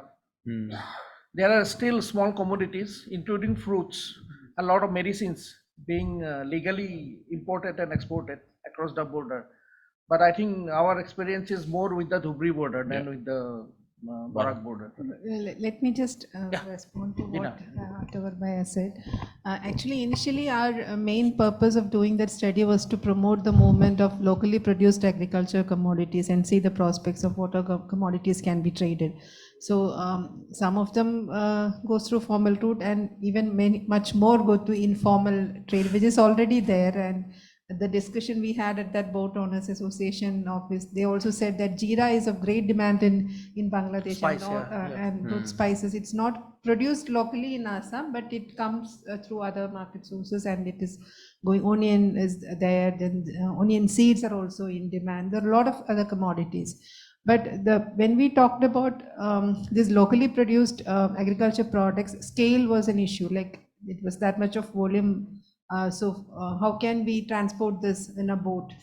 So the boat we were considering at that time were 20-25 ton, say up to 50 tons boats are also available. So we were pushing that at that time. Protocol was already there. Protocol was signed in 1972, but the movement of shallow draft vessels, which was allowed later only in December 2020 or so. And after that, this Bangladeshi barges of 300 tons, they start coming in, and then the immediate interest, even when we visited Chilmari at that time, the immediate interest of the traders in Bangladesh side was coal, because there are a lot of bricklines out there and they need coal. So coal, boulders, and then first it started with boulder and then it is coal. Bangladesh said. Yeah. Yeah. So demand is from Bangladesh side. It goes from India. Goes from but India. It So goes the from vessels India. are Bangladeshi vessels. They come to India empty, and then they take these goods and then leave. So then we also had interaction later when this movement started. There are a lot of traders who import cotton waste from Bangladesh. Cotton waste is used as an input for preparing mattress, pillows, and all this. Lot of demand there in Assam. So earlier they used to bring that through Mahendraganj, that route, and this was quite easy for them if it was allowed through this waterways route. I think one consignment or so, two consignments, but they faced some issues because it was for the first time and some regulatory issues were there. But if that happens, if the trade is two-way, on the two-way side, definitely the cost will again come down. Now, the problem with agriculture commodities, not many are aware that this can be traded through these boats. Again, the inclusion of that small mechanized boats, which we advocated, has not happened yet. So when the business starts again, it's all about profit and, so the size, even if we ask Katavar Bhai if he is ready to transport through smaller vessels. Of course, that will create an opportunity for the small boat owners in Dhubri side. But then there are regulations that has to be addressed, regulatory issues to ply in the protocol route. So scale is one issue. People are not aware there is already existing land route. And even for the women, actually they don't know about this protocol route. And one of the chore we visited in Bangladesh in Chilmari, they don't know about. They once in a while they see some tourist vessel going through that's what happened before. But then we discuss these things, they realize, okay, of course there will be some employment opportunities. They can be also part of the loading and loading activities, or if they get consumer goods cheaply. So consumer goods are of great demand. Even if you look at the border heart, most of the items are cosmetic items and other items which are of great demand in the Bangladesh side. So those items, they think that they can get it cheaper. So for them, that awareness component comes in. They don't know. So those issues were there. Yeah. Madam वो जो small boat का बात कर रहे थे, small boat अगर हम लोग प्रोवाइड करके बॉर्डर हट का इम्प्रूव करें तो एक थिंग्स आ सकता है। बॉर्डर हट में स्मॉल बोट बोथ साइड का वो हो सकता है। इंटरनेशनली ट्रेडिंग के लिए तो आपको लीगली रजिस्ट्रेशन तो हम लोग का बुडबुडी में मिलने वाला नहीं है। इसी रीजन के लिए तो हम लोग पूरा रुका हुआ है। I said now he is a prosperous businessman now. वो तो मिलने वाला है नहीं। हम सार मिनिस्ट्री में भी बात किया, वो वाटरवेज का हम लोग इंडियन IWI का चेयरमैन से भी बात किया, तो वो स्मॉल बोट का तो हम लोग एक शिपिंग इसका अंदर नहीं आता है, जो इंटरनेशनली ट्रेड का। हम लोग तो एकदम एक वार करके माने एक मूवी हो जाएगा। हम लोग का जो ट्रेड हम लोग शुरू किया है वो टिल 18 से आज तक एक मूवी हो सकता है। इतना फेस करके हम लोग वो चिलमरी धुबरी वाला मोर देन 1000 इशू क्रूज करके हम लोग ये ट्रेड किया है। तो फिलहाल बांग्लादेशी बोट से हम लोग अभी जो भी कर रहा है, तो आप छोटा बोट के लिए तो वो मेन इशू है, वो रजिस्ट्रेशन नहीं है। इंटरनेशनली हम लोग एटलीस्ट हम है ना, हम ये सोच रहे थे कि इवेंट रोसा के आगे वाले फेस में कि ये एक एडवोकेसी पॉइंट हमारे लिए हो सकता है कि ये जो स्ट्रेच जो हम कह रहे हैं कि धूबरी से चिलमारी तक, वो टाइडल इन्फ्लुएंस में नहीं है। ऐसा कुछ टाइड वाइड का इन्फ्लुएंस तो नहीं है, तो उस तरह से खतरा नहीं है। तो हम क्या है कि मतलब this is just an exception which we are asking for. ये छोटा सा एक स्ट्रेच है, तो वहाँ पर इतना प्रॉफिट है, तो वहाँ पर कुछ समय अगर मिल सकता है, स्पेशली गवर्नमेंट अगर संशोधन में वो प्रोवाइड कर लेगा तो उसके लिए आप ही की तो हम तो मिनिस्टर में बात किया है। ये हमारा बोर्ड चल रहा है, more than 2000 vessel already sail from और इससे ये बेनिफिट हो सकता है। तो अभी इससे तो more benefit Indian vessels can also take part in that. More benefit हो सकता है। तो इसके शुरू करने से हम लोग एक ये करेगा जी बॉर्डर हार्ट, उसका इशू देके हम लोग छोटा बोट क्लोज कर सकता है, बाद में हो सकता है। हाँ जी, वो बिल्कुल मनोहरदा के सजेशन में भी था, फ्लोटिंग हार्ट करके, बॉर्डर हार्ट करके हम लोग दोनों तरफ से छोटा बोट करके आदमी को थोड़ा मिलजुल करके एक इशू हो सकता है, नहीं तो अदरवाइज मुश्किल है। I have a request, just 1 minute. Huh? Sure. I have a request because Anamika has asked a very important question and which has led to this very important discussion. And we have seen a very interesting phenomenon. I think, creamy layers are being created even among boat owners and boat-based businessmen community, which is part of a natural process. It will keep on happening. But let us remember that from 2014-15 onwards, many of our advocacy has been mainly focused favoring the small boat owners, small boat communities, and for export and import of locally based produces.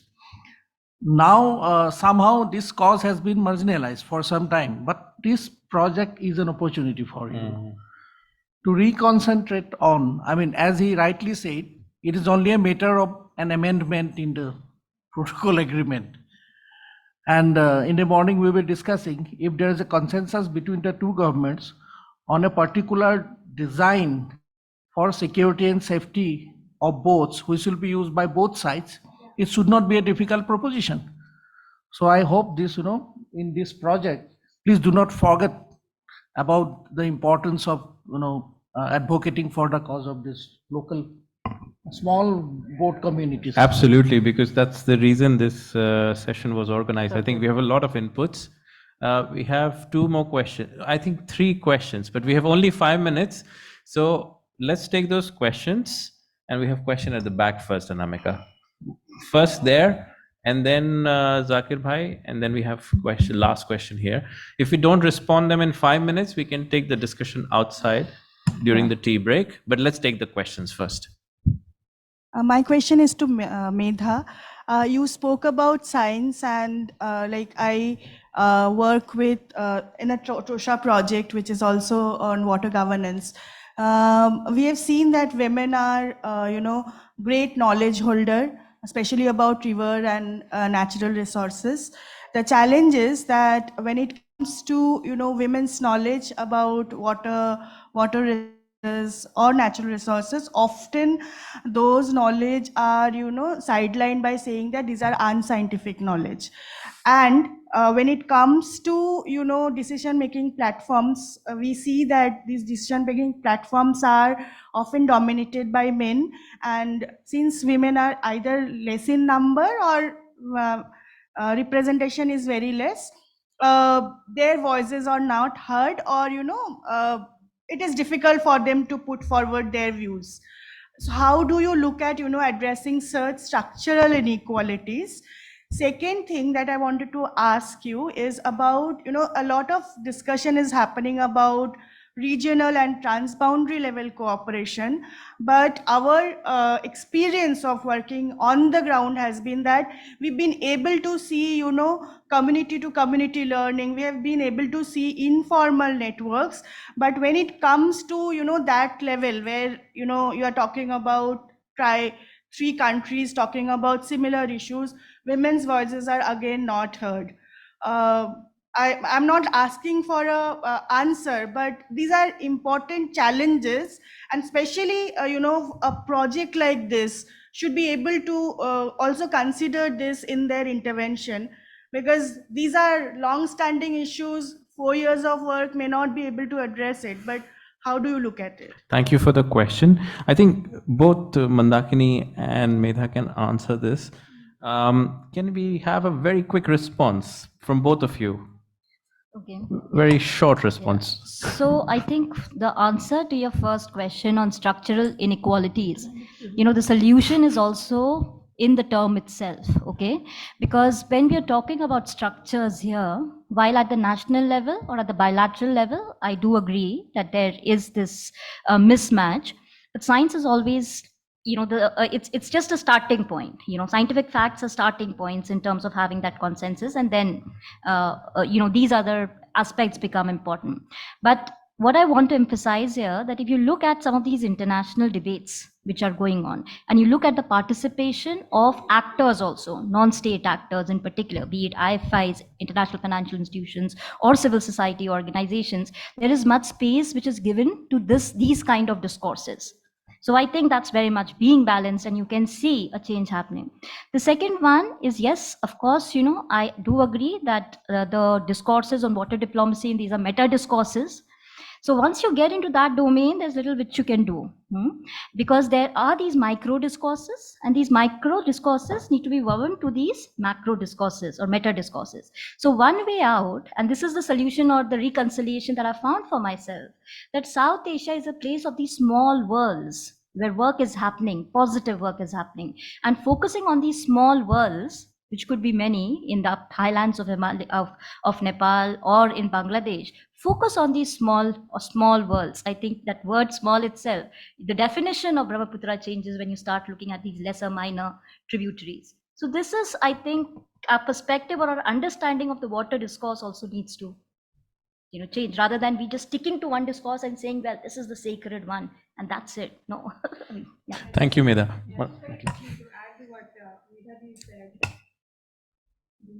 But I think this idea in the context of a project like this, and I have been, part of many projects like this which have looked at transboundary water issues from the perspective of a particular river, a particular community, etc. And I think it's really important for a project. I think it's not, you cannot undervalue how important initiatives like this actually are, even if the scale might seem small, the number of years may not seem like enough. The level of impact may seem like it's not sufficient to impact in that scale, but actually, I think many boards, do come together, and they have a lot of the discussions that we've had today. Even if you look at the regional integration BBI, and at one point it was seen as a low-hanging fruit, and then that conversation built over a period of years. But in the specific context of this project, I did want to make one suggestion, which is, there are so many different aspects. You said so many rivers, so many different angles to it, that I don't know, in the context of the study sites that you have, Anamika, whether it's possible to do some kind of a political economy analysis of what are the incentives, the disincentives, the normative structures, the informal structures, who stands to benefit, who stands to lose, who are the actors, who are the stakeholders, who are gaining, as Parthada just said, in these interesting new ways. And what are the kind of externalities also that exist, which might, upturn the apple cart in a way. And I think that might be very useful learning, not just for the project, but also more broadly, because these are microcosm worlds, and those will, and I think the problem, to go back to your question, is in transboundary water governance, if I've learned anything, is it's very difficult to talk about scaling things up at a level of, because then it's actually because we kind of take things up at a higher scale that we lose that level of nuance. So actually working at that community level and taking those lessons and sharing through platforms like this is probably still going to be the way to go for a long time to come. Thank you, Mandakini. I'm so sorry. I will take the questions, but I will ask the speakers to have the discussion later. We have already crossed the time, but please, let's hear the questions and we can take the discussion outside during the tea break.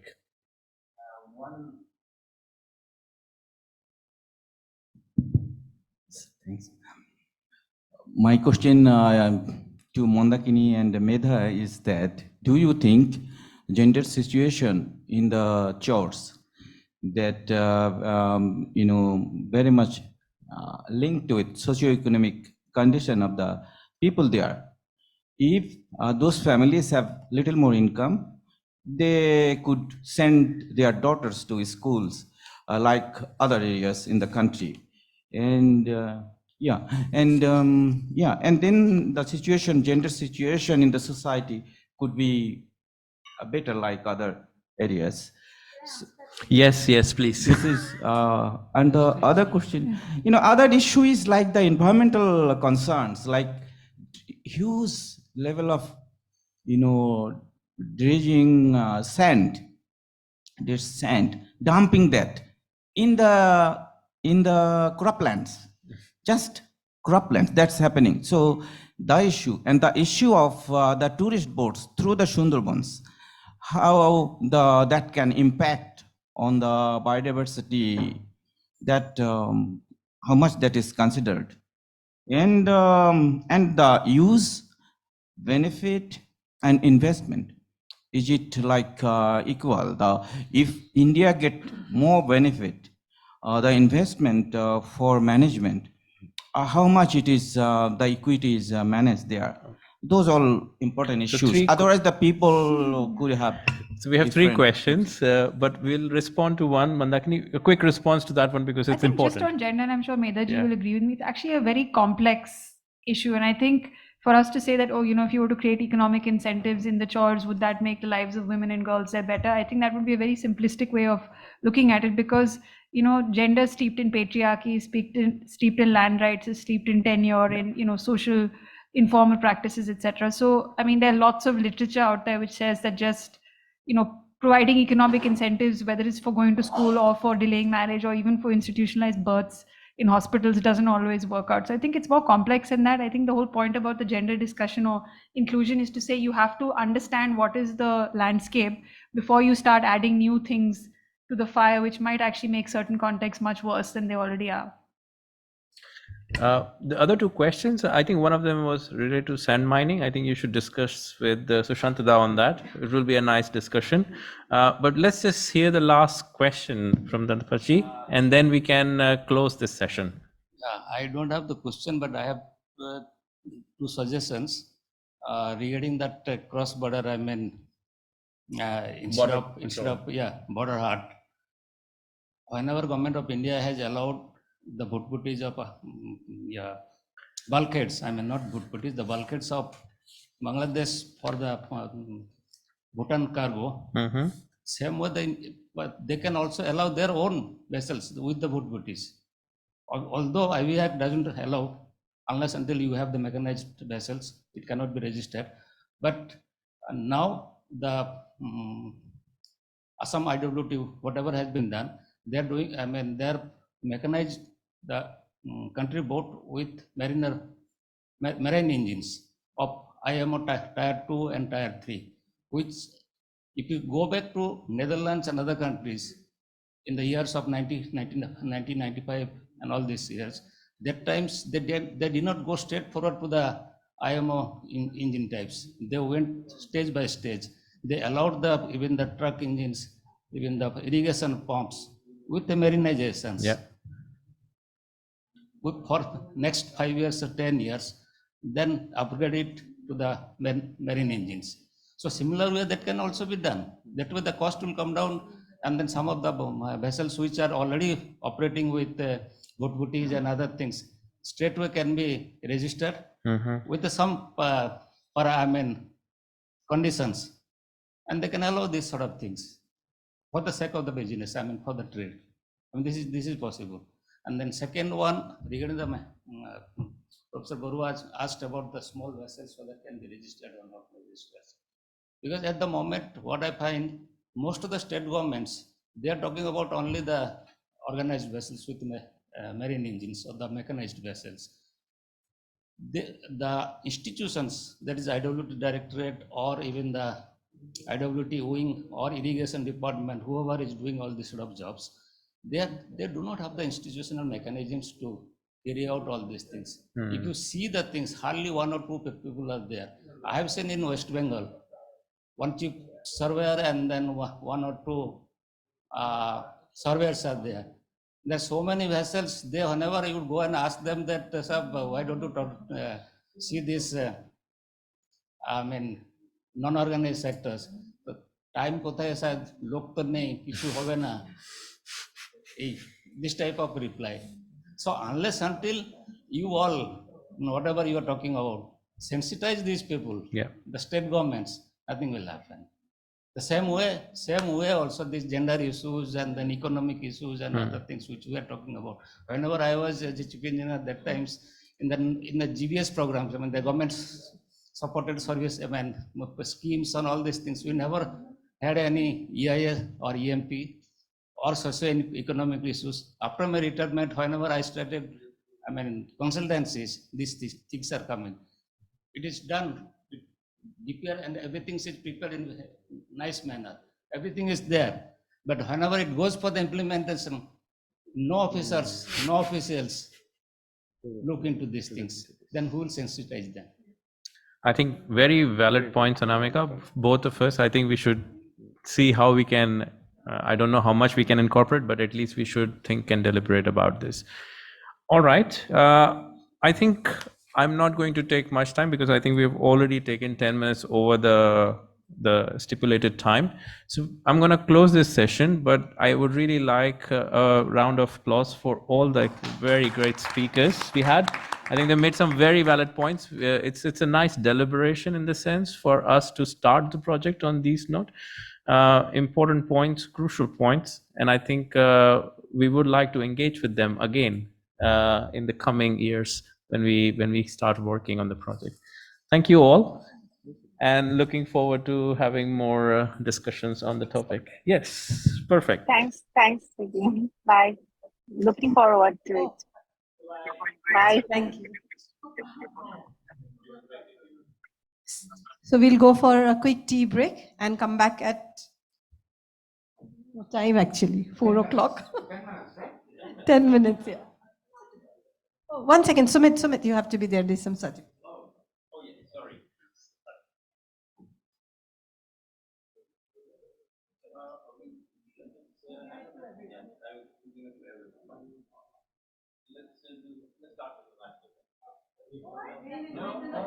Oh, this is the wrong one. Oh, it's also the right. Okay, then it has to be you.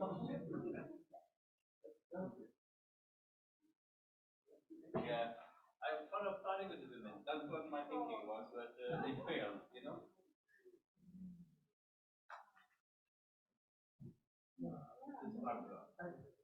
Now we follow the order. Okay. Basically, I failed the system. Thank you.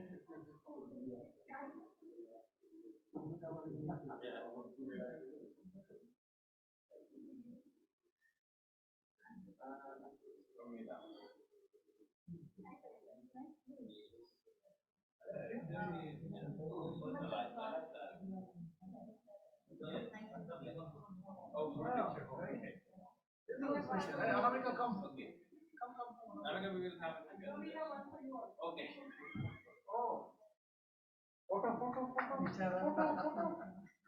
Thank you. Yes, frame that. Yes.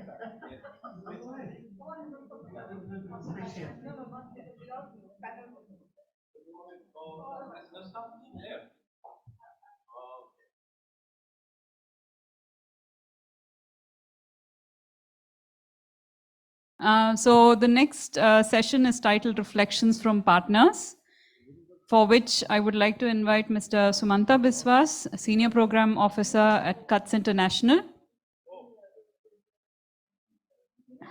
ATM Zakir Hussain, Executive Director at JJS, Vani Bharadwaj, a PhD candidate at IIT Guwahati, and Mohammad Munawar ul Haq, Junior Specialist at CGIS. And this session is being moderated by Mr. Joydeep Gupta, South Asia Director at the Third Pole.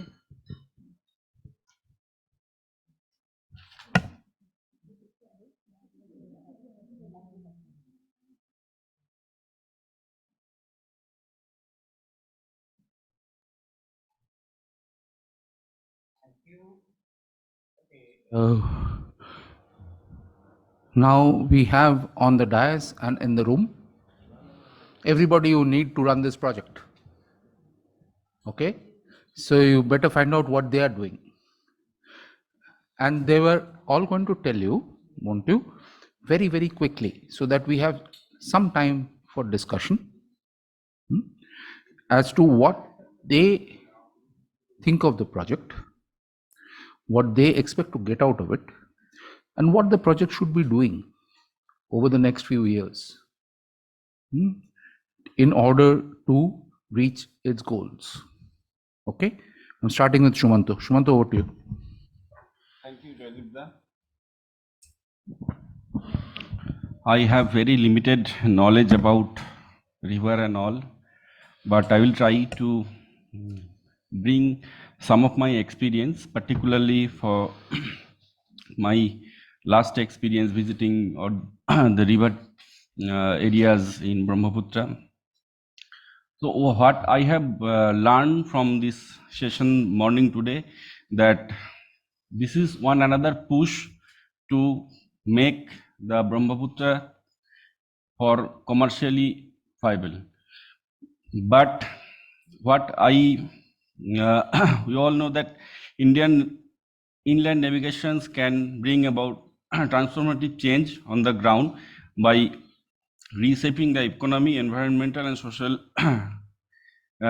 relaxation. But like the other intervention, inland waterways navigations had socio-economic, political related and many other challenges, and it seems that a regulator top-down approach may be sufficient, but at the same time ground bottom-up approach is also need to take in. CUTS is a 40 years old organization. So we always prioritize community engagement in all our projects.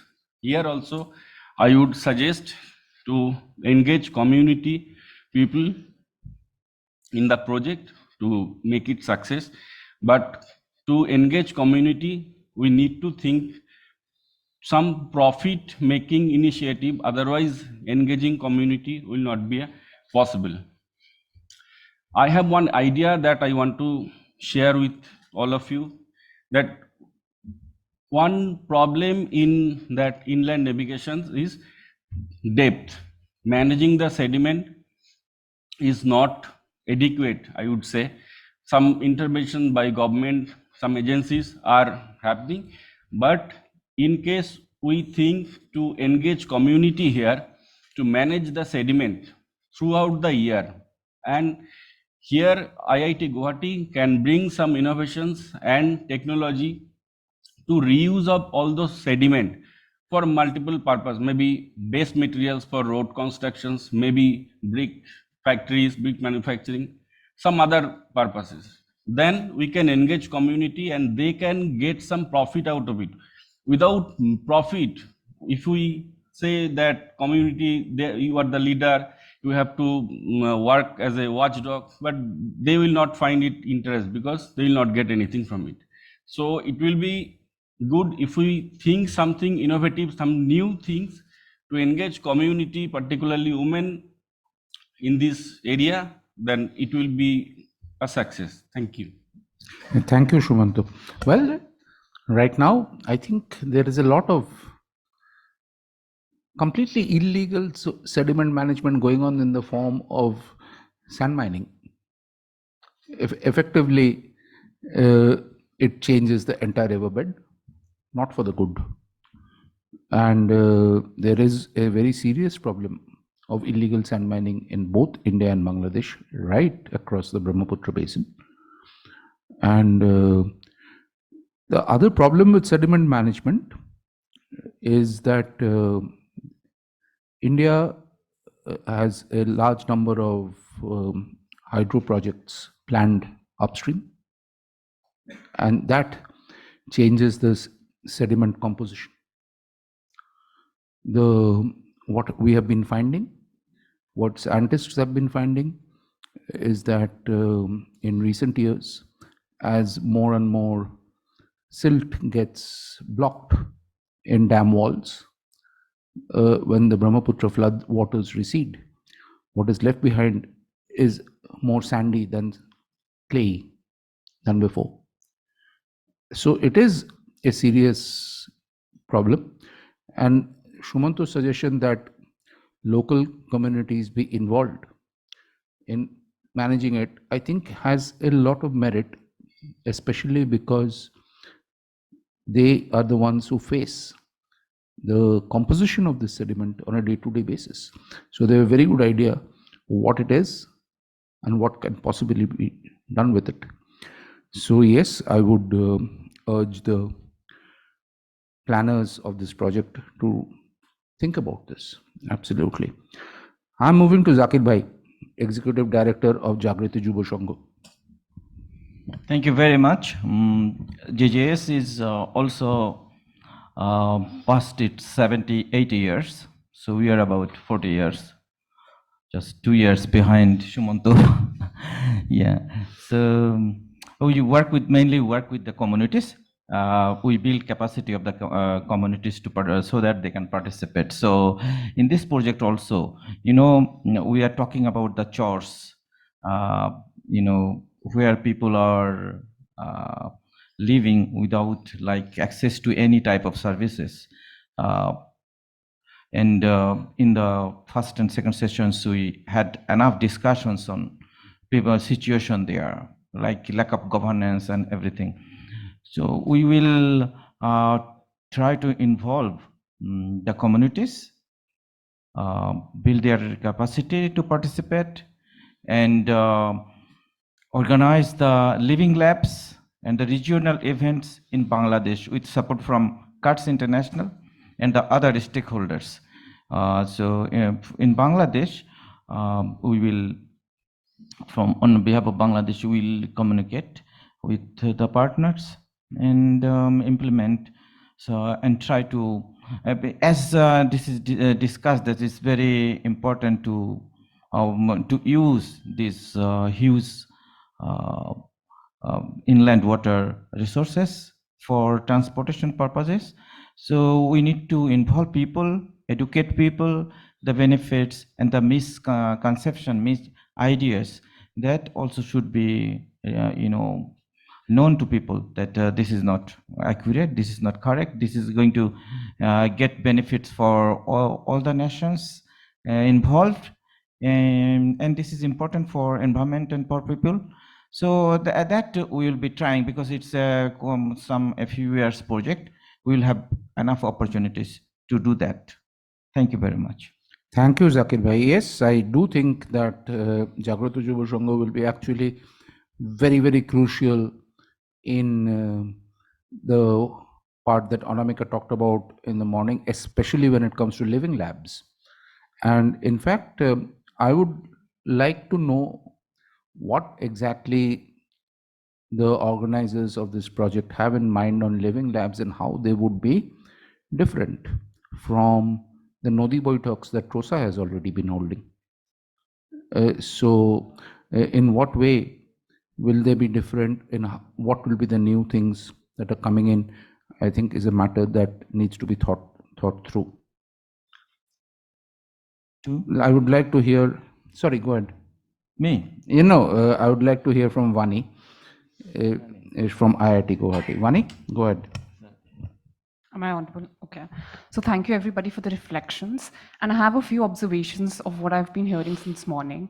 So I think very pertinent thing about the living labs is that when we are talking about that we have to educate people on the ground, it's also essential that we learn from the knowledge that they hold. So your traditional ecological knowledge is equally important that we as researchers need to emphasize, which also encompasses the citizen science and how gendered it is. So when Professor Medhabish talked about feminist methodologies. So what happens is that when you reach on down and you're talking about, you're talking to women and telling them to share their experiences, first of all, half of them will not open up to you. And so for them to open up to you and essentially talk about their everyday life experiences with the river system itself will change their domestic household dynamics itself, right? Because they are speaking up. So I think our entire research is something that we learn from them and they learn from us. So it's a mutual learning exchange at the end of it. So another is about what about the media narratives around tributaries of Brahmaputra? That is a very essential concept.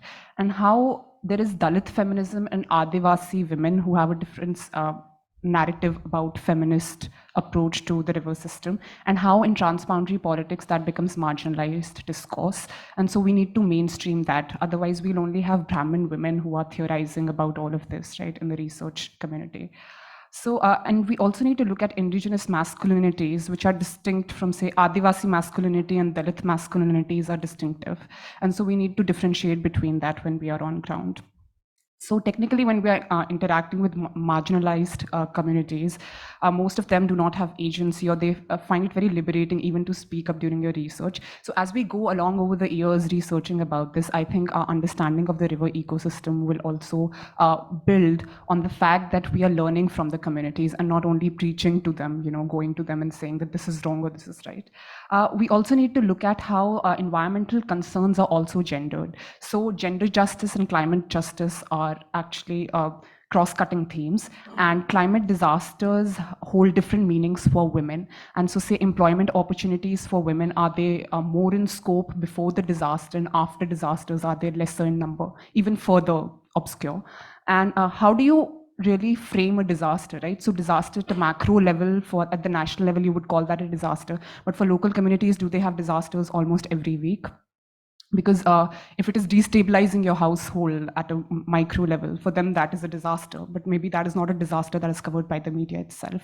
So the importance of local media can be emphasized, and people on the ground do not know about BIMSTEC, BBIN, and protocol routes and all of these agreements. So once we go there, all they have to say is about paperwork. So paperwork is obviously an issue which is very gendered again, and so we need to talk them, talk to them at a very personal, like at a very dispassionate and detached level.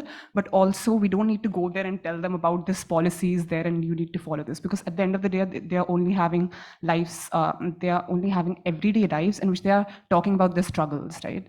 So as a researcher, when you're there, they're going to talk about their everyday struggles with the river and how they interact with the river, say building local embankments, and the ecological knowledge they have of building these temporary embankments using jute bags. That is something that needs to be systematized. And as it was pointed out earlier, that feminist knowledge or women as knowledge producers is not taken very seriously, which it should be, particularly for Dalit and Adivasi women. So I think those were my particular observations. Thank you, Vani. Actually, extremely important, and something that you said reminds me of something that I've been trying to do in a completely futile attempt for many years now, and that is to get local members of indigenous communities to be part of the coverage, to be part of the research, to write, to do podcasts, to do vlogs or blogs. I have so far, after many years of effort, have a big zero to show for it. And if you can put me in touch with any members of indigenous communities in these riverine areas, I'd be very grateful. And I can assure you that we'll give them as much opportunity to report on the situation there as we possibly can. And we are really looking for such people. I'm going to move to Dr. Mohammad Manwarul Haq of SEGIS, because SEGIS, of course, is an extremely important partner of this project. Dr. Haq, over to you. Thank you. Now, I must admit, when I came here this morning, I did not have that much of an idea about the scope or extent of this project, but having taken in all the insightful discussions and views and information throughout the day, I would just like to very briefly discuss and share my reflection on the essence of what this project might entail to. So to start off, you know that Bangladesh is mostly encompassed by the Ganges, Brahmaputra, Meghna, the GBM basins. And whenever we discuss about the GBM basins, usually the Ganges comes more into highlight. But the Brahmaputra is a significant river by its own right, and why should not it be? Because it contributes more than 55 to 60% flow throughout the year, and up to 70% during the lean seasons, and it contributes more than 50% of the sediment carried by these three river systems. Also, 10 out of the 54 transboundary rivers that Bangladesh shares with India is housed within the Brahmaputra Basin within Bangladesh. Also, as Manwar sir discussed earlier today, more than 11 million people livelihood is shared with the Brahmaputra Basin, and over 500,000 people are directly employed within the IWT system within this basin. But in comparison, the navigation is not that much harnessed as much as the Ganges, because be it the transitions in and the variability in the flow in dry and wet season, also the erosion process, also the shifting of the river channels. But there are also, as discussed earlier today, there are also socioeconomic dimensions and regulatory entities that have to be considered here.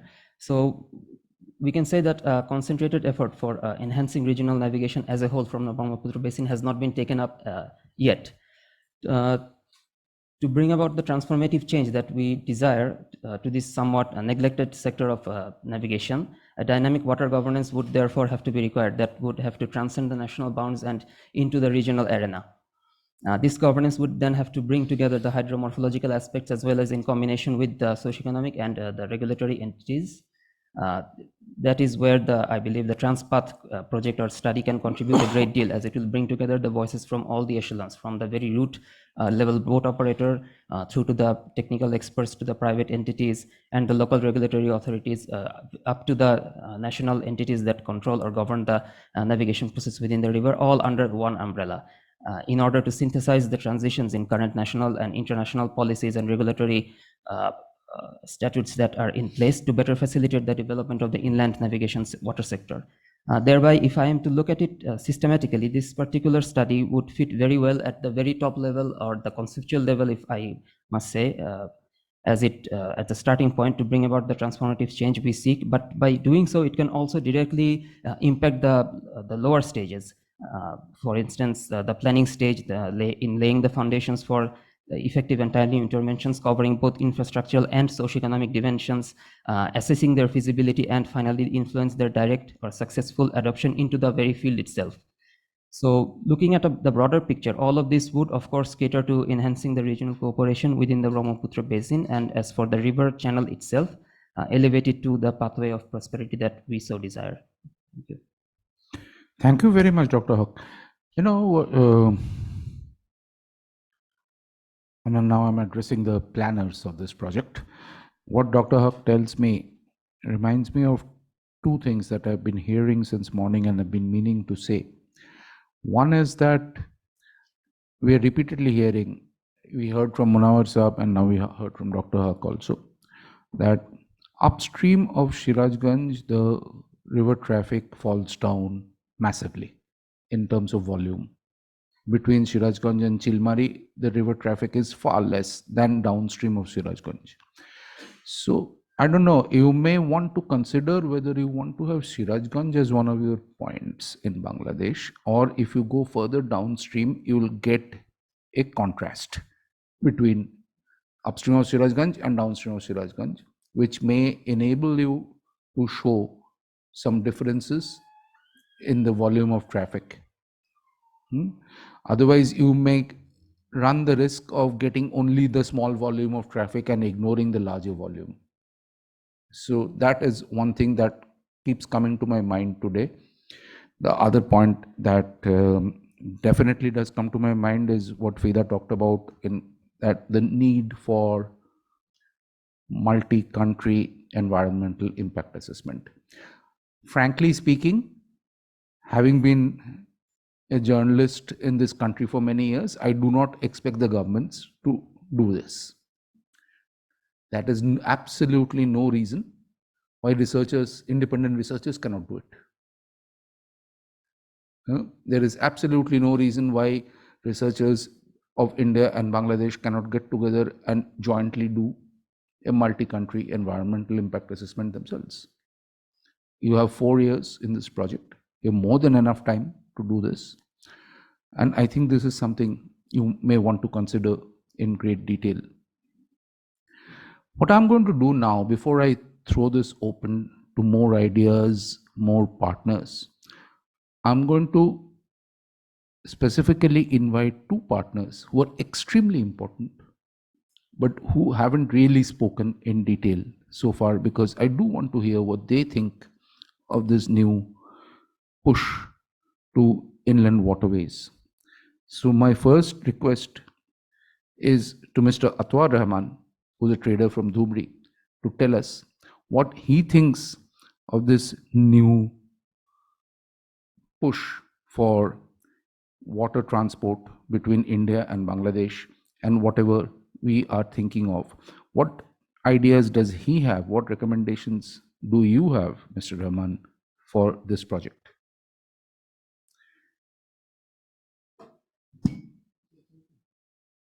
Speak in whichever language you are comfortable in. It's all right. Don't worry.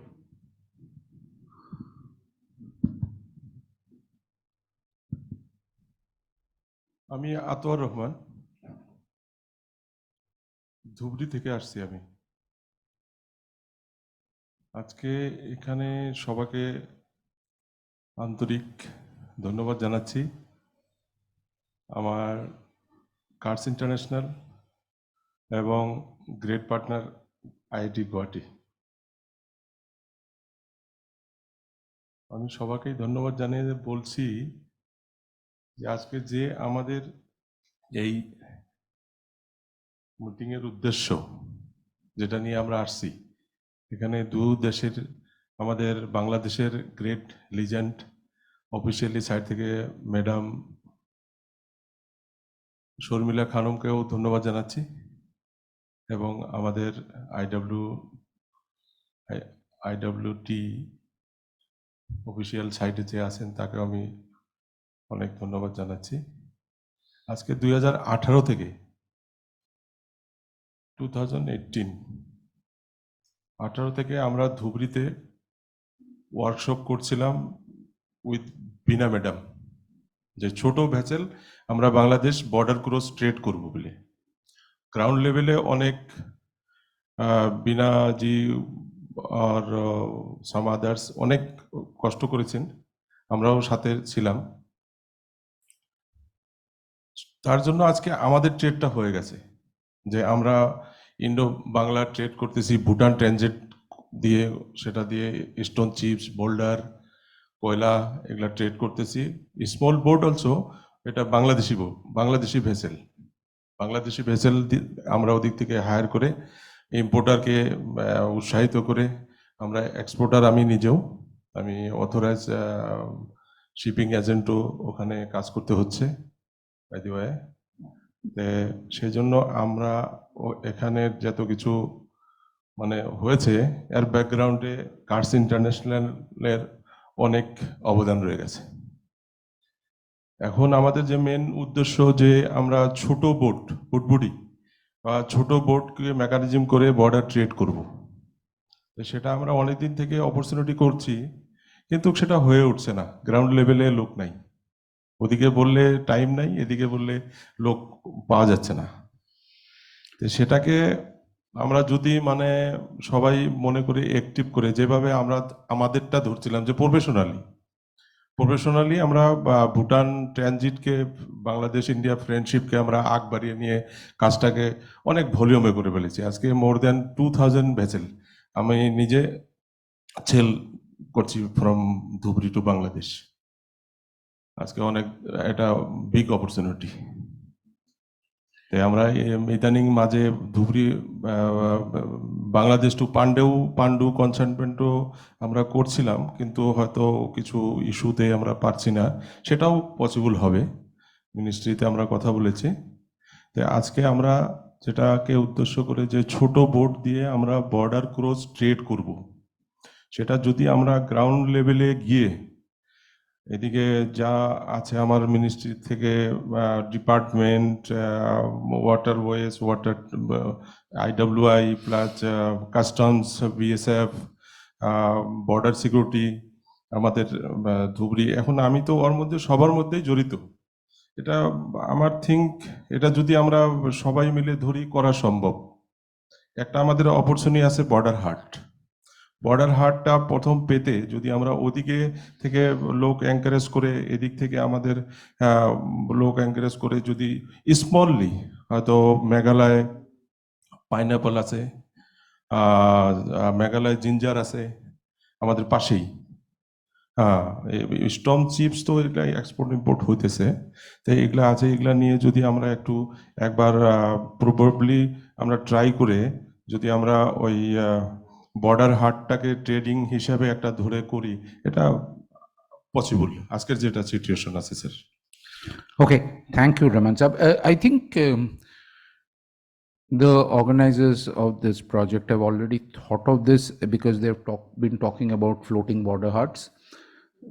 But if this is the major issue for local traders, then I do think a number of researchers, maybe not just one, basically increase the focus on this, how local traders can benefit more, and specifically how through using small boats, boaties that is, they can benefit more from the transboundary inland waterway system.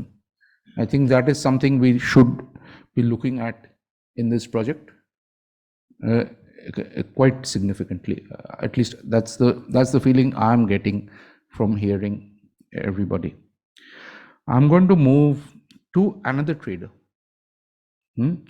Mohammad Amadul Haq from Bangladesh.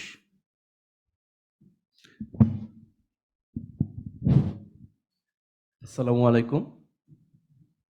আমি মোহাম্মদ এমদাদুল হক, proprietor Shumona Corporation and Rahman Navigation.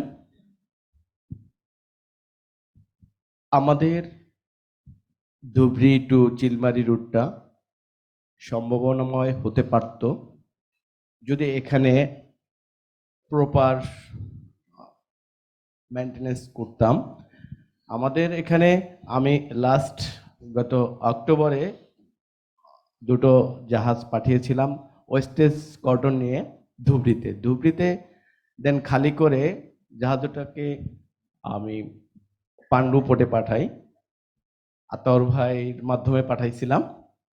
তো ওখানে প্রায় 5 মাস আমার জাহাজ দুটোকে, কিন্তু বটবডি না, vessel, MV vessel, তো ইয়ারাজ্জাকু অ্যান্ড নিহার মুসলিমা। ইয়ারাজ্জাকুতে কয়লা লোড করে প্রায় 3 মাস ওখানে অবস্থান করতে হয় এবং পরবর্তীতে আমাকে জানুয়ারির শেষ দিকে বলা হলো যে জাহাজ খালি করতে হবে। দেন জাহাজ খালি করে আমাকে এই দুটো জাহাজকে 5 মাস পরে খালি অবস্থায় বাংলাদেশে ফেরত নিতে হয়েছে। তো তাতে করে আমার প্রায় 50 লাখ টাকা, 50-এর উপরে আমার ভাড়া এবং স্টাফ স্যালারি দিয়ে খরচ হয়ে গেছে। তো এতে করে আমাদের বাংলাদেশি কোনো জাহাজ মালিক বটবডি না, বড় জাহাজ পাঠানোর আর আগ্রহ আর কোনোদিনই করবে না। এবং আমরা একটা পর্যায়ে রিস্কের মধ্যে পড়ে গিয়েছিলাম যে জাহাজ বাংলাদেশে আর ফেরত আনতে পারবো কিনা। তো আমি 2-3 বার আসছি, আতর ভাই সহ আমরা অনেক দৌড়দৌড়ি করে পরে জাহাজ দুটোকে বাংলাদেশে ফেরত নিতে পারছি। আর এখানে যে মালের যে সমস্যা, আমরা ভুটানের উপরে নির্ভরশীল, ভুটান থেকে যে স্টোনগুলা আসে সেটা থেকেই শুধু আমরা নিয়ে যাচ্ছি।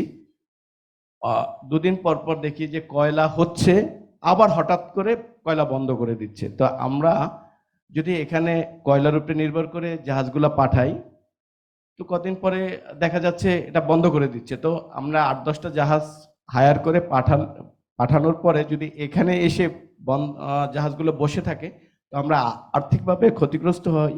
এ কারণে দিন দিন এই রুটের যারা ব্যবসা করতে আসে তারা সবাই আগ্রহ হারিয়ে ফেলছে।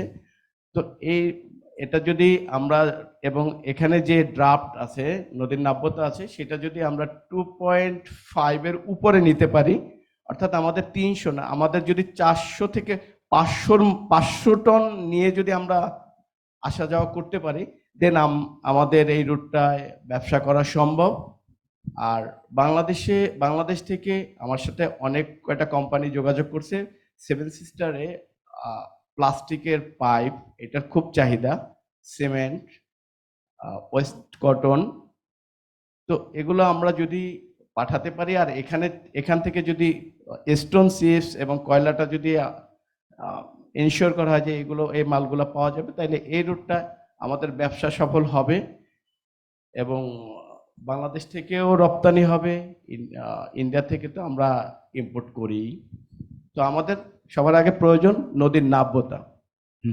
এইটার জন্য পরামর্শ হচ্ছে যেটা সবাই আপনারা চাচ্ছেন, ওয়ার্ল্ড ব্যাংকের যে প্রজেক্ট শুনেছি যে নদীর প্রশস্ত কমিয়ে এনে নদীর নাব্যতা বাড়ানো। তো এটা করলে আশা করি আমরা দুদেশই উপকৃত হব।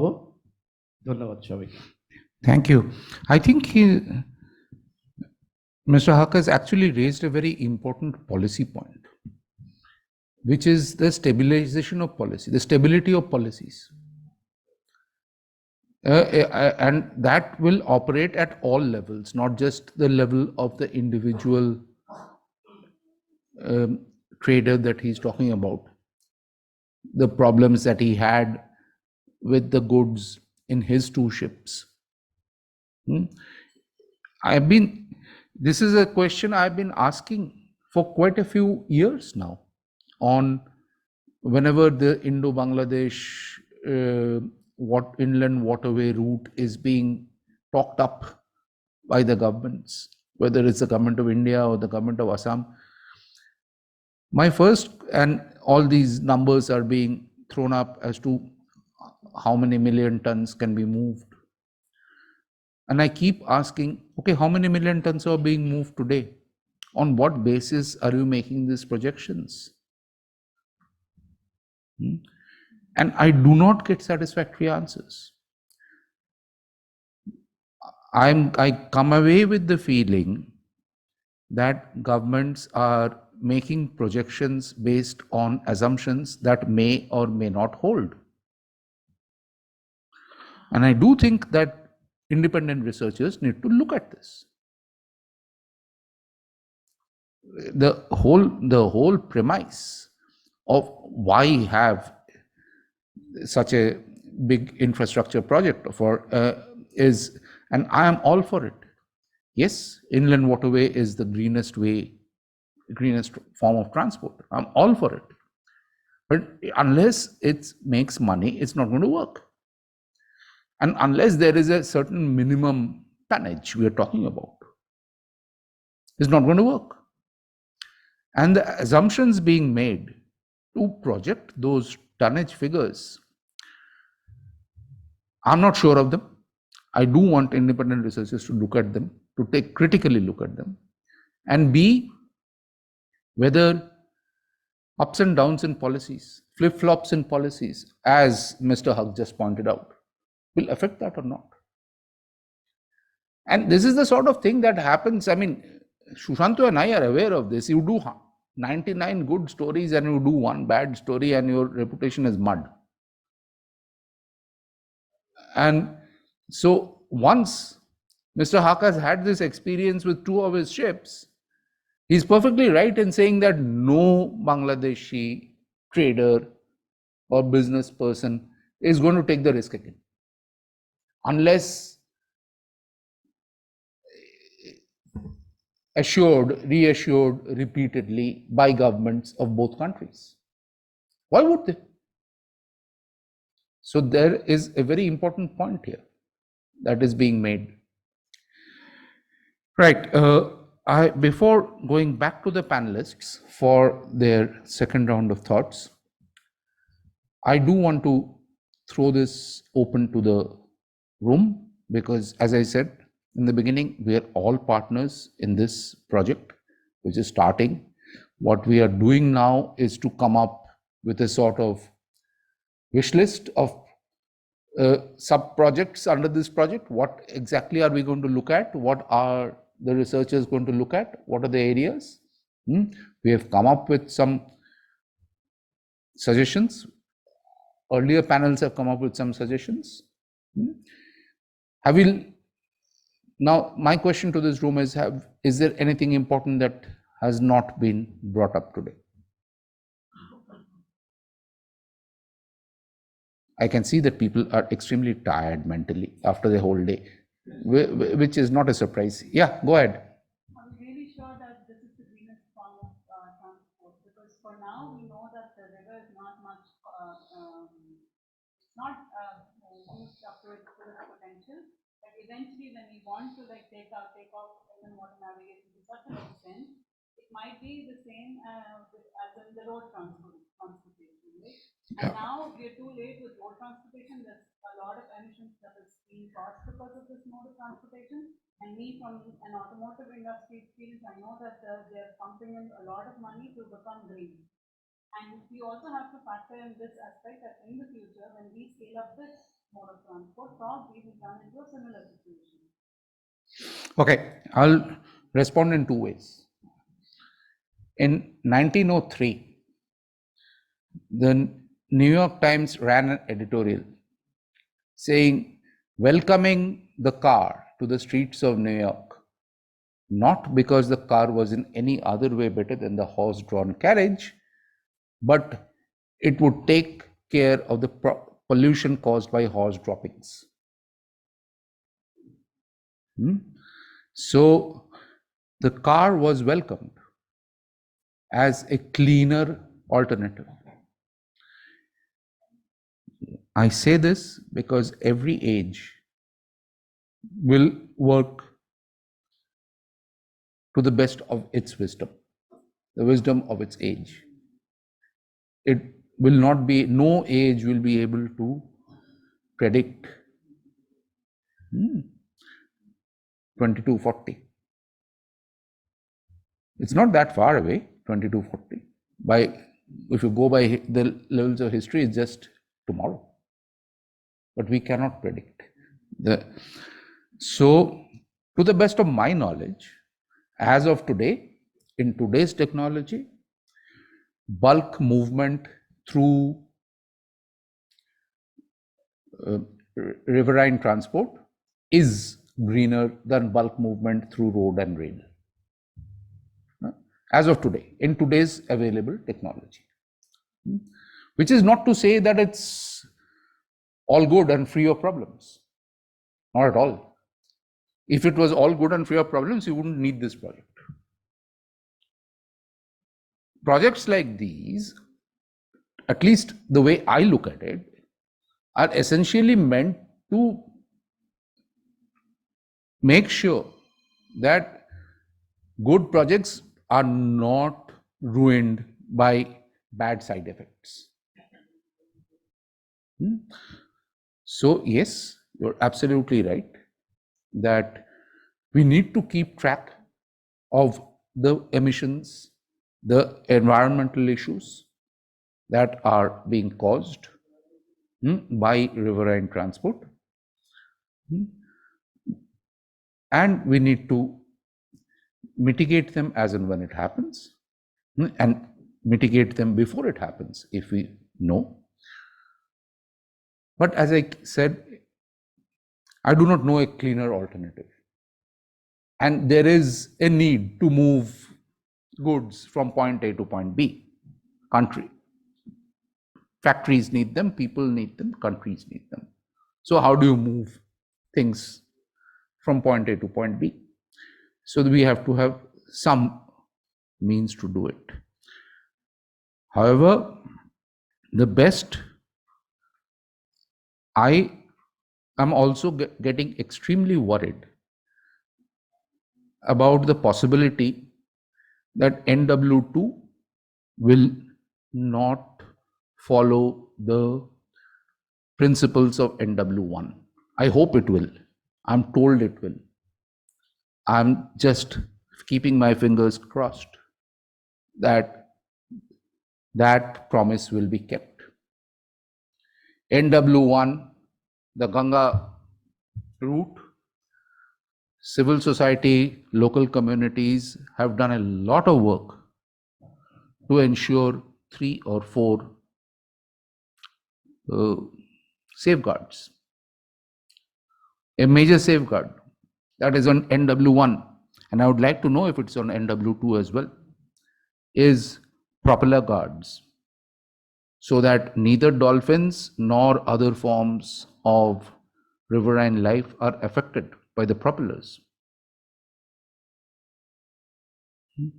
Another major safeguard on NW1 is a much lower speed limit for ships moving through sanctuaries, whether it's the Varanasi sanctuary or the Vikramshila sanctuary. I would like to know if we have the same safeguards for ships moving through points where we know there are dolphin populations. And these are questions I think this project should be asking. This whole day, except for once, I actually didn't hear much about the impacts on non-human life. I only heard dolphins once. Haven't heard anything on the impacts on fish, other invertebrates. And I really, really hope that you will have researchers looking at this. Ecologists, biologists, especially marine biologists, looking at this and looking at it in great detail. Sir, I saw your hand up. I saw your hand up. Will you use the microphone, please? Yeah, thanks.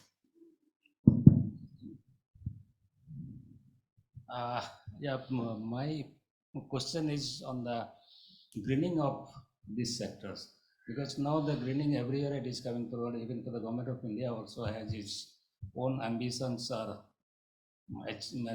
target.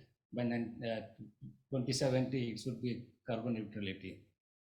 For road sectors, other sectors, they are talking about so many hydrogen missions, EV missions, so many things are going on. But for the IWT sectors, nothing has been moved except for few vessels here and there. If you go to the south, particularly the Cochin sites, quite a lot of passenger vessels, ferry vessels have been installed with solar panel, electric battery systems. Cochin Shipyards has almost constructed 12 vessels, and they are also constructing for IWI 4 or 5 vessels. Recently, they have signed the agreement. And I was associated with USAID for greening of IWD vessels. And for that, of course, the project did not take up. We worked for 6 months, 7 months, 8 months, and then after that, it has been suspended for some reasons. For that, we identified 3 or 4 vessels that it's only for cargo vessels. And similar type of project is also there in the Bangladesh, but it didn't take up. And once it is renewed, then so why not we should come up in these sectors also? Very important point. Very, very important point. And I do wish that this is studied in more detail, because prototypes exist, as is being pointed out. Prototypes even exist on the Brahmaputra. I haven't seen that for a few years, but all the floating hospitals being run by Sanjay Hazarika's NGO, I'm told, are now solar powered. They no longer use diesel. At least 2 that I know of the floating hospitals are now solar powered. And solar powered vessels are now becoming more and more common, as you pointed out, sir. They're available in Kerala, they're running in Goa regularly. The Mandovi ferry has turned solar. So there is absolutely no reason why solar panels cannot be installed on top of these ships and they be run mostly on solar. This again is something that I think this project should definitely be looking at as the possibility of further greening. Yes, I completely agree with you.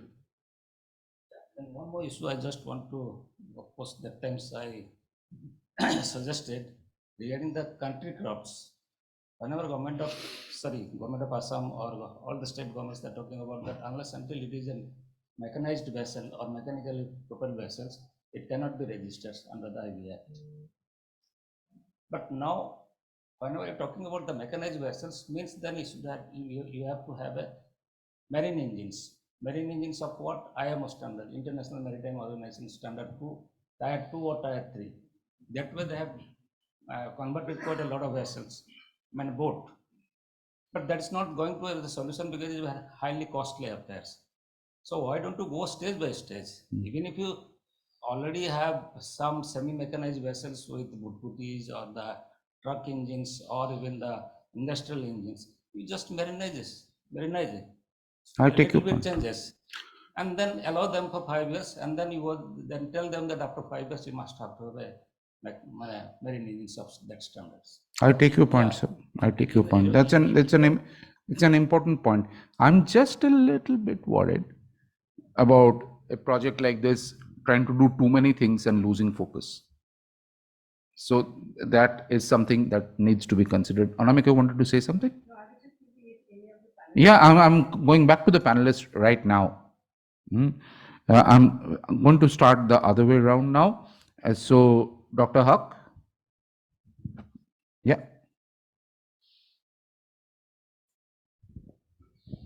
Sir, just to clarify, I'm not a doctorate. All right, okay. But nevertheless, coming back to the topic on the green nature of river transport, I think it comes down to the fact that the per unit power consumption for carrying a ton of cargo. So if that can be maintained and as long as these vessels are renovated enough to not pollute the river to a certain extent, I believe it can be a viable option for transport moving forward. Thank you. Vani, any thoughts? New thoughts? Yes, I think I had a point to make that when we're talking about solar power, I think the entire narrative is made as such that they're very environmentally friendly. But when we look at solar power, it is, there's an entire value chain of semiconductors which is based on exploitation of human resources. So it's not exactly that eco-friendly, but there's an entire governmental narrative around all of these renewable energies that they're very environment friendly. But at the end of the day, we also need to look at another narratives that talk about how this is not really green. I will push back on this because we have to have power from some source to move anything from point A to point B, and basically we have to think as to what is more least environmentally destructive. That is the only thing we can do. There is absolutely nothing that is completely environmentally benign and can move this hand from here to here. You cannot. There are implications of any movement, and you're perfectly right. There needs to be a lot more research on the entire life cycle of solar power. There you're perfectly right.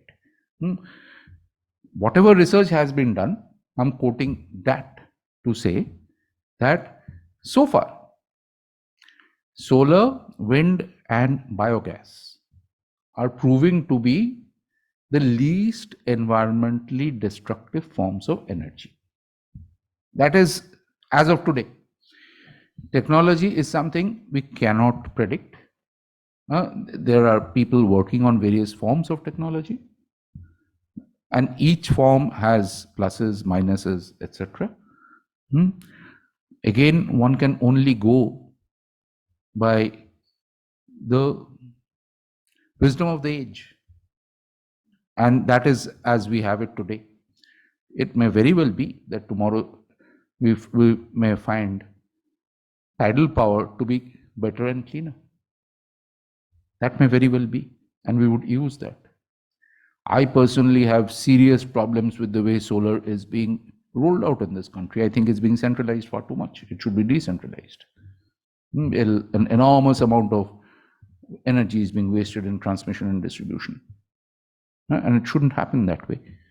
But as far as solar power is concerned, yes, I would like the larger farms to have concentrated solar power rather than solar panels, which are extremely inefficient. But for a boat, it would be, as of today, the cleanest solution. You want to have a fight with me? Go ahead. I have a question. Yes, yes, go ahead.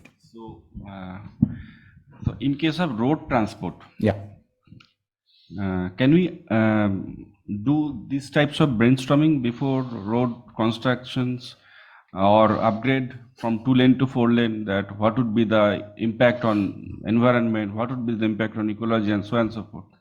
In case of waterways, we keep talking about what would be the environmental impact, what would be the impact on communities, and so. I think let all the players come in first, then it will be good to judge who will be more benefited and who will be loser and all that. Till today, so there are very few players are acting here. So this is the questions. Okay, I take your point. Yes, everything ought to happen after. I would like to supplement. Yes, Manohar Sahab, and then Partho. Yeah. In Bangladesh and India, we used to transport 4 million tons of goods, interconnected goods, annually on average. Now, what is the amount of pollution that produces for the carriage of these goods? 4 million tons of goods between Kolkata and Dhaka, Narayanganj. Now, if we had not any agreement to use the waterways, then we could transport it through road. then what amount of pollution could be produced by that? So what is the savings by transporting this amount of goods by waterway? That should be studied, I think. I completely agree with you. My feeling is that it has been done, but if it hasn't been done, it definitely should be done. Partho? Not been done. Oh. Well, enjoying this debate among the panelists, and nice. I know there's no harm in debating. There's no harm Absolutely. in arguing, because all your points are valid. When Bani asked, actually, it's a very crucial question. Actually, that entire life cycle is not neither eco-friendly and nor human-friendly, right? So I'll draw a comparison with the revolution called EV, electric vehicle. So we know that in front of our eyes, in next 1 decade, we will see almost every vehicle, four-wheeler that we are driving will be getting converted to EVs, including our own vehicles. That is coming, because during some of my recent foreign trips, I have seen that all my friends are owning electric vehicles. There's no escape. It's become national policies. Now it's become imperative because of our national policies towards net zero and all that.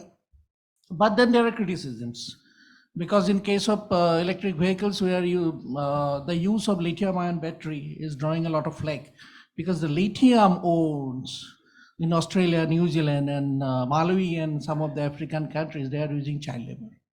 That's a very important argument against that. But then measures have been taken. ILO has taken a very strong position, International Labor Organization. So things are progressing in all directions. So soon we will see a day when the human exploitation will become very less. On the other hand, there will be much more efficient lithium-ion batteries, which will run not only for days, but also for probably months. So it's a very dynamic situation. It's very difficult to say what's going to happen next year and all that. I agree that given all the situation, definitely waterways have waterway. Is the, if you want to do all types of calculation, is the probably least affecting, least environmentally harmful way. And I wish we had, if it is possible through this project, to do a cost benefit analysis for the National Highway 2 from Sodia to Dhubri. Surface transport vis-a-vis water transport. Several case studies can be constructed, right?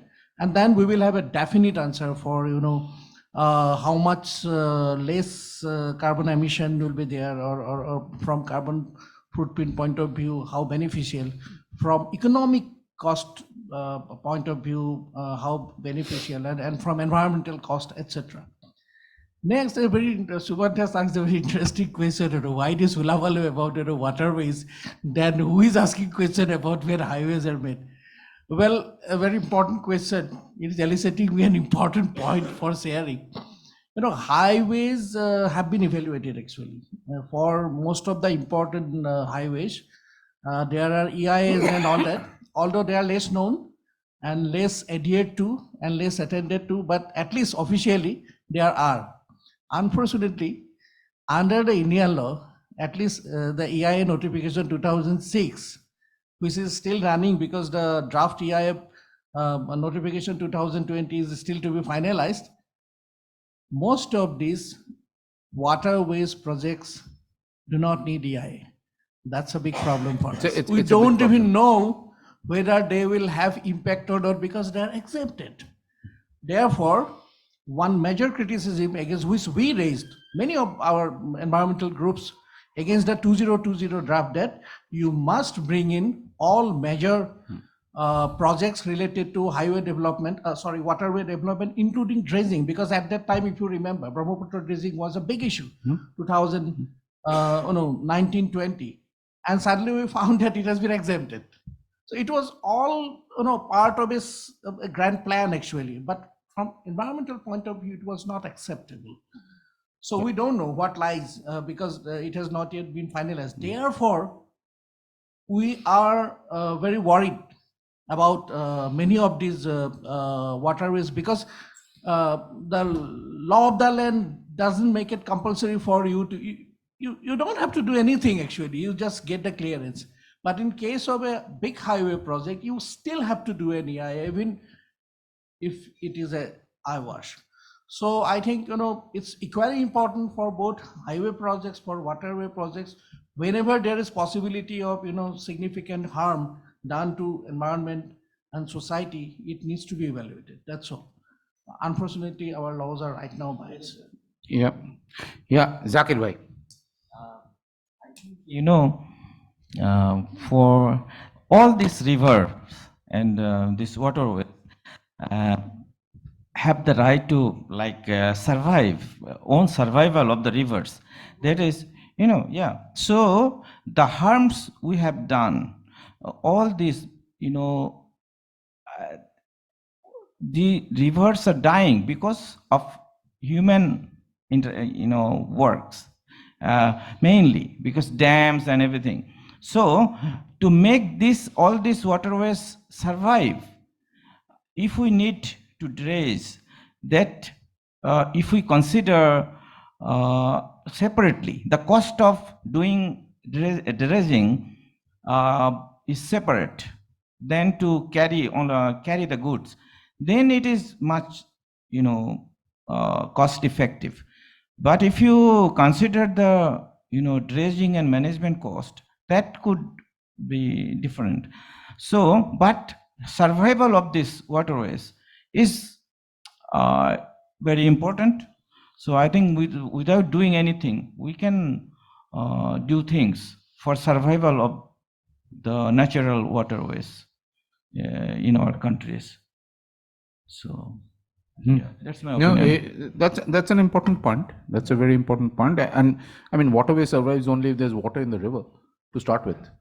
If there is no water left in the river, then what waterway are we talking? Yeah, please go ahead. So this is of course my opinion.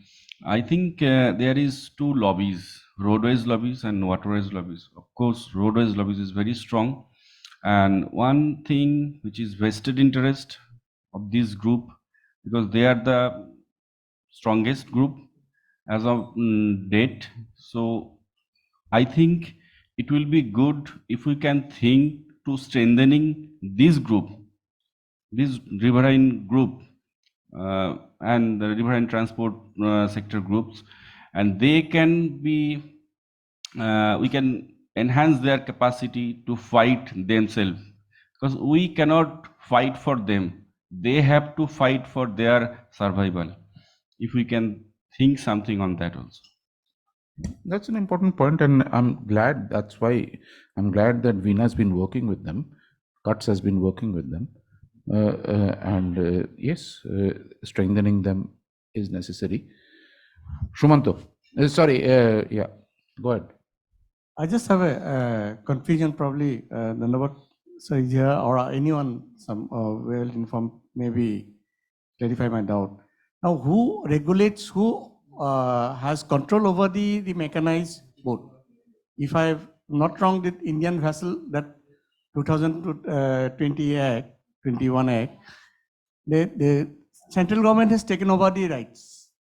The state Indian Water Directorate has no control over the mechanically propelled boats. They only have the control only the non-mechanized country boats. So has this act created disinterest for the state inland waters, and how is it going to impact the overall navigation that we are talking about? It's a story, Shushanto. It's a story worth doing.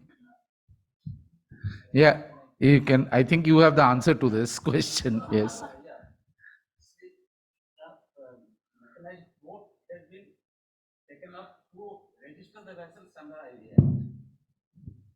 Yeah, the control is still with state governments. The control is still, okay. yeah, because the registrations part, survey part, everything is still with the central government is not doing anything.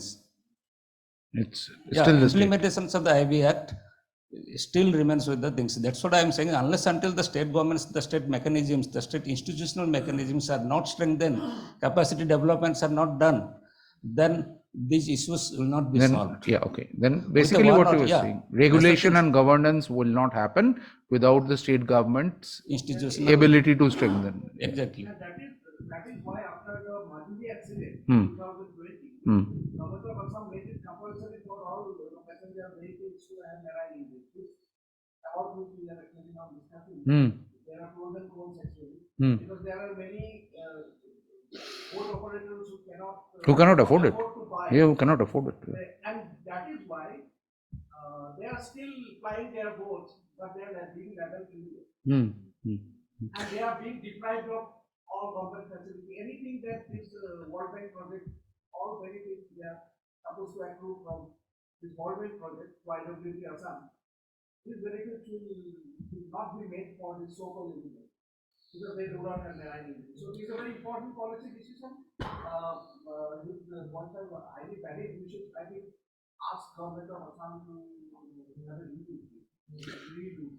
Well, one more issue for you to think of, Anamika. But yes, this is something I've been worrying about for quite some time, especially with, I can see that there is at least some attempt at uniformity through the World Bank project, Eastern Waterways Grid. Now, the Indian Water Directorate was only made the designated authority. designated authority.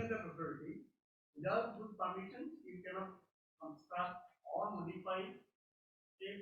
I mean, what the bill says, that the original act says, no person shall construct any mechanically propelled Indian vessel or alter or modify any mechanically propelled Indian vessel so as to affect its strength, stability, or safety, except with the prior approval of the designated authority in some state, such a manner as may be prescribed by the central government. Right. Okay. So that issue is very much there.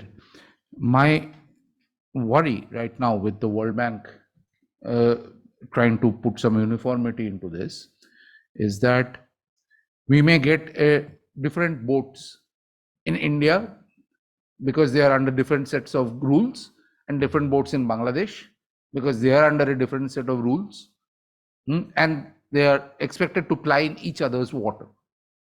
How is this supposed to work? It's not clear to me at all. And I have asked IWAI, it's not clear to them, I can tell you that. So, unless until you have a uniform and standard rules and regulations. Exactly. Yeah. Unless you have uniform and standard, because there are some rules now for the Indian boats, for the NW1 rules. I'm assuming that they will get expanded to NW2. So, which means maximum depth, draft of 3 meters, 2.5 meters, maybe in some areas for some boats, which means propeller guards, which means certain speed limits. And then you will have another set of boats on the same waters, not built according to the same specifications. Are they supposed to be governed by the same rules? I don't know. Sounds like a recipe for chaos to me. So I do think we need to look at this. Well, I think in this kind of contradictory situation we will play out, we can do advocacy to the world itself, because on paper they have just like all the good things in the world have this practices to be. Yeah. You should take it up with them. If it gets applied in Bangladesh, so why is not applicable in Assam? Because they have given the loan or the grant on the precondition that the EIA has to be followed. Yeah. The best practices has to be adopted. Yeah. So as a funding agency, they will have a kind of say on the entire policies. So we can work with them also. True. They come up, sir. Very recently we have two parts. We've done a project.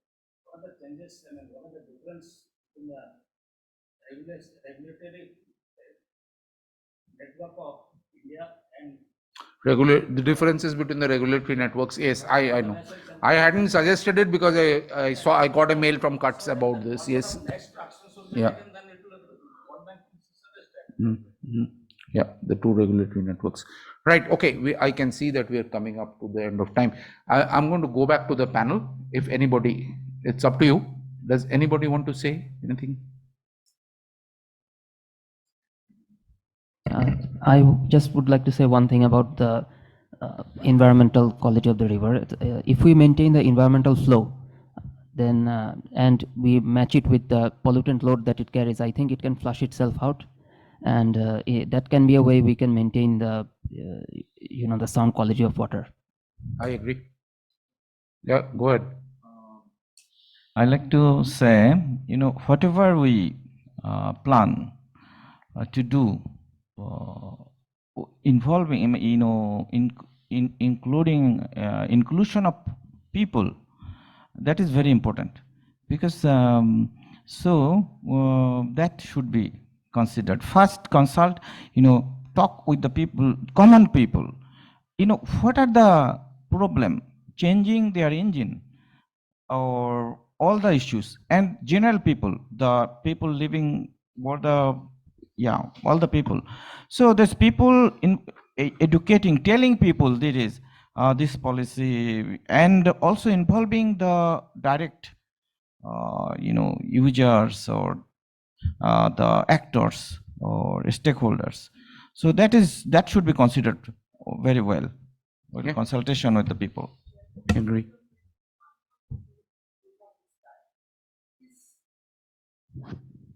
Will there be any land acquisition when they go for construction of terminals and different centers, like the way they were describing today, the bank? This seems to be large terminals because they have all the facilities.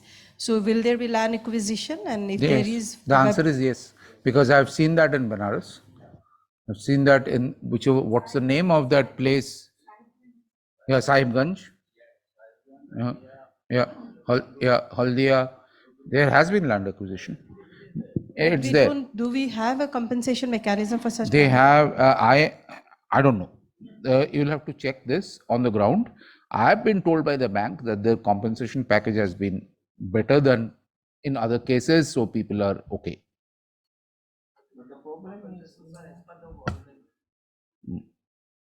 The problem is in many times, in the many places, the land ownership is like maybe people are using that land, but that cash lands, like the land they will acquire, that land is reverse land already.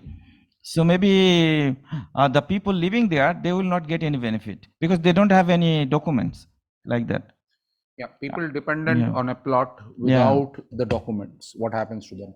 In the regulatory assumption of Bangladesh, even one person is living in unlawful area will be compensated from the regulatory.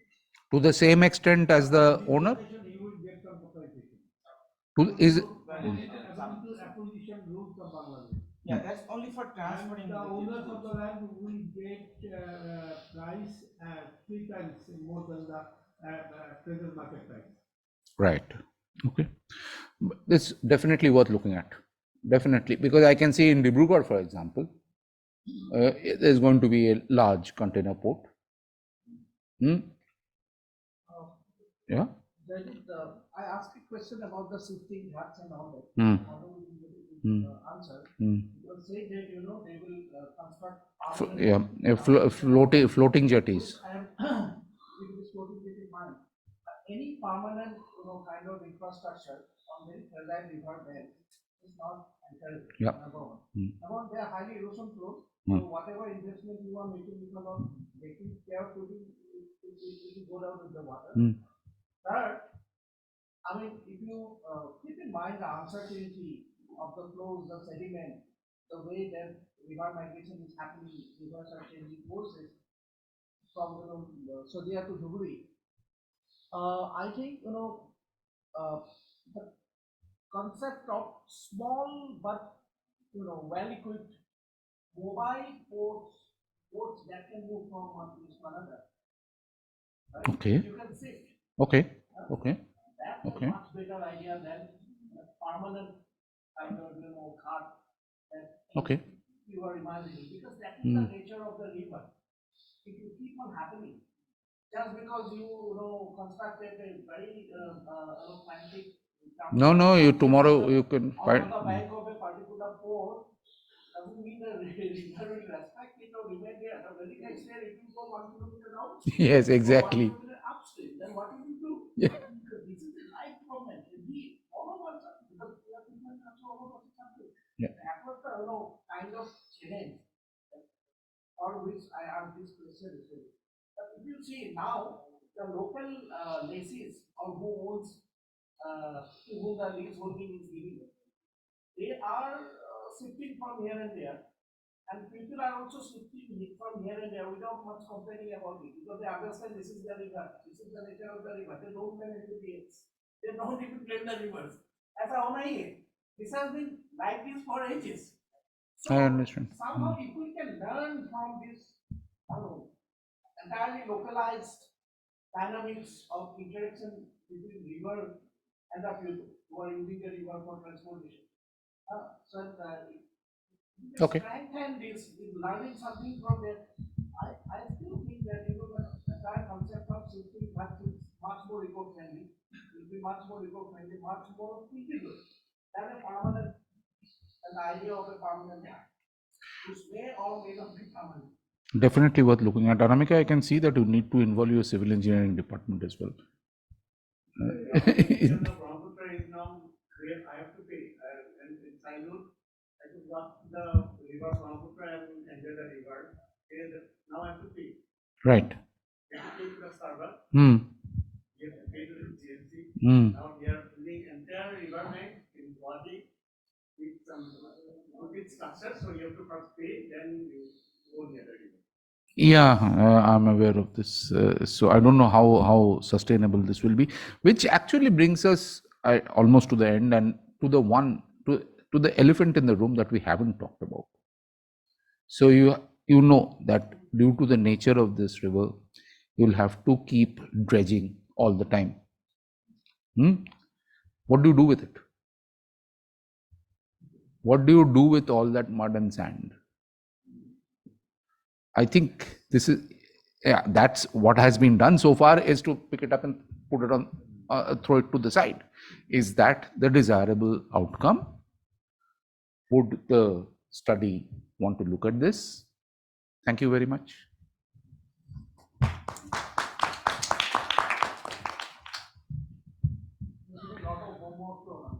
Yeah, that was the idea. That was the idea, to give homework to Anamika. Right, okay, so we are through. Back to the organizers. Thank you very much. Thank you very much for the last session, and it was also a very insightful session like the earlier sessions. And we have certificates to give you quickly, and also a picture, if possible.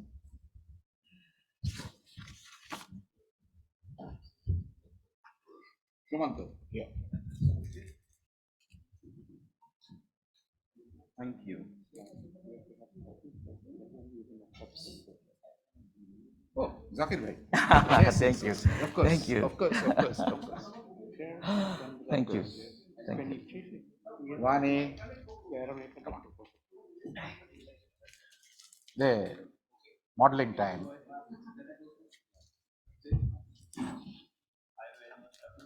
Ah, yes. There you are. Thank you.